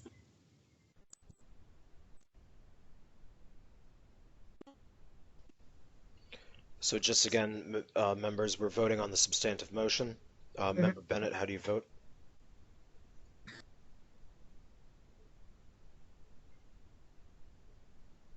You may be on mute, Aidan. Against.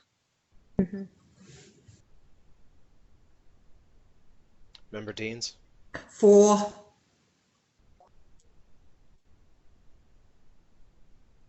Member O'Connor? For. Member Van Tonder? Against. Member Wood? No. Madam Chair? For. So the vote's tied 3-3. Madam Chair, do you wish to exercise your casting vote? Yes. How do you wish to exercise it? 4. So the motion was declared equal. The chair exercised their casting vote 4, so the motion was carried.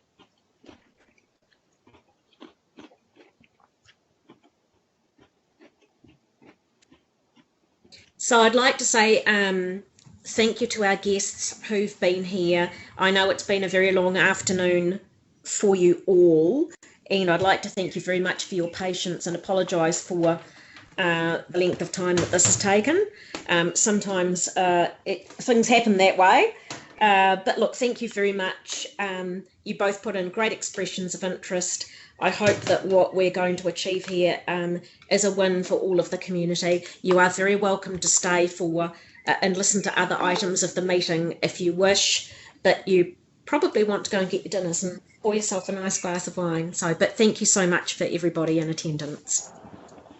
We're now going to move on to item 15, Auburn Street Reserve Service Assessment. Now we also have John McKellar. I believe we have John McKellar in attendance with us, and I think you've been on the call all along, John. So thank you so much for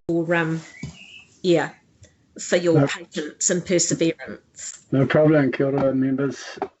Let's get into it. Let's not wait.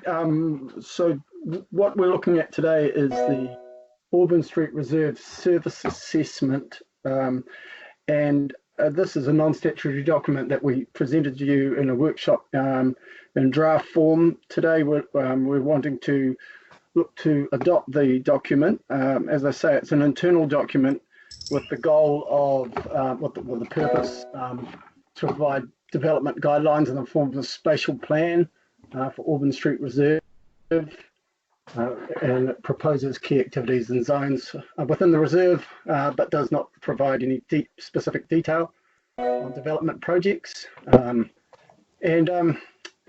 just a little bit of background on Auburn Street Reserve. I think we all know it pretty well, but there's 4 key leaseholders on there. They are the Takapuna Croquet Club, the Fab group, the Takapuna Childcare, it's big pardon, Takapuna Play Centre, and the Taikamariki Girl Guides Hall. Well, no, it's more than a hall. Sorry, Jen. I'm sorry. Yeah. No. Yeah. The other key things about the reserve, I think we understand that it's a key pedestrian and cycle connection for Takapuna, and then a North Shore, with the construction of the Patawani cycle connection in there currently underway. Also noting that it's a very important passive recreation space in Takapuna as it intensifies, and there is not a lot of passive recreation space in Takapuna. And it also provides some car parking, amongst other things. Look, as I say, I don't want to go into too much detail. It's late, and I think we all know it pretty well. But what we're talking about today really is this document, which is really just a high-level document that staff and the board use to try and identify what the future of the reserve would look like.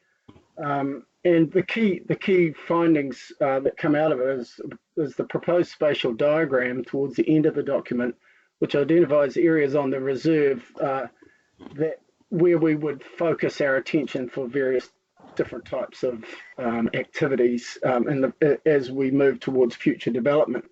The key being sort of the western end of the reserve being focused on recreation, and the eastern side of the reserve more on community facilities and parking. And then also noting, I think one of the other key things about the reserve and the plan is that there is currently a disconnect between a new piece of reserve that has been council purchased to connect with Anzac Street, and that's disconnected by the current Croquet Club lease. So that's obviously a key concern.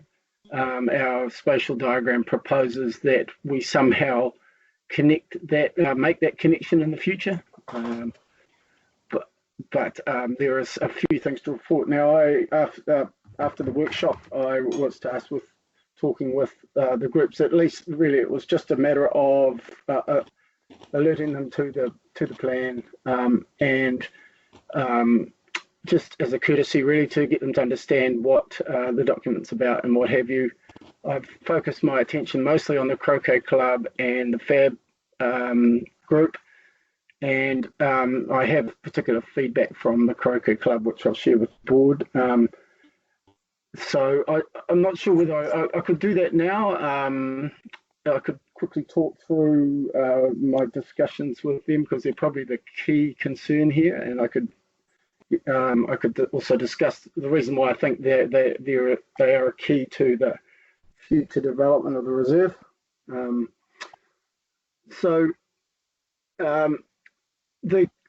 My discussions with the Croquet Club committee indicated that a couple of things, key things. The first thing being that they believe that they would be open to working with council to try and provide some sort of connection through their terrains, their fields, not on the existing fields, but they believe there is possibly enough room to get some sort of pedestrian connection through at one of the ends of their field 4, which is the furthest from their clubroom. And also noted that they are open to, if other areas in North Shore reserves were to become open to them that was more suitable, they are also they would also look at the potential possibility of moving their operations to another reserve if something suitable could be found in the future. And I think that's a key thing to know, because I think very much the development of the reserve is dependent on that situation, really, and moving any other community facilities within the reserve is very much dependent on the Croquet Club. So, sorry, yeah. Sorry, John. Can I just get that sound there as you were speaking? And can I ask everybody speaking to mute? Sorry.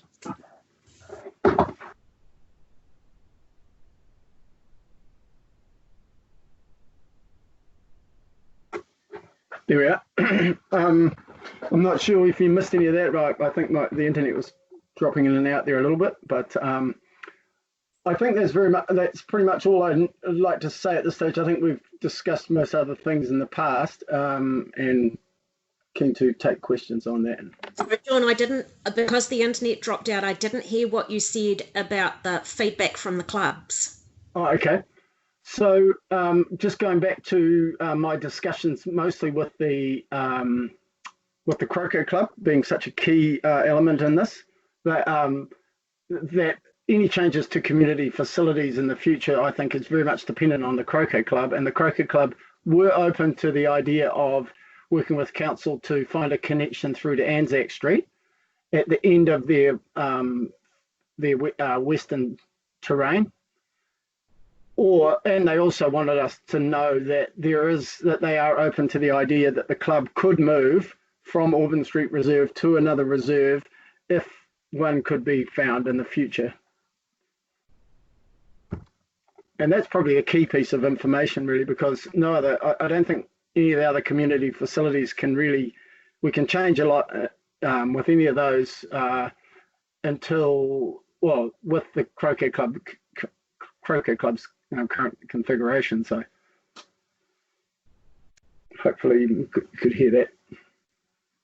Okay, so open to perhaps, John, it would be useful at this point if we're able to get the basic spatial plan on the screen. Sure. That's from page. I can't see it. I'm trying to figure what page of the agenda. That is on page. I've got no screen. Yeah, okay. Oh, okay. So hang on a minute. So page 93 of the agenda. So Jen, yeah, that's difficult if you can't see anything on the screen. Are you able to look up the agenda? I'm sorry, I haven't been able to read. Thanks very much, John. But because of the main body of your report doesn't actually handle very well sideways on my computer, it's just sad that I haven't been able to read it because it's not printed off. Right.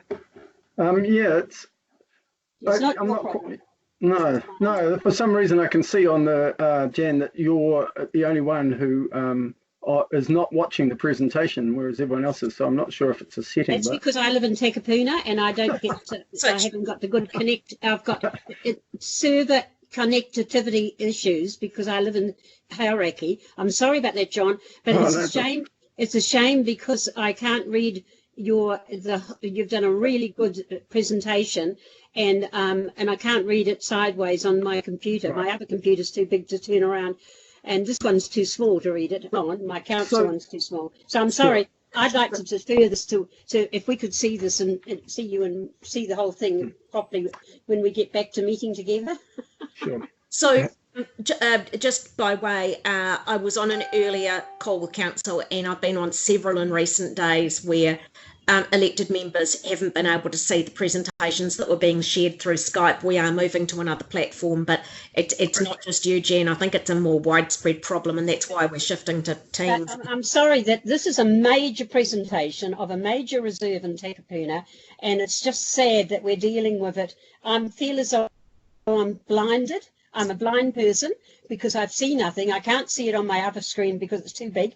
I can't turn my computer sideways, my other computer sideways. And I'm really, really sorry, John, because I've got questions to ask when my time comes up anyway. Yeah. Okay, so we're moving to questions. Sorry, Madam Chair. Yeah. I think I'm able to project what you've asked me to be projected. Is this what you're after?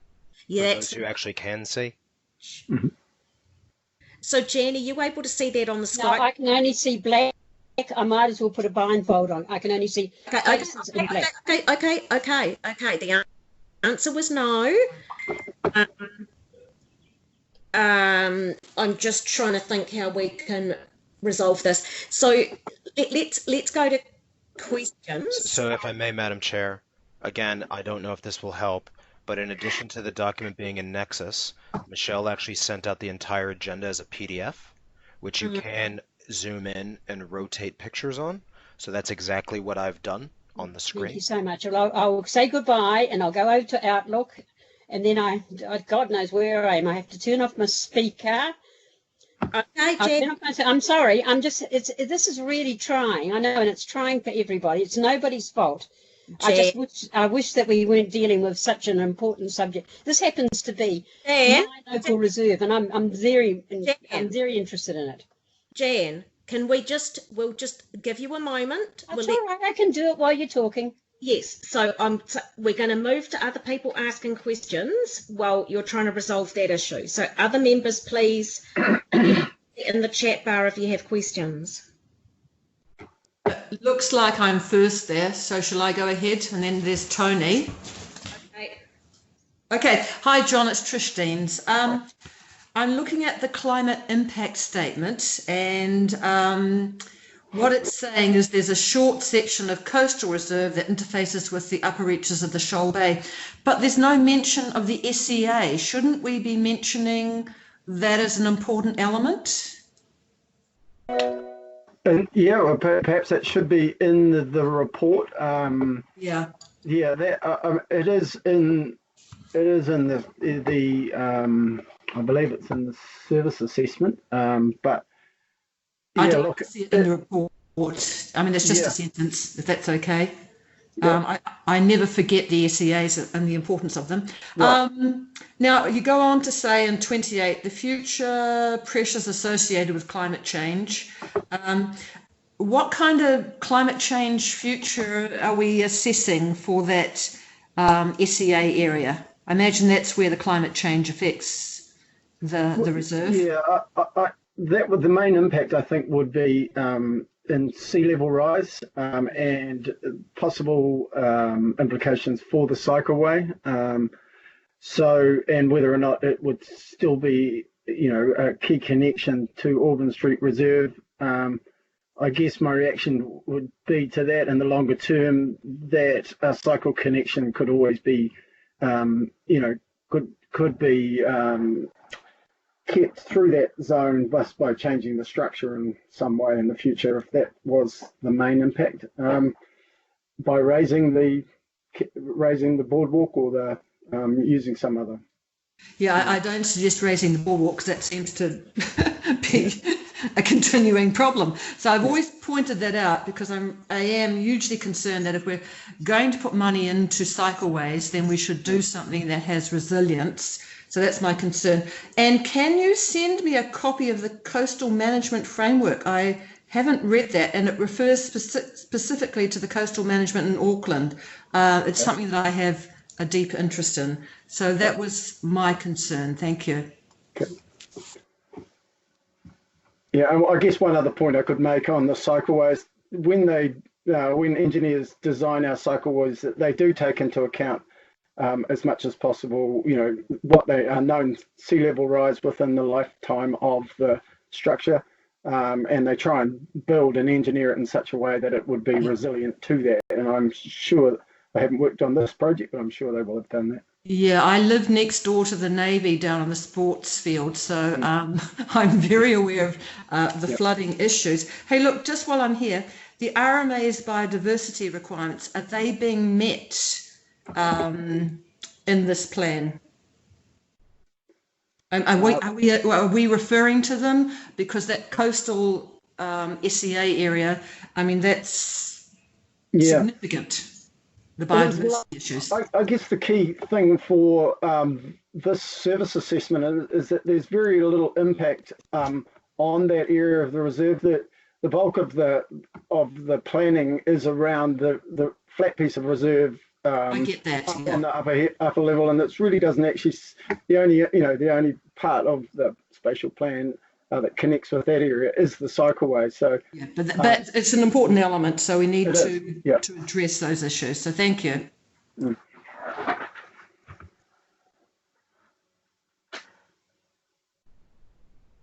Right. So that, and then we've got Tony, and then we've got Jan. Thank you. Before I ask questions, I'm just going to move my amendment so it's on the table before I go into my questions. I think Aidan's going to second that. Yes. Yeah. No problem. Second.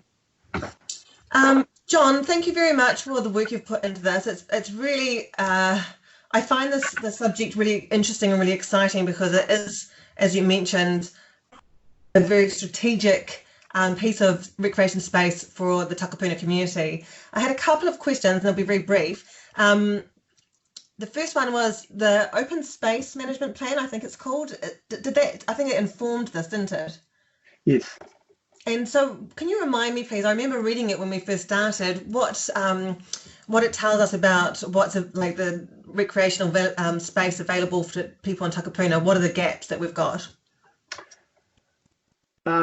Look, I don't know the specifics, but and I mean, we could pick up on that later, but and I could try and find some information from that document and send it to you. But the key thing is, I think it's well known that flat, passive, open space in Takapuna is hard to find. Yeah. You've got some fantastic reserves here without a doubt, but you don't have a lot of the smaller community style passive spaces. You've got your Takapuna Beachfront Reserve and Kalani Park, which have their own, obviously they're tremendous reserves, coastal and lake reserves, but these smaller neighbourhood reserves that your intensive housing surrounds, where people can access it very quickly and easily. They're lacking in Takapuna. We do know that, and they've, so it's extremely valuable in that regard. They're really there's Potter's Park. I'm talking central Takapuna here, and then beyond that you're looking at Barry's Point Reserve. So not a lot, eh? It's some distance, yeah. Yeah. So those the sections on Anzac Ave were bought in 2009, weren't they? Like 12 years ago? That's right, yeah. And so when they were bought, was there ever a plan or a strategic vision or something? I mean, I understand high level it was to connect it. It just feels like 12 years has passed and nothing's happened. Yeah, there was at that stage. There was a plan. I'm just trying to find the name of it. It's that North Shore City created, which indicated that they were interested in trying to get a connection from Auburn Street Reserve right through the surrounding streets to Kalani Park. Mm-hmm. So following the arrow on the spatial plan that you can see, and connecting through the purchasing more properties through that zone to make a sort of a grand promenade from Auburn Street Reserve to Kalani Park through those two blocks. I think that's probably unlikely now, given the change in so many changes and the cost of the cost of property. But that was a vision at the time. It also had its obvious connection, just a good connection through to Anzac Street. But that was certainly a lot of the thinking. The Takapuna plan. I'm trying to find the name of it. Beg your pardon, some time ago. But yeah.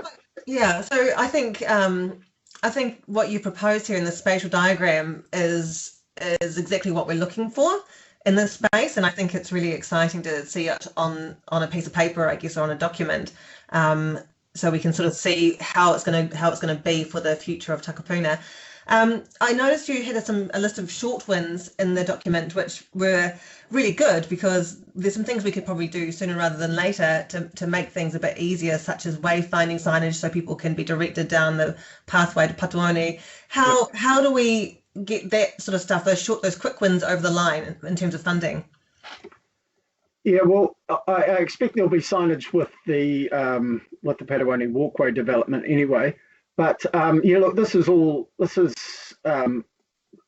perhaps a work program item that I could pick up on to develop it further and into a bit more detail.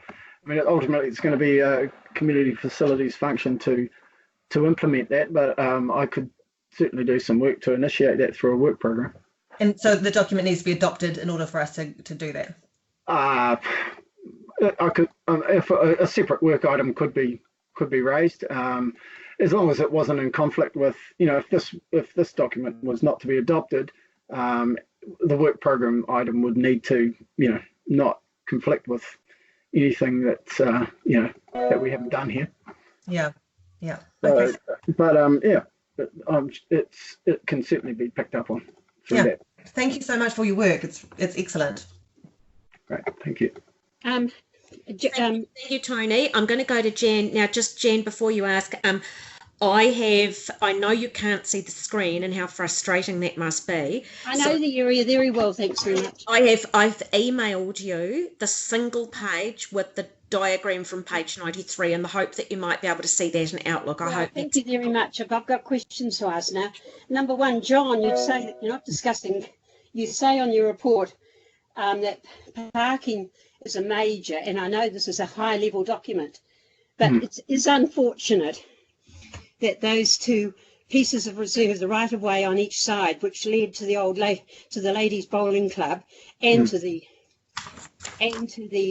croquet club, were taken off. When we did the new lease, I got the wool pulled over my eyes, I have to say, that we lost those right-of-ways, which were reserved land on each side. Have you got a copy of the title, John? I haven't on there, so could you clarify I'll send you a copy of the title. Yeah, what you're describing there, though, are you talking about the current parking, the two strips of current parking? Yeah, the current parking is actually on reserved land. They were right-of-ways going to each lot. So when Fred Thomas bought this land from the McNanays, this guy owned a whole part, and he gave it to his daughter, and he had 5 unmarried daughters, and she got all this land.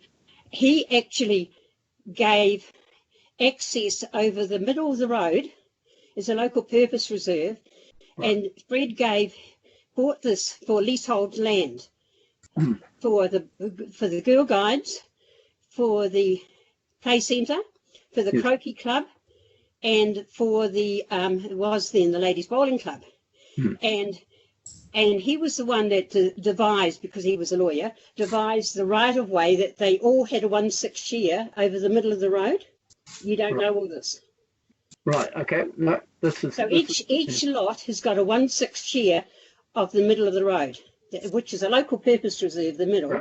But on each side, going from the Ladies Bowling Club, which is now Fab, and the Croquet Club, there's 3 metres of dedicated reserve under the Reserves Act. Now, we didn't lease that out to the I didn't understand, I didn't realise when we were doing that lease, it wasn't as contentious as the one in Devonport. They did not lease, the council did not lease that right of way to the Croquet Club.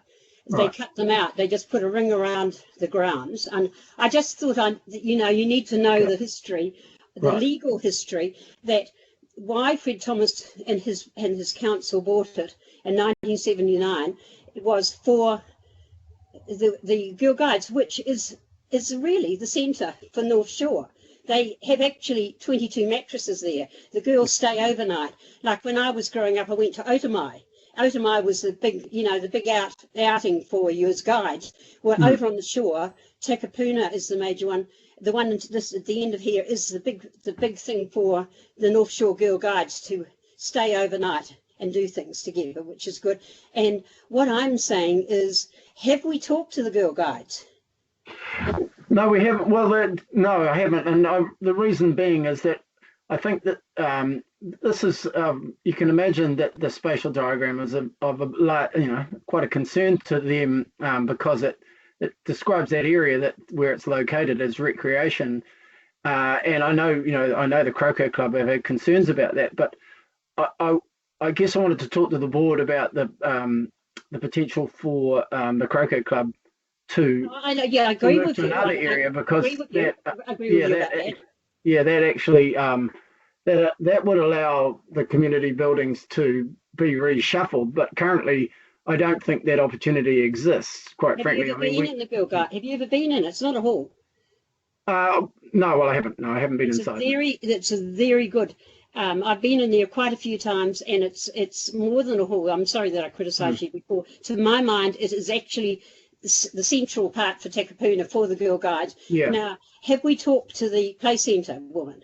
No, again, the same reason is that, I mean, there is a concern that it's that the spatial diagram may have overstepped, perhaps, in the sense that it's going to be hard for those organisations to understand, the implications of what this is saying without, because it shows what could be considered quite a substantial impact on that. On those buildings, whereas historically that they were bought for leases. That's why they've all got. It's very unusual that each of them have got a share over what looks like the road in the middle. They've got a 1/6 share. Yeah. Now, so I mean, I guess the key is that it's not our intention to remove anybody at any time soon. This is, it's the high level document to say, blue sky thinking. We're talking about large community. We're talking about a very large community down there that have got leases. And I think that what we need to do is actually communicate with them all together and find out what their aspirations are, what our aspirations are. But this is what, rather than picking one off at a time, and I know it's difficult, for you to do that, but it's easier for us to get everyone together. And we can get together in the Girl Guides, because they've got a great big place to get together in, and actually talk to all the communities who are leasing and tell them how we feel, show them the plans. These plans came up, as Tony said, they came up in 2009 when we bought that other land, which I believe we should be getting one of the great environment groups to put some edible landscaping on it and do something there before we cut into it. But I just feel very strongly about the history of it, and there is another bit of land at the bottom, and I think that was probably for the 1/6 share at the end of what was the Ladies Bowling Club. That's Fab. that that was going to be the 6th lease. Yeah. Because there's only 5 leases, aren't there? There's Girl Guides, a play centre, croquet, and fab. That's only 4. There were actually 6 years, so he must have looked at it as having 6 people leasing off it. But the one thing I have thought about, have you talked to Fab about what they could be doing on their open space at all? Yes, I have. I've spoken to Fab because, as I think I pointed out, that the buildings at that end are very much key to the next moves. And I do agree entirely that I think we need to tread carefully with the subject, and it would be an ongoing sort of engagement that I'm, as part of my normal core business that I would do in order to keep talking to the different groups. But I just don't want the message to go out there that we're looking to immediately change, those leases. No, I think we need to get them together in the Girl Guides place and have a good community meeting, John. If you're prepared to come and talk to them, it'd be really good. Look, I think that is the way forward, because, I mean, if the Croquet Club are open to the suggestion that they could, if there was another location that they would move to. Where are they looking at moving to? Albany? Well, there's not much around Takapuna. No, Parks would have to, work through that with them. They mentioned, of course, Barry's Point Reserve. They wanted to know what the future was with that, and after discussing at length with the chair around, the implications of another harbour crossing on Barry's Point Reserve, that it's difficult to know whether or not that would be an opportunity. So thank you, John and Jan. Jan, I'm aware that we're running, we're 7 o'clock and we've still got quite a few items to go. If you don't mind, does anyone else have any questions? And I have a couple.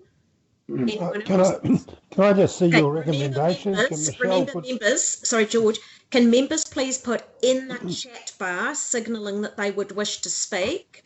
So George, you and anyone else who wants to ask a question, we're in questions, needs to put that in the chat bar. George, you're on. Can I just see your motion recommendation from the recommendation? Yeah, it is just to adopt the Auburn Street Reserve Service Assessment. Yeah, can I just see it? I think George, that Tony has moved and seconded an amendment. So, do you want to see the amendment or the original? Oh, no, I've got the amendment here somewhere. I think it's somewhere. I saw it before. So there's the chair's recommendation, and there's Tony's amendment. I'm not sure which one you want to see. Well, here it is. Here, so is this your one? No.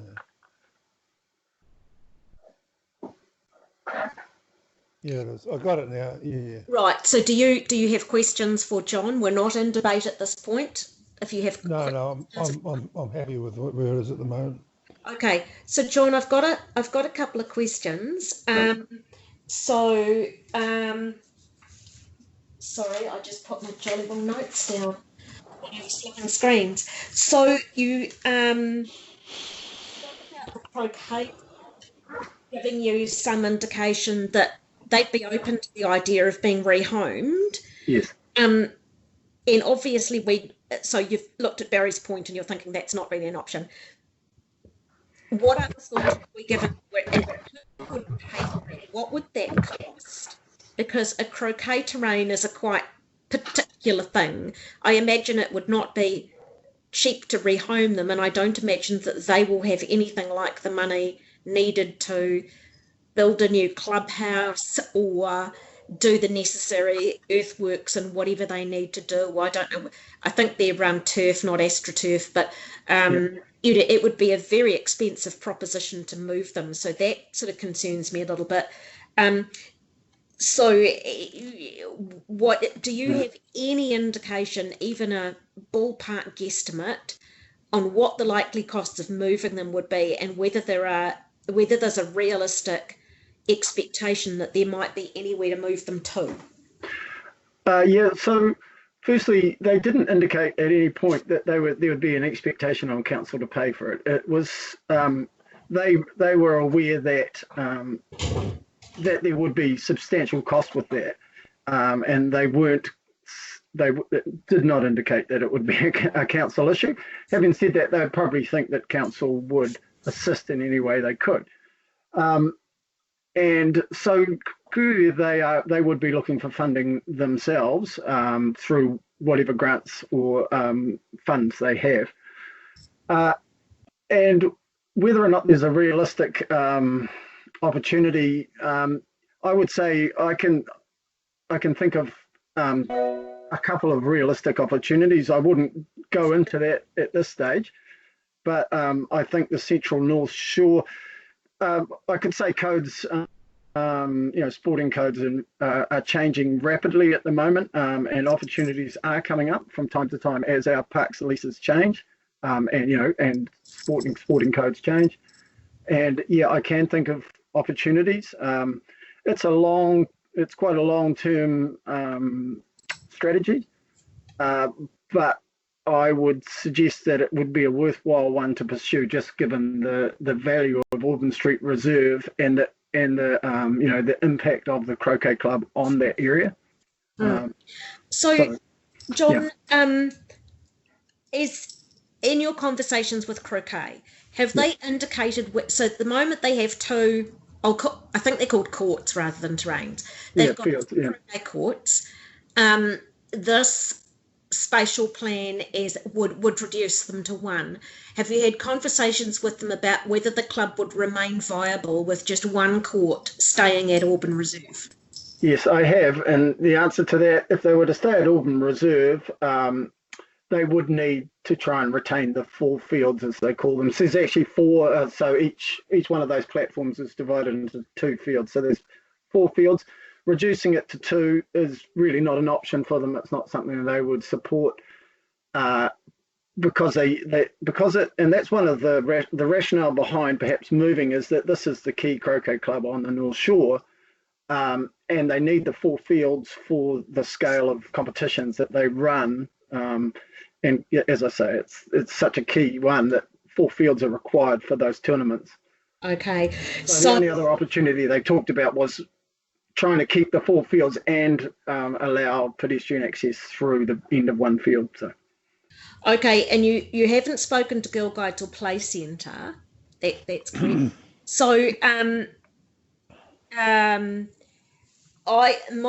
concern here is that, so when we last spoke, my understanding was that we saw this plan as we see it here in the agenda, and you said you'd got to this point in the process and you just wanted some guidance from the board on whether or not it was okay for you to go to those 4 groups, FAB, Girl Guides, Play Centre and Croquet, discuss the plan with them, talk through any concerns they might have, outline all of that, fold all of that thinking into an updated version of the report, and perhaps also have some initial thoughts about future needs. Is this a place where, for instance, that pocket park we've got on Anzac Street, could that be something that could be used for teenagers, or are there other ways that we could use this reserve that would meet needs that are kind of gaps in our service provision at the moment? Now, not like a really full service provision assessment for the shore, but just some thoughts about,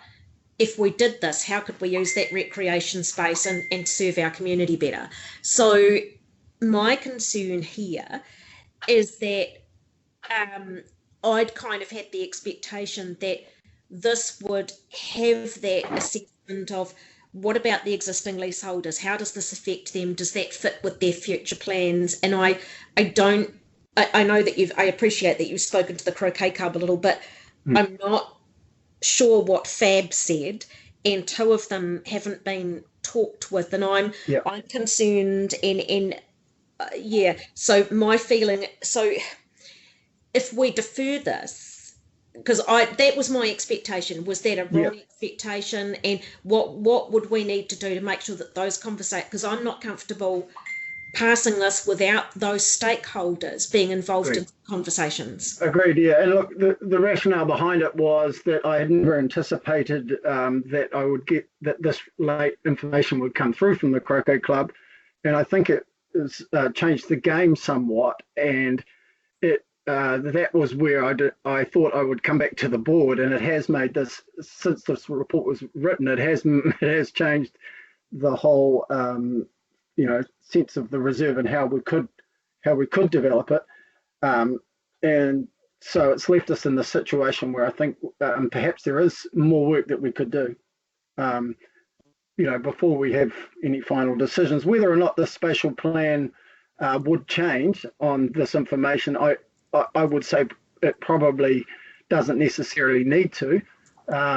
But yeah, that's the difficulty, is that this information has come to light and it's changed, the complexion of the whole scenario. So, and I could say in terms of FAB, their discussions, the only other opportunity for the croquet club is to, in fact, use the bowling club, use the FAB areas as a field. And I have discussed that with them, and that is something that is a possibility, and something we could develop further with FAB. But so that would allow the connection through to Anzac Street, but it doesn't give us all the outcomes we're looking for. So, John, are you saying that your conversations that you've had with croquet have, for you, changed things? Yeah, well, look, I think it has. I mean, I want to be open with the board as to, the latest information. It's not something this isn't ideal, but I think it's such a key piece of information that, to consider, that I think it's important that we do. And so the information provided by croquet has now given you pause for thought. And wondering whether we need to look further into other options and have more consultations with the groups there. And as you say, there is going to be, Play Centre and Girl Guides are probably going to look at that and go, oh, and that was what we talked about last time, where you would have those conversations with them and open up the possibility that they might want to have conversations with the board members about their aspirations for the future. And so I'm interested to hear that now you've kind of got, not exactly speed wobbles, for want of a better phrase, and thinking that maybe we need to have a little bit of a closer look at this. Well, yeah, I think the key thing is, though, the difficulty for me is I don't actually think it's changed the outcomes that we're looking for through the spatial diagram. I think if we could, regardless, moving the community facilities to the east and opening up the recreational area in the west of the reserve would still be our goal. I think the play centre is a key question. The future of the play centre is a key question here. That if there was an opportunity to move the play centre in the future to the east, that would be a great outcome from the reserve. So what I'm saying is none of the outcomes that we put in the spatial diagram have changed for me. It's just such an important information for the board to understand before I go any further. It's important to air that. I appreciate that. Yeah, and the service assessment is definitely still valid in and of itself. I have no issue with it. Oh, yeah, absolutely. And, I agree that what you put together is, you've now had further conversations which cast new light on it. That's also perfectly valid. So that doesn't invalidate what you did. It just casts a new complexion and some further layers. So does anyone else have any questions? Now we're in the, I believe that we have mover and seconder for an amendment. Could we please look at Tony's amendment, because I think that's where we are. Based on what John's been talking about, I'm happy to remove those. Okay, so Tony, we would need the permission of your seconder to withdraw that amendment. Very good. All good with me. He's down at Tigawara. That amendment has been withdrawn, and we now go back. Is that correct, Eric? We can go back to the substantive? Yes. Sorry. So, Eric, yes, that's yes, that's fine. Okay, that's fine. Sorry, I just missed you. The connection dropped out there for a moment. Thank you very much. Thank you, Tony. So, John, may I ask, the substantive motion suggests deferring until we've had a little bit more of those conversations. What sort of time frame do you think would be realistic for us to come back and have another talk about this? Well, until I can get some more information on the possibility of, opportunities for the croquet club, nothing would change, and that's a little bit difficult to. It's a bit of a a hard one to put a time frame on, but I would think that I could have some sort of indication of those opportunities in a couple of months. Okay, but that sounds reasonable. So we're not talking years. We're just talking about another, say workshop type discussion on where we're at and working together with those clubs about whether or not we can work and make all the magic happen at Auburn and do all of that, or whether there might be more substantial ways forward that we need to look at and who would pay for those and whether we'd have any money. Okay, that's good. So does anybody wish to make further comment? And I am mindful that Eric has pointed out that we, of course, have been going on for a considerable time now, that at 8 o'clock we will need to make a call on whether we adjourn the meeting or whether we are prepared to continue. 6 hours is the limit without agreement of the meeting on whether to adjourn to another day or continue. So without wanting to put anybody off speaking to this, does anybody want to speak to this? Well, I move that motion be put. Okay, I'm happy to. Is everybody happy to go to a vote? Yeah. Okay. So please, members, please unmute your mics. I will just read out the motion because I'm aware that not everybody can see it. That the Devonport Takapuna, sorry, I've lost it. I'm just going to, oh, sorry, thank you, Michelle. What sterling work. Devonport Takapuna Local Board defer further discussion until more in-depth engagement with park leaseholders and stakeholders has been undertaken. There's been further assessment of gaps in service provision in the area. I'm abbreviating this, and the outcomes of those have been incorporated into an updated report. So we'll have another workshop in a few months when that's been possible. So I'm now going to put this to, okay, so thank you, Jan, for seconding. I'm now going to put this to the vote. People, please unmute your mics. I'll give you a moment to do that. I'm going to do this by voices. So mover was Ruth and seconder was Trish. Seconder was Jan. I'll do this on voices. All in favour say aye. Aye. Aye. All against? Nobody against. That motion was carried. Thank you very much. People. Sorry, Michelle, that was moved by Ruth, seconded by Jen. Yeah. Yeah.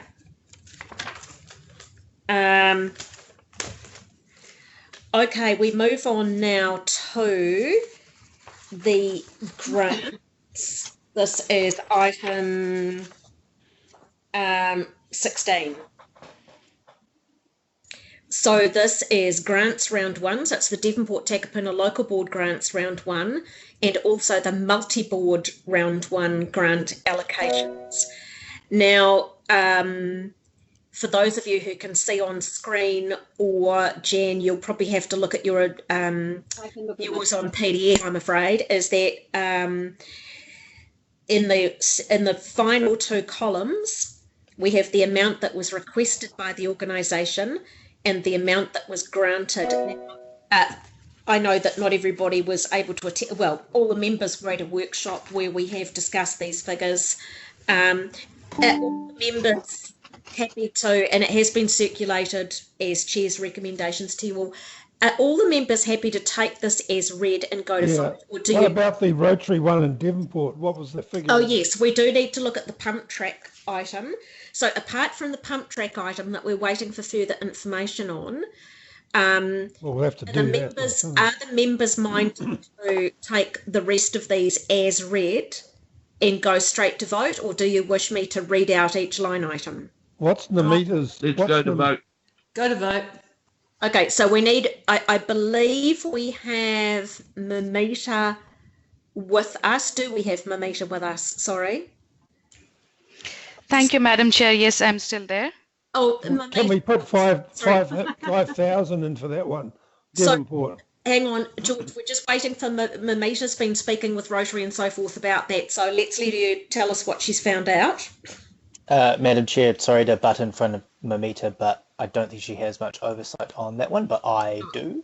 So I have spoken to Sarah Jones since the workshop, And she says that it's fine from her perspective. There's nothing in her agreement with Rotary that causes any issue or conflict. So essentially, the Rotary can go and fundraise any money for capital works as they please. Okay, so they applied for a grant of $9,240.78. Mamita, can I get you to step in this point and say what the officer recommendation was for any grant to them? Yes, the recommendation was to partially support this application. And I'm just looking at my assessment summary just to give you the exact amount that was recommended by us. So the officer recommendation was $4,000. Okay. I'll move that. Okay. Is everybody happy with $4,000? Yes. Yes. Madam Chair. Yeah. Yes. Just a quick point. I mean, now that we have the clarification and this is a key local board project that's been around for some time, I guess I am just throwing my advocacy that perhaps you should fully fund it because it is such an important project to the local board and the community. I'm not trying to step over the line here, but given the importance, I actually agree, honestly. But what does everybody else think? Tony says yes. Yeah, I say yes. Funding? How much is it to fund it entirely? $9,240.78. Yep. Yep.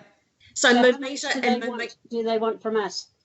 Yeah, they've requested $9,240.78. Mamita has put a comment in the chat bar saying that's fine with her. It's a community project for young What about Sunnynook? I mean, we've left Sunnynook has been asking for it's a different arrangement, I think so. And they haven't applied in this grant round. I know, and it's they haven't applied because they haven't got the same Rotary. So Mamita, we're changing that to $9,240.78. I also make a note. Sorry, we'll just let Michelle do that. I think there's a frozen screen going on here. Technical difficulties. Okay, and Michelle, can we scroll up so we can see the item above that as well? Just a teeny bit. Right, so the item above that, the Takapuna City Football Club had applied for $872. Now Mamita or staff have clarified that, and that was a mistake. It was a duplicate application. We had actually already granted that, and they don't require that. So the football club have withdrawn that application. Okay. So I think those were the only two outstanding things that we needed to check since our workshop. So I'm going to put this to the vote if that's okay. Okay. Through the chair, I just wanted to give you another update that the Lake House, the Lake House Trust, they have changed the date from 18th of October to the 1st of November. Right, and what had they applied for again? This is for the Lake House Sculpture Symposium. Okay. Brilliant. Okay, so that's just a change of date, and that doesn't cause you any concern? No, that should be all okay. So I'm fine with that. Well, can I just make a comment? How great it is that the Rotary Club can do this, and I only wish that there's a similar Rotary Club based up in Sunnynook area, which I know there is one nearby, could do the same thing for Sunnynook.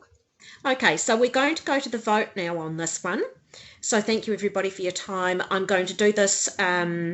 This is both A and B. So this is moving the Devonport Takapuna Local Board round 1 and the multi-board round. There are no changes. The only things that required further discussion were the 3 that we've just talked about. So I'm going to move that, and do I have a seconder? Yes, Trish. Trish.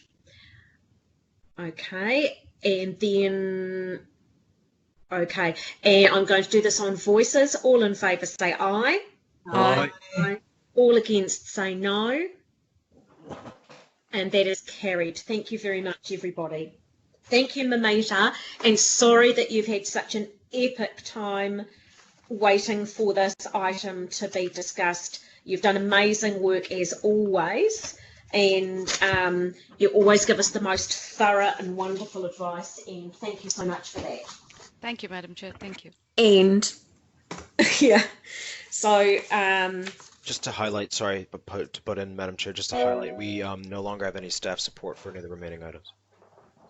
Okay. Okay, I understand. The battery's running out anyway. So we have, now we turn to, sorry, just paperwork here around the place, surrounded. So now we turn to item, sorry, shuffling more paperwork, bear with me. Item 17 is public feedback on the proposal to make a new public trading events and filming bylaw. This is sadly rather a long one. So what we have done here is there is a fairly brief chair's recommendation, but the juice is in the attachment. Madam Chair, if I can just have a quick minute, because I did talk to the policy advisor offline about your feedback, and just would think it's worth bringing to the board's attention that the feedback seemed generally fine, but most of it, if not all of the suggestions, are related to bylaw administration rather than bylaw making. He also notes the same applies to delegation of decision making to local boards, which is again separate to the bylaw making process. He said maybe only really a few matters are to do with the bylaw decision making itself, and it's already addressed in the proposal. So just thought that might be useful for the board just to. So we just move receipt of it, do we? Well, we're either adopting or not as our feedback on the bylaw. So, Tristan, to understand what you just said, and possibly the distinction between the administration of the bylaw and the bylaw itself had slightly escaped me. Is there anything, so some of these comments may be superfluous and not needed, but they're not objectionable, or, they might not, yeah. The point being made by Sam was that I guess all points are relevant, but just noting that the majority of it is relating to administration, not necessarily the bylaw itself, but they'll still give it consideration. But that in practice means that it's technically out of scope for the bylaw. Okay, but there's nothing that okay, so they may not be given great weight if they're out of scope, but there's nothing in there that's objectionable. Has everybody had a chance to read through these, or at least have a scan through them? Yes, I have. Yeah. I'm just wondering, do we don't have officers to ask questions. Does anybody have, and I think really we've probably exhausted the knowledge that Tristan has on this. He's taken it. My comment is that they're made with good intent. So does anybody wish to speak and debate on this? No. Oh, Tony does. I just have a question, Ruth, if that's okay. It was on proposal 2. I'm trying to think, where is it? Yeah, proposal 2, number 12. We recommend that the bylaw includes specific rules ensuring public safety by requiring micromobility devices to be parked in assigned places, or if none are available to be parked in a manner that does not create hazard in any way. I'm actually not sure how you would ever regulate that, given that it's a range of people who use them in all sorts of different ways in different places. I just didn't think it made that much sense. Yeah, and I take your point, and I'll address that.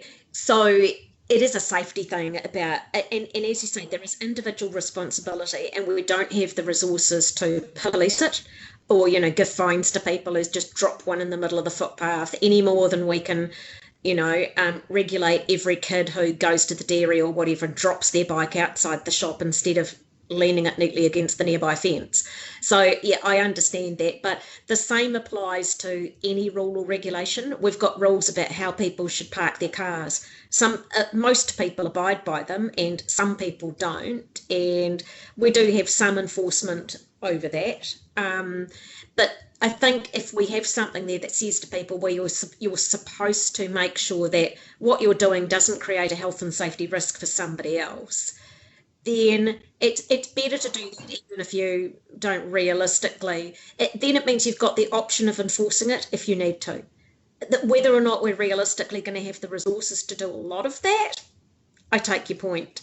But I think it's a health and safety thing. We're not trying to rain on the micro mobility parade, but just say, hey guys, please be safe. If there's a docking station, whatever that, or parking place for bike, micro mobility, please use it.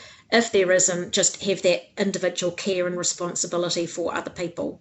Some people will, some people won't. Does that answer that? Yeah, it answers it. I just don't know how it would work in reality. No, I noticed that, yeah, and it's something it's something that came because back in April, boards also had the opportunity to do some feedback on that. We didn't take the opportunity at that time. This is the second bite of the cherry, but a number of the boards who did take that opportunity had that in their feedback. I noted, and I thought that was it's a safety thing. Okay. Where did this feedback come from? Did you write this, or was this Kaipatiki as well? No, it's not Kaipatiki. I looked at views that had been expressed by multiple boards across Auckland. So some of it's my own stuff that I've done, and some of it I've thought, oh, that's really relevant, and etc. So Number 8, I would just thought that maybe, and this might relate to what Tristan said from the officer, but if you provide decision making under this bylaw to the local boards, my concern is that it may be inconsistent. And we've only asked that consideration be given, and I think that under the we are obviously having a council-wide review over what decision making sits with the governing body and what decision making sits with local boards, and we're having those bigger conversations. So it's just a thing of saying maybe include this in that conversation and think about whether more of those local decisions could be made locally. If I may, Madam Chair, sorry to interrupt. Just to highlight, though, that depending on the circumstance, it's quite likely that in order to get that power, you may require legislative change. Yeah, that's why it's consideration, not sort of just requesting that this be considered as part of the bigger picture. Hey, just from me, Trish, look, I want to congratulate Madam Chair, who has widely canvassed both the Chair's recommendations and done her own research. So please be supportive of a high-level thinking by our Chair. Thank you, Trish. Eric, I see you've said, may I speak? Was that from before and you already have? Yes. Okay, that's cool. Okay, so I think if people don't have any sort of further comment, and some of these maybe not be given very much weight, but the staff are saying there's nothing objectionable in them or anything that concerns them greatly, I'm suggesting we move to the vote. Can I ask one more thing? Sorry, just with looking at the recommendations again. Recommendation C, appoint Chairperson Ruth Jackson. I wondered if we could have Aidan in there as well to present the views in B to the bylaw panel on the 19th of October. Simply because he does do all the filming applications with you. Is that correct? Yeah. I'm happy not to do that, actually. Oh, okay. Yeah. Okay. Yeah. Forget about it then. Yes. And look, at that panel, it actually conflicts. It's actually on the same day as a business meeting. So it may be that we can't anyway, but depending on how the timing of that works out. But if we do, then anybody in the board can come along. But yeah. Yeah, thanks. So it may be that it doesn't happen. We'll put our hands up for it, but it may not happen because it may conflict with a business meeting. Okay, sounds good. If everyone's happy, I'm happy. Right, excellent. I would say they'll be holding it on Skype. Okay, so let's go to the Sorry if I may, Michelle, are you able? I know you're having or have had tech problems. Are you able to share the minutes or not? Oh, poor Michelle. I'm trying to, and it just keeps jumping out, but I'll keep trying. Let me do it. I'll do it from my side. All right, just bear with me 1 second. Thank you, Eric. How you doing, Michelle? You all right? It's been a long, hard day for you. This is your first one, and what a one it's been. Yeah. Oh dear. all good living. Oh dear. Okay.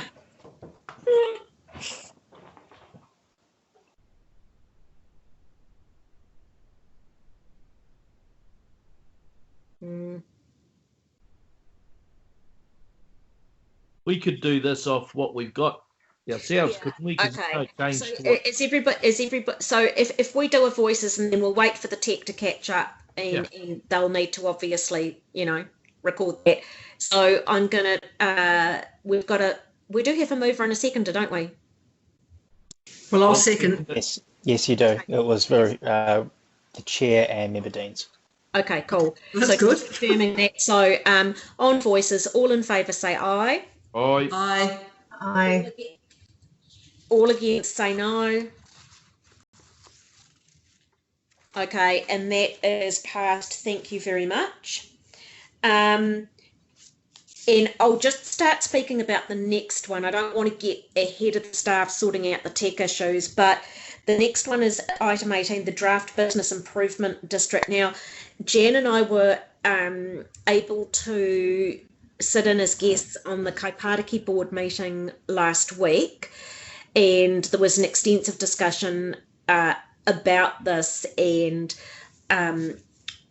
Eric said that it would be possible for them to defer the item to their 21st of October, I think it was, business meeting, and signalled to me after the meeting that we might like to do the same thing. So some bids have expressed concerns about what's proposed. The TBBA has done some written feedback expressing concerns. We haven't had an opportunity to speak with the TBBA or the bids in our area about this. And so the recommendation here is basically to defer this, to give us time to just have some conversations with the bids in our area and get a good understanding of what concerns they have around this proposal, or conversely, whether they love this proposal and are all guns blazing in favour of it. Yeah, I agree. We should just defer it till next month. Yeah. So Aidan and Jen, you're sort of reps on our business associations. Do you have any specific comments that you'd like to make about that? Well, I can't remember when we had last meeting. I said, look, it's... No, I think this is basically just deferring it, isn't it? So we should just quickly vote on it. Yeah, just vote. I just think we need to wait for the staff to catch up because they're having some technical issues being able to do what they need to do, recording votes, etc. Sorry, the version that I'm accessing I don't think is the correct version. So I'm quite nervous now to start messing with anything. Can you see that? No. No, I'm afraid we can't. Now? Yeah, it keeps jumping out. I am recording it all, but yes, I'm sorry, but it just keeps jumping out. No, I completely understand technical issues. And I don't want to, because the version that I'm looking at is old, and I don't really want to do that. So we might just have to keep track by paper from this point forward. Well, I am putting it into the minutes, and then we can just cross-reference with yours. So Michelle, just to clarify, you're able to record votes and movers and seconders and all that. Yeah, I just can't share my screen. Okay, so we can't see it, but you can actually do in the background. Okay, so is that okay to continue, Eric? Yeah. Yes, please. Okay, so we've done trading and events, and I think we're now going to go to the... I've lost track now. Sorry. So trading and events, I've moved by Ruth. It's seconded member Deans, and there's a resolution number carried. So we're carried. Okay. I'm ready to move to 18. Okay, so 18 is the bid policy. The proposal at hand is to defer it so that we can speak to the business associations. I'm going to take that to vote by voices. All in favour say aye. Aye. Aye. Against? Who seconded it? Madam Chair, was there a mover and a seconder for this? Yeah, Okay, I'll move it. I seconded, didn't I? That was the previous item. That was the previous one. Oh, sorry. I'll second it. Okay, Jan will second. Thank you. All in favour say aye. Aye. Aye. Aye. Against? Okay. Thank you. Sorry, apologies, Madam Chair. I can access your chair's recommendations that you've sent through via email, so at least we can see, because I think from this point forward there are no changes. but we'll just keep Yeah. track of the voting and the moving and the carrying on That would Michelle's be side, but at least you can see kind of what we're doing, if that works. okay. Okay, that would be fantastic. Thank you very Bear with much. me 1 second. Don't, yeah, maybe you can't proceed. Just bear with me 1 second and I'll project what I've got. Because I believe we're on item 19 now. Yeah, we're almost there. You're on 19 and I have recorded 18 carried. So I will share my screen, Mhm. which will give you and I basically show you what the chair's recommendations are as of whenever they were sent through this morning. They were sent through this morning. Were they the ones that you sent through first thing this morning, Ruth? Yes, that's right. Or late last night, one of the I'll two. second them. Okay. Okay, so So moved, Madam Chair, seconded by Ruth. So now we're into debate. Seconded by Jan, I think. by Jan. Sorry, Jan. Sorry. Yeah. It's been a long day. I've had 30 years of dealing with rubbish in this city.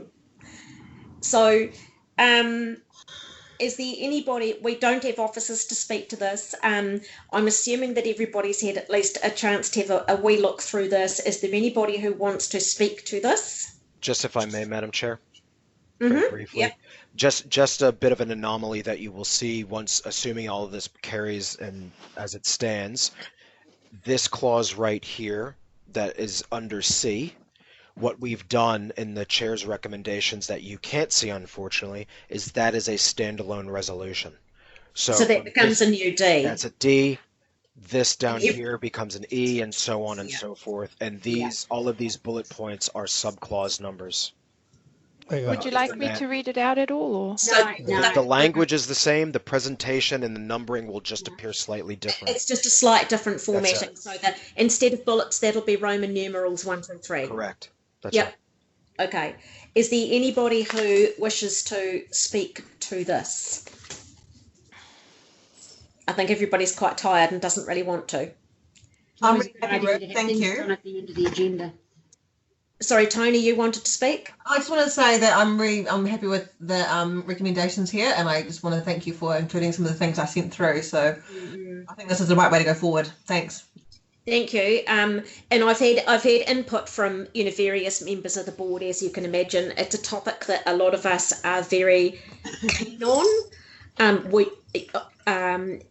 yeah, a lot of us are really keen on this space, and we're all in favour of waste minimisation and doing that sort of thing. So thank you very much, and thank you to Tony for your contribution. That was very much appreciated. So when are we getting the feedback on this?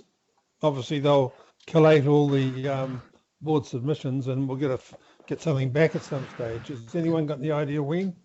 No, it's next year, and this is when they're going to start talking about the food scraps.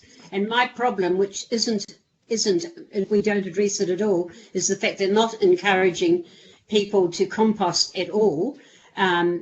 Composting is something that my family's done ever since I was a little girl, and we just used to have one little bin for a family of 6 that went out on the road because we composted. And just to clarify, Madam Chair, that's not being considered next year. I know it's going not to the being Environment and Climate Committee on the 14th of October. Yeah, the food scraps is going to, because the food scraps is going to be Paragraph 8 a of the major report. cost. And I'm afraid that's what I'm opposing, for having to pay for food scraps when I compost. Okay, let's put it. Yeah. So just about closing the loop. There's been more conversations through the Chairs Forum again about the need that when boards are asked for feedback, that there be a sort of a summary afterwards saying what happened to that feedback, what if any of it was incorporated into changes. Okay, so I think on that note we're happy to move to the vote. I am going to do this on voices. All in favour say aye. Aye.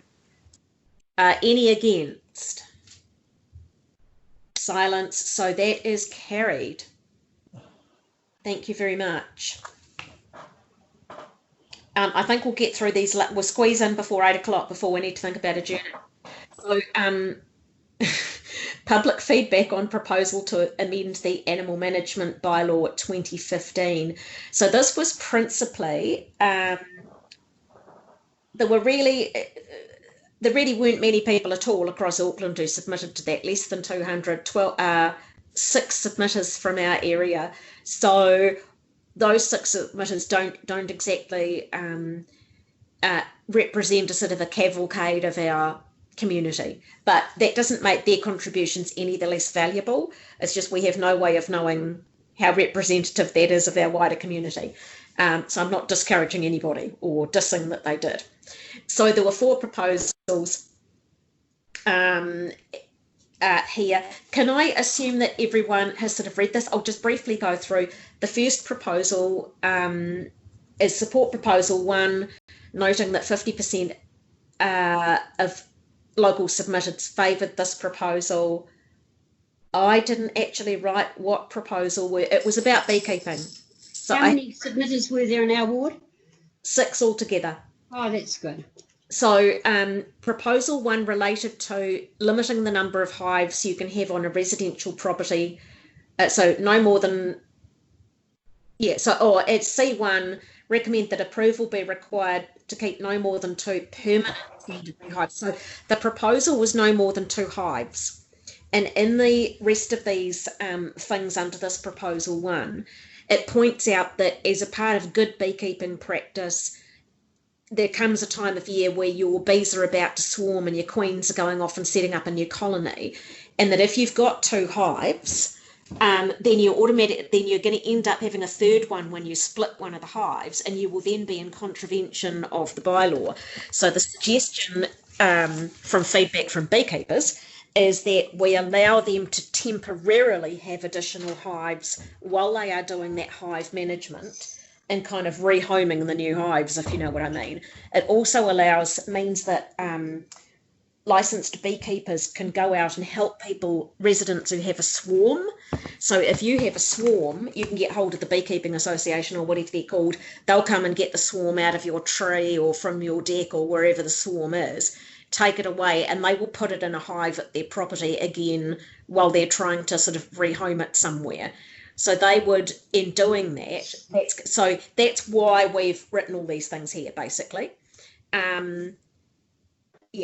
Proposal. I'll move the motion. Okay, I'll second it. So proposal 2 is taking rules from other bylaws about feeding animals on private property. It's specifically about wild and feral animals and stock animals that would normally be considered rural, about having, cows and sheep and goats on rural properties, that sort of thing. So proposal 3 was basically to update definition, structure, format, wording. It's really a procedural thing. We can, if we wish, appoint a local board member, one or more local board members to speak to this. Does anybody think that we need to speak to this at a bylaw panel? No. No. Okay. Anybody? No. I think they can then take with the Michelle, remove F and G, please, from your copy. Yeah. Sorry, can I just get the mover and the seconder again there? O'Connor and Jackson. Ruth seconded. Jackson O'Connor. Thank you. It's the other way around. O'Connor Jackson. And O'Connor then Jackson. F and G come out. Yeah, O and G. O and J. Yeah. Yeah. So F and G come out. Yeah. Yep. Gone. So it's ends at E. Okay. So we're going to go voices on A to E. All in favour say aye. Aye. Against. Okay, that is carried. Thank you very much. Then we turn to item 21, which is feedback on the proposal to amend the water supply and wastewater network. I'm going to assume that you've had an opportunity to read this earlier, although there was a lot of it, so you might not have got this far. So I'll quickly run through it. That we received the public feedback, that we note that 43 people and 3 organisations from across Auckland submitted, 4 submitted from the Devonport Takapuna Local Board, and then getting to the actual meat on the bones. C, support proposal 1 to further define the rules regarding unauthorised taking of water from the network. All of the submitters in our area favoured this proposal, all 4 of them. Support proposal 2 to further define rules regarding unauthorised discharges to the wastewater network. All 4 of our submitters were in favour of that. Support proposal 3 to provide clarification of linkages to other legislation, bylaws and documentation. All of our submitters supported that. So that's just basically making it clear where different parts of different legislations are involved in different parts of the bylaw, and just linking to them so people can see those. Can I just say something here? Do you think they put out a newsletter to all the submitters in Auckland to say what's coming up this month to submit on? Because it's so few people submit on anything. Yeah, good question to ask though. I think there is a stakeholder list, but we'd have to ask more about that. We'll follow that up. It is a disgrace, really. In that we provide the following additional feedback. 1, that the board is concerned at the low number of responses, recommends that public feedback on future water and wastewater issues also be sent out with water bills. 2, board, so, you know, bit of point of sale advertising. The board considers that much greater public education is needed across all sectors, from residential through business and industrial, to create greater awareness and understanding. The board considers that the new bylaw must be enforceable, with meaningful deterrence and prosecutions be supported by sufficient resources to enable proactive enforcement. And the board is concerned about ageing water and wastewater infrastructure, and with each new development would like to see an analysis of the impact of the increased push, which is the wastewater, and pull, which is the water, on the network. And maybe put the motion, we've got 10 minutes. Yeah. Is anybody particularly wanting to speak to this? No, I want a glass of water. So, Madam Chair, I would presume, again, that we would delete the appointment and the replacement as we did in the last one? Yes. Does anybody feel strongly that they wish to present to a bylaw panel? No. I'll take that as a no. So if we could remove Michelle, yeah, G&H comes out, Michelle, on your copy. G&H, not G&T. I'm sorry. It's too late in the evening. Yeah. So,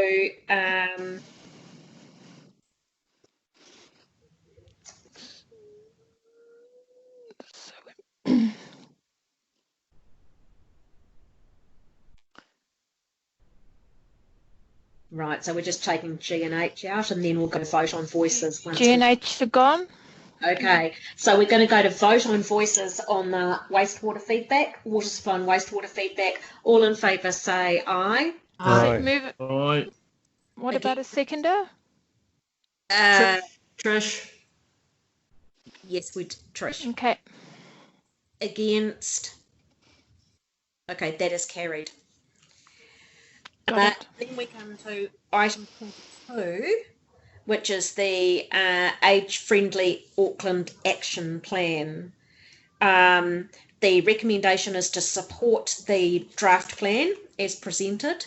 B, note that while the actions in the plan are primarily intended to benefit older people, there will be tangible benefits to others in the community both now and the future. For example, making sure public transport is accessible to the elderly will also benefit small children and the disabled, and that many other actions in the plan would also benefit people of all ages and stages.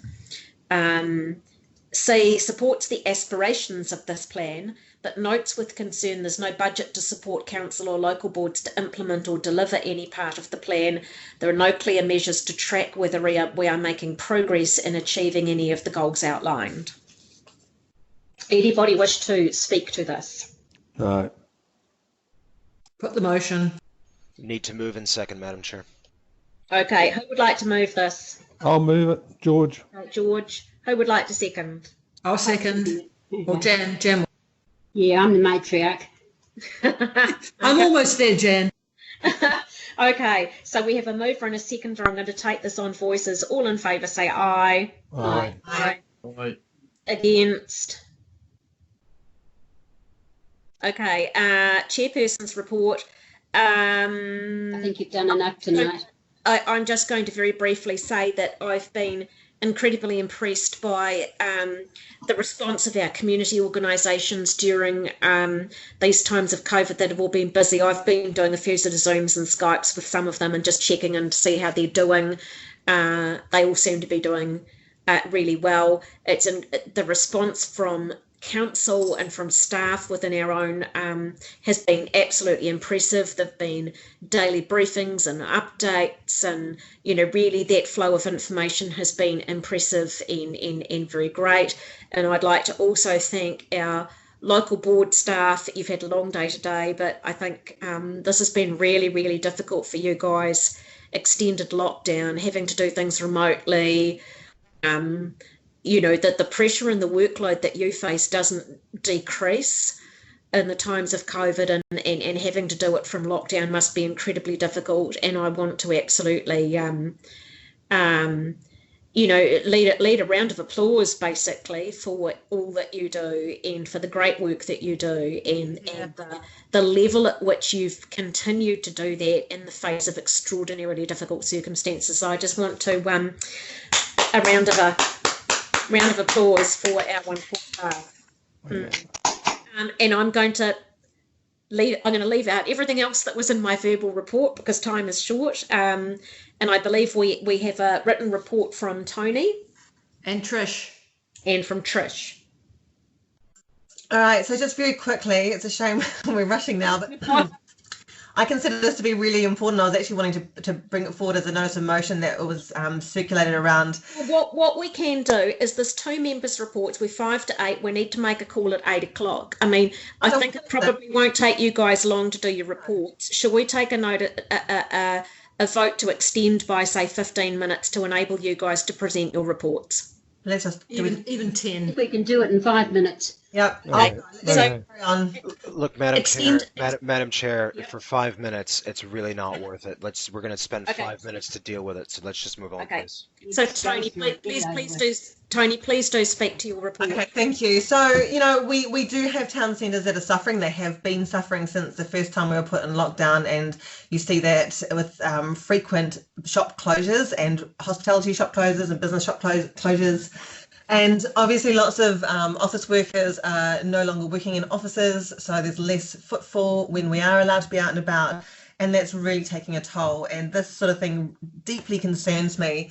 And I think we have a role to play here in terms of advocacy to support our businesses to get up and running as quickly as they can. And I think in this case, it's going to be about finding space for people to move in our town centres. Terence has said before, lockdown at level 4 is 96% down in Takapuna, at level 3 is 85% down in Takapuna, and at level 2 it's still 50% down, so they will suffer right up to level 1.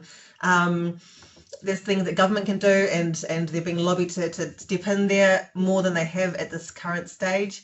But there's things that we can also do, such as more tactical urbanism, increasing footpath widths. Hospitality can only serve 50 people inside a premises, but 100 people outside at level 2. And I suspect, if I were to look into a crystal ball, that will be at level 2 for some time to come. And tactical urbanism helps us to create space in a temporary way without investing in anything that's too permanent. So I really, really wanted to do some advocacy here on our behalf to support our businesses to get Auckland Transport looking at how they can create more space for pedestrians, for diners. We're coming into summer. It's a great time for us to be dining outside. There's things that can be done like waiving those outdoor licensing fees because it's not businesses' faults that they have to operate outside, so we shouldn't be expecting them to pay additional fees to do so. Refund those businesses who have already paid them, waive the additional liquor licensing fees that may be triggered by operating outside, and offer payment holidays on compliance costs such as food safety fees and inspection fees and alcohol license fees. So I really wanted to just draw attention to this really critical issue for our town centres, for our business associations who will be really stressing. I'm very gravely concerned for the future of those town centres, and I hope that I'm not sure, Tristan, are we allowed to send this on as part of the recommendations to governing body or CEO of Panuku, Auckland Transport, Auckland Unlimited, or is that not within scope of a member's report?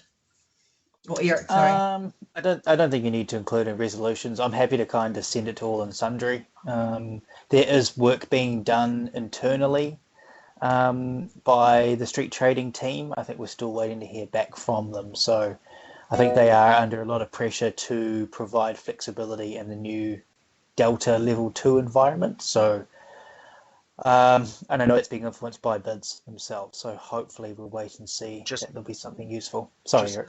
I'd like us to put our support behind what the bids are doing. Just to not to get involved in the politics, but to play devil's advocate slightly. If council was to waive fees or actually rebate fees that have already been paid, we are going to be in an even greater economic hole than we already are from COVID. So I appreciate the sentiment, and personally, I don't disagree with it. Businesses need help, but that cost will be passed on to somebody. And what we have seen previously through the last lockdown is that cost needs to be covered from somewhere.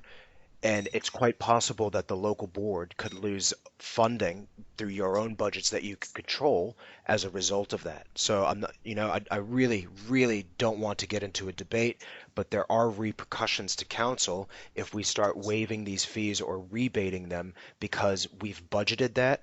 We're relying on that income to actually do projects. So if we're going to do that, there is a consequence. So just to highlight that is a risk, but otherwise we're happy to send it on to whomever. Oh, thank you. I 8 o'clock. I did point out that we could offer them payment holidays, for instance. They could defer payments. And I'm mostly speaking about fees that could be incurred by virtue of having increased outdoor space they wouldn't ordinarily have. So it's not fees that have been banked on. It's fees that might be triggered by a change in use of their outdoor space. And yes, there is a recommendation for a refund those businesses who have already paid them, but I would consider that to be something that the governing body would be working through. So I suggest that when we have, sorry to butt in, we're going to be talking to the bids about the bid item that we deferred before. It'd be really good to have a bit of a general conversation with them at the same time about those sort of practical things. And Tony, I think what you're saying is that if you've got somebody who already has paid fees for outdoor dining, then they wouldn't get that back. But that if somebody who does not normally have outdoor dining and needs it to be able to operate in level 2 with the new rules, we wouldn't charge them one for that period. No, we wouldn't charge them one, but I do think there's a conversation to be had around equity because here it's 8 o'clock and I've got to put up 10 I need to speak to me from Jan, and I'm put them in the freezer. Jan, it's 8 o'clock. Jan, we moved. The meeting agreed we would go to 5 past. So that. Thank you. Yeah. Okay. Trish, shall I go ahead? The feed. So, you've got to feed that cat first. I'm sorry. I've put away all my frozen meals from Birkenhead. My daughter is Trish, at the Birkenhead place. Please go on with the report, Trish. I'll go really quickly. Okay, so today I had a really good emergency COVID meeting with council, and I tracked down what council does and what MSD do, and that there's actually a welfare group within council also offering advice. So read my report, that's really good. But underpinning all of that is that we all need to, as a group, stress with residents to be vaccinated. So that actually underpins what Tony's trying to do. Let's get the residents fully vaccinated to 90%. So that was a goal today from the meeting. I then have, as I said, talked to Fiona at ANCAD. Now, they would happily attend a workshop.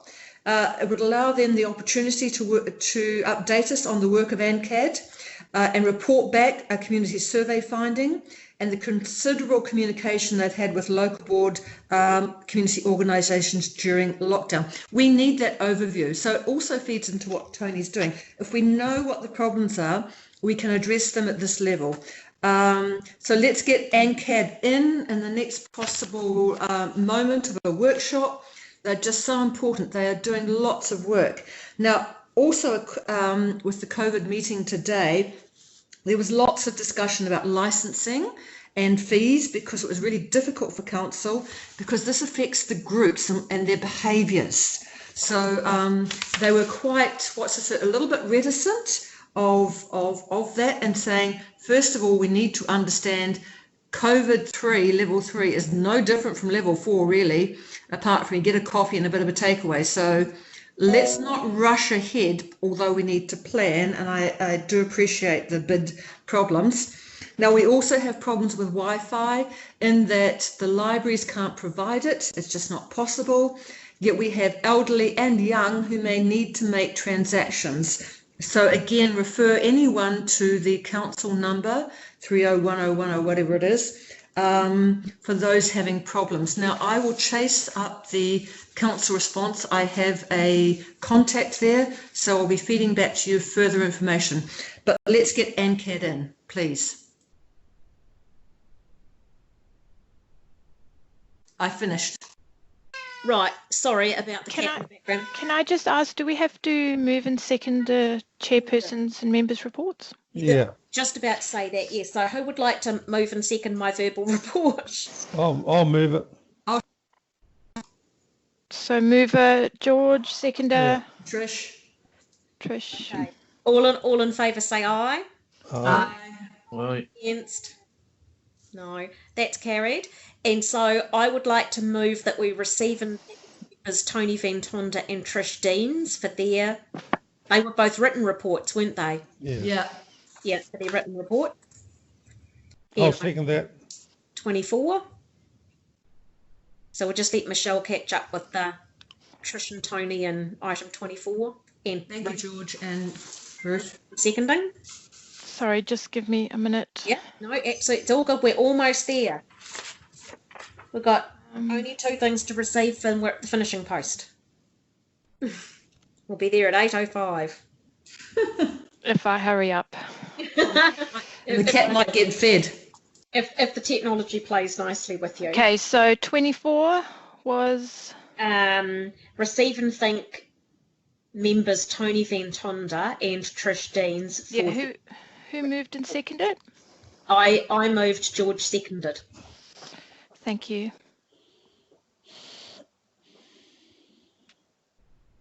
Okay, that's carried.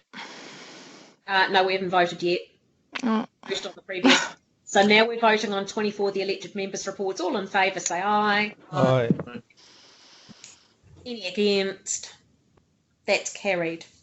So item 25 is record of workshops from August 2021. Who would like to move that we receive the records of workshop held in August 2021? I will, Trish. Okay. I'll second it. George seconding. Okay. All in favour? Aye. Aye. Aye. Against? Aye. No. Was that a vote against, George? No. I think so. I'm just checking. Okay, so that is carried. Then item 26 is the governance forward work calendar. And we are receiving and noting that as set out in attachment A. Do I have a mover, please? I'll move. Okay, George moves. Who's seconding? I'll second. Trish will second. All in favour say aye. Aye. Aye. All against say no. That is carried. Thank you so much, everybody, for your patience, your tolerance, and your ability to hang on in there until 8 o'clock at night. Okay. Thank you, staff. Yeah, thank you very much to the patient and persevering staff. I hope everybody goes and has a cold beer, a nice wine, nice dinner, feet up in front of the TV. Chili kids, put the kids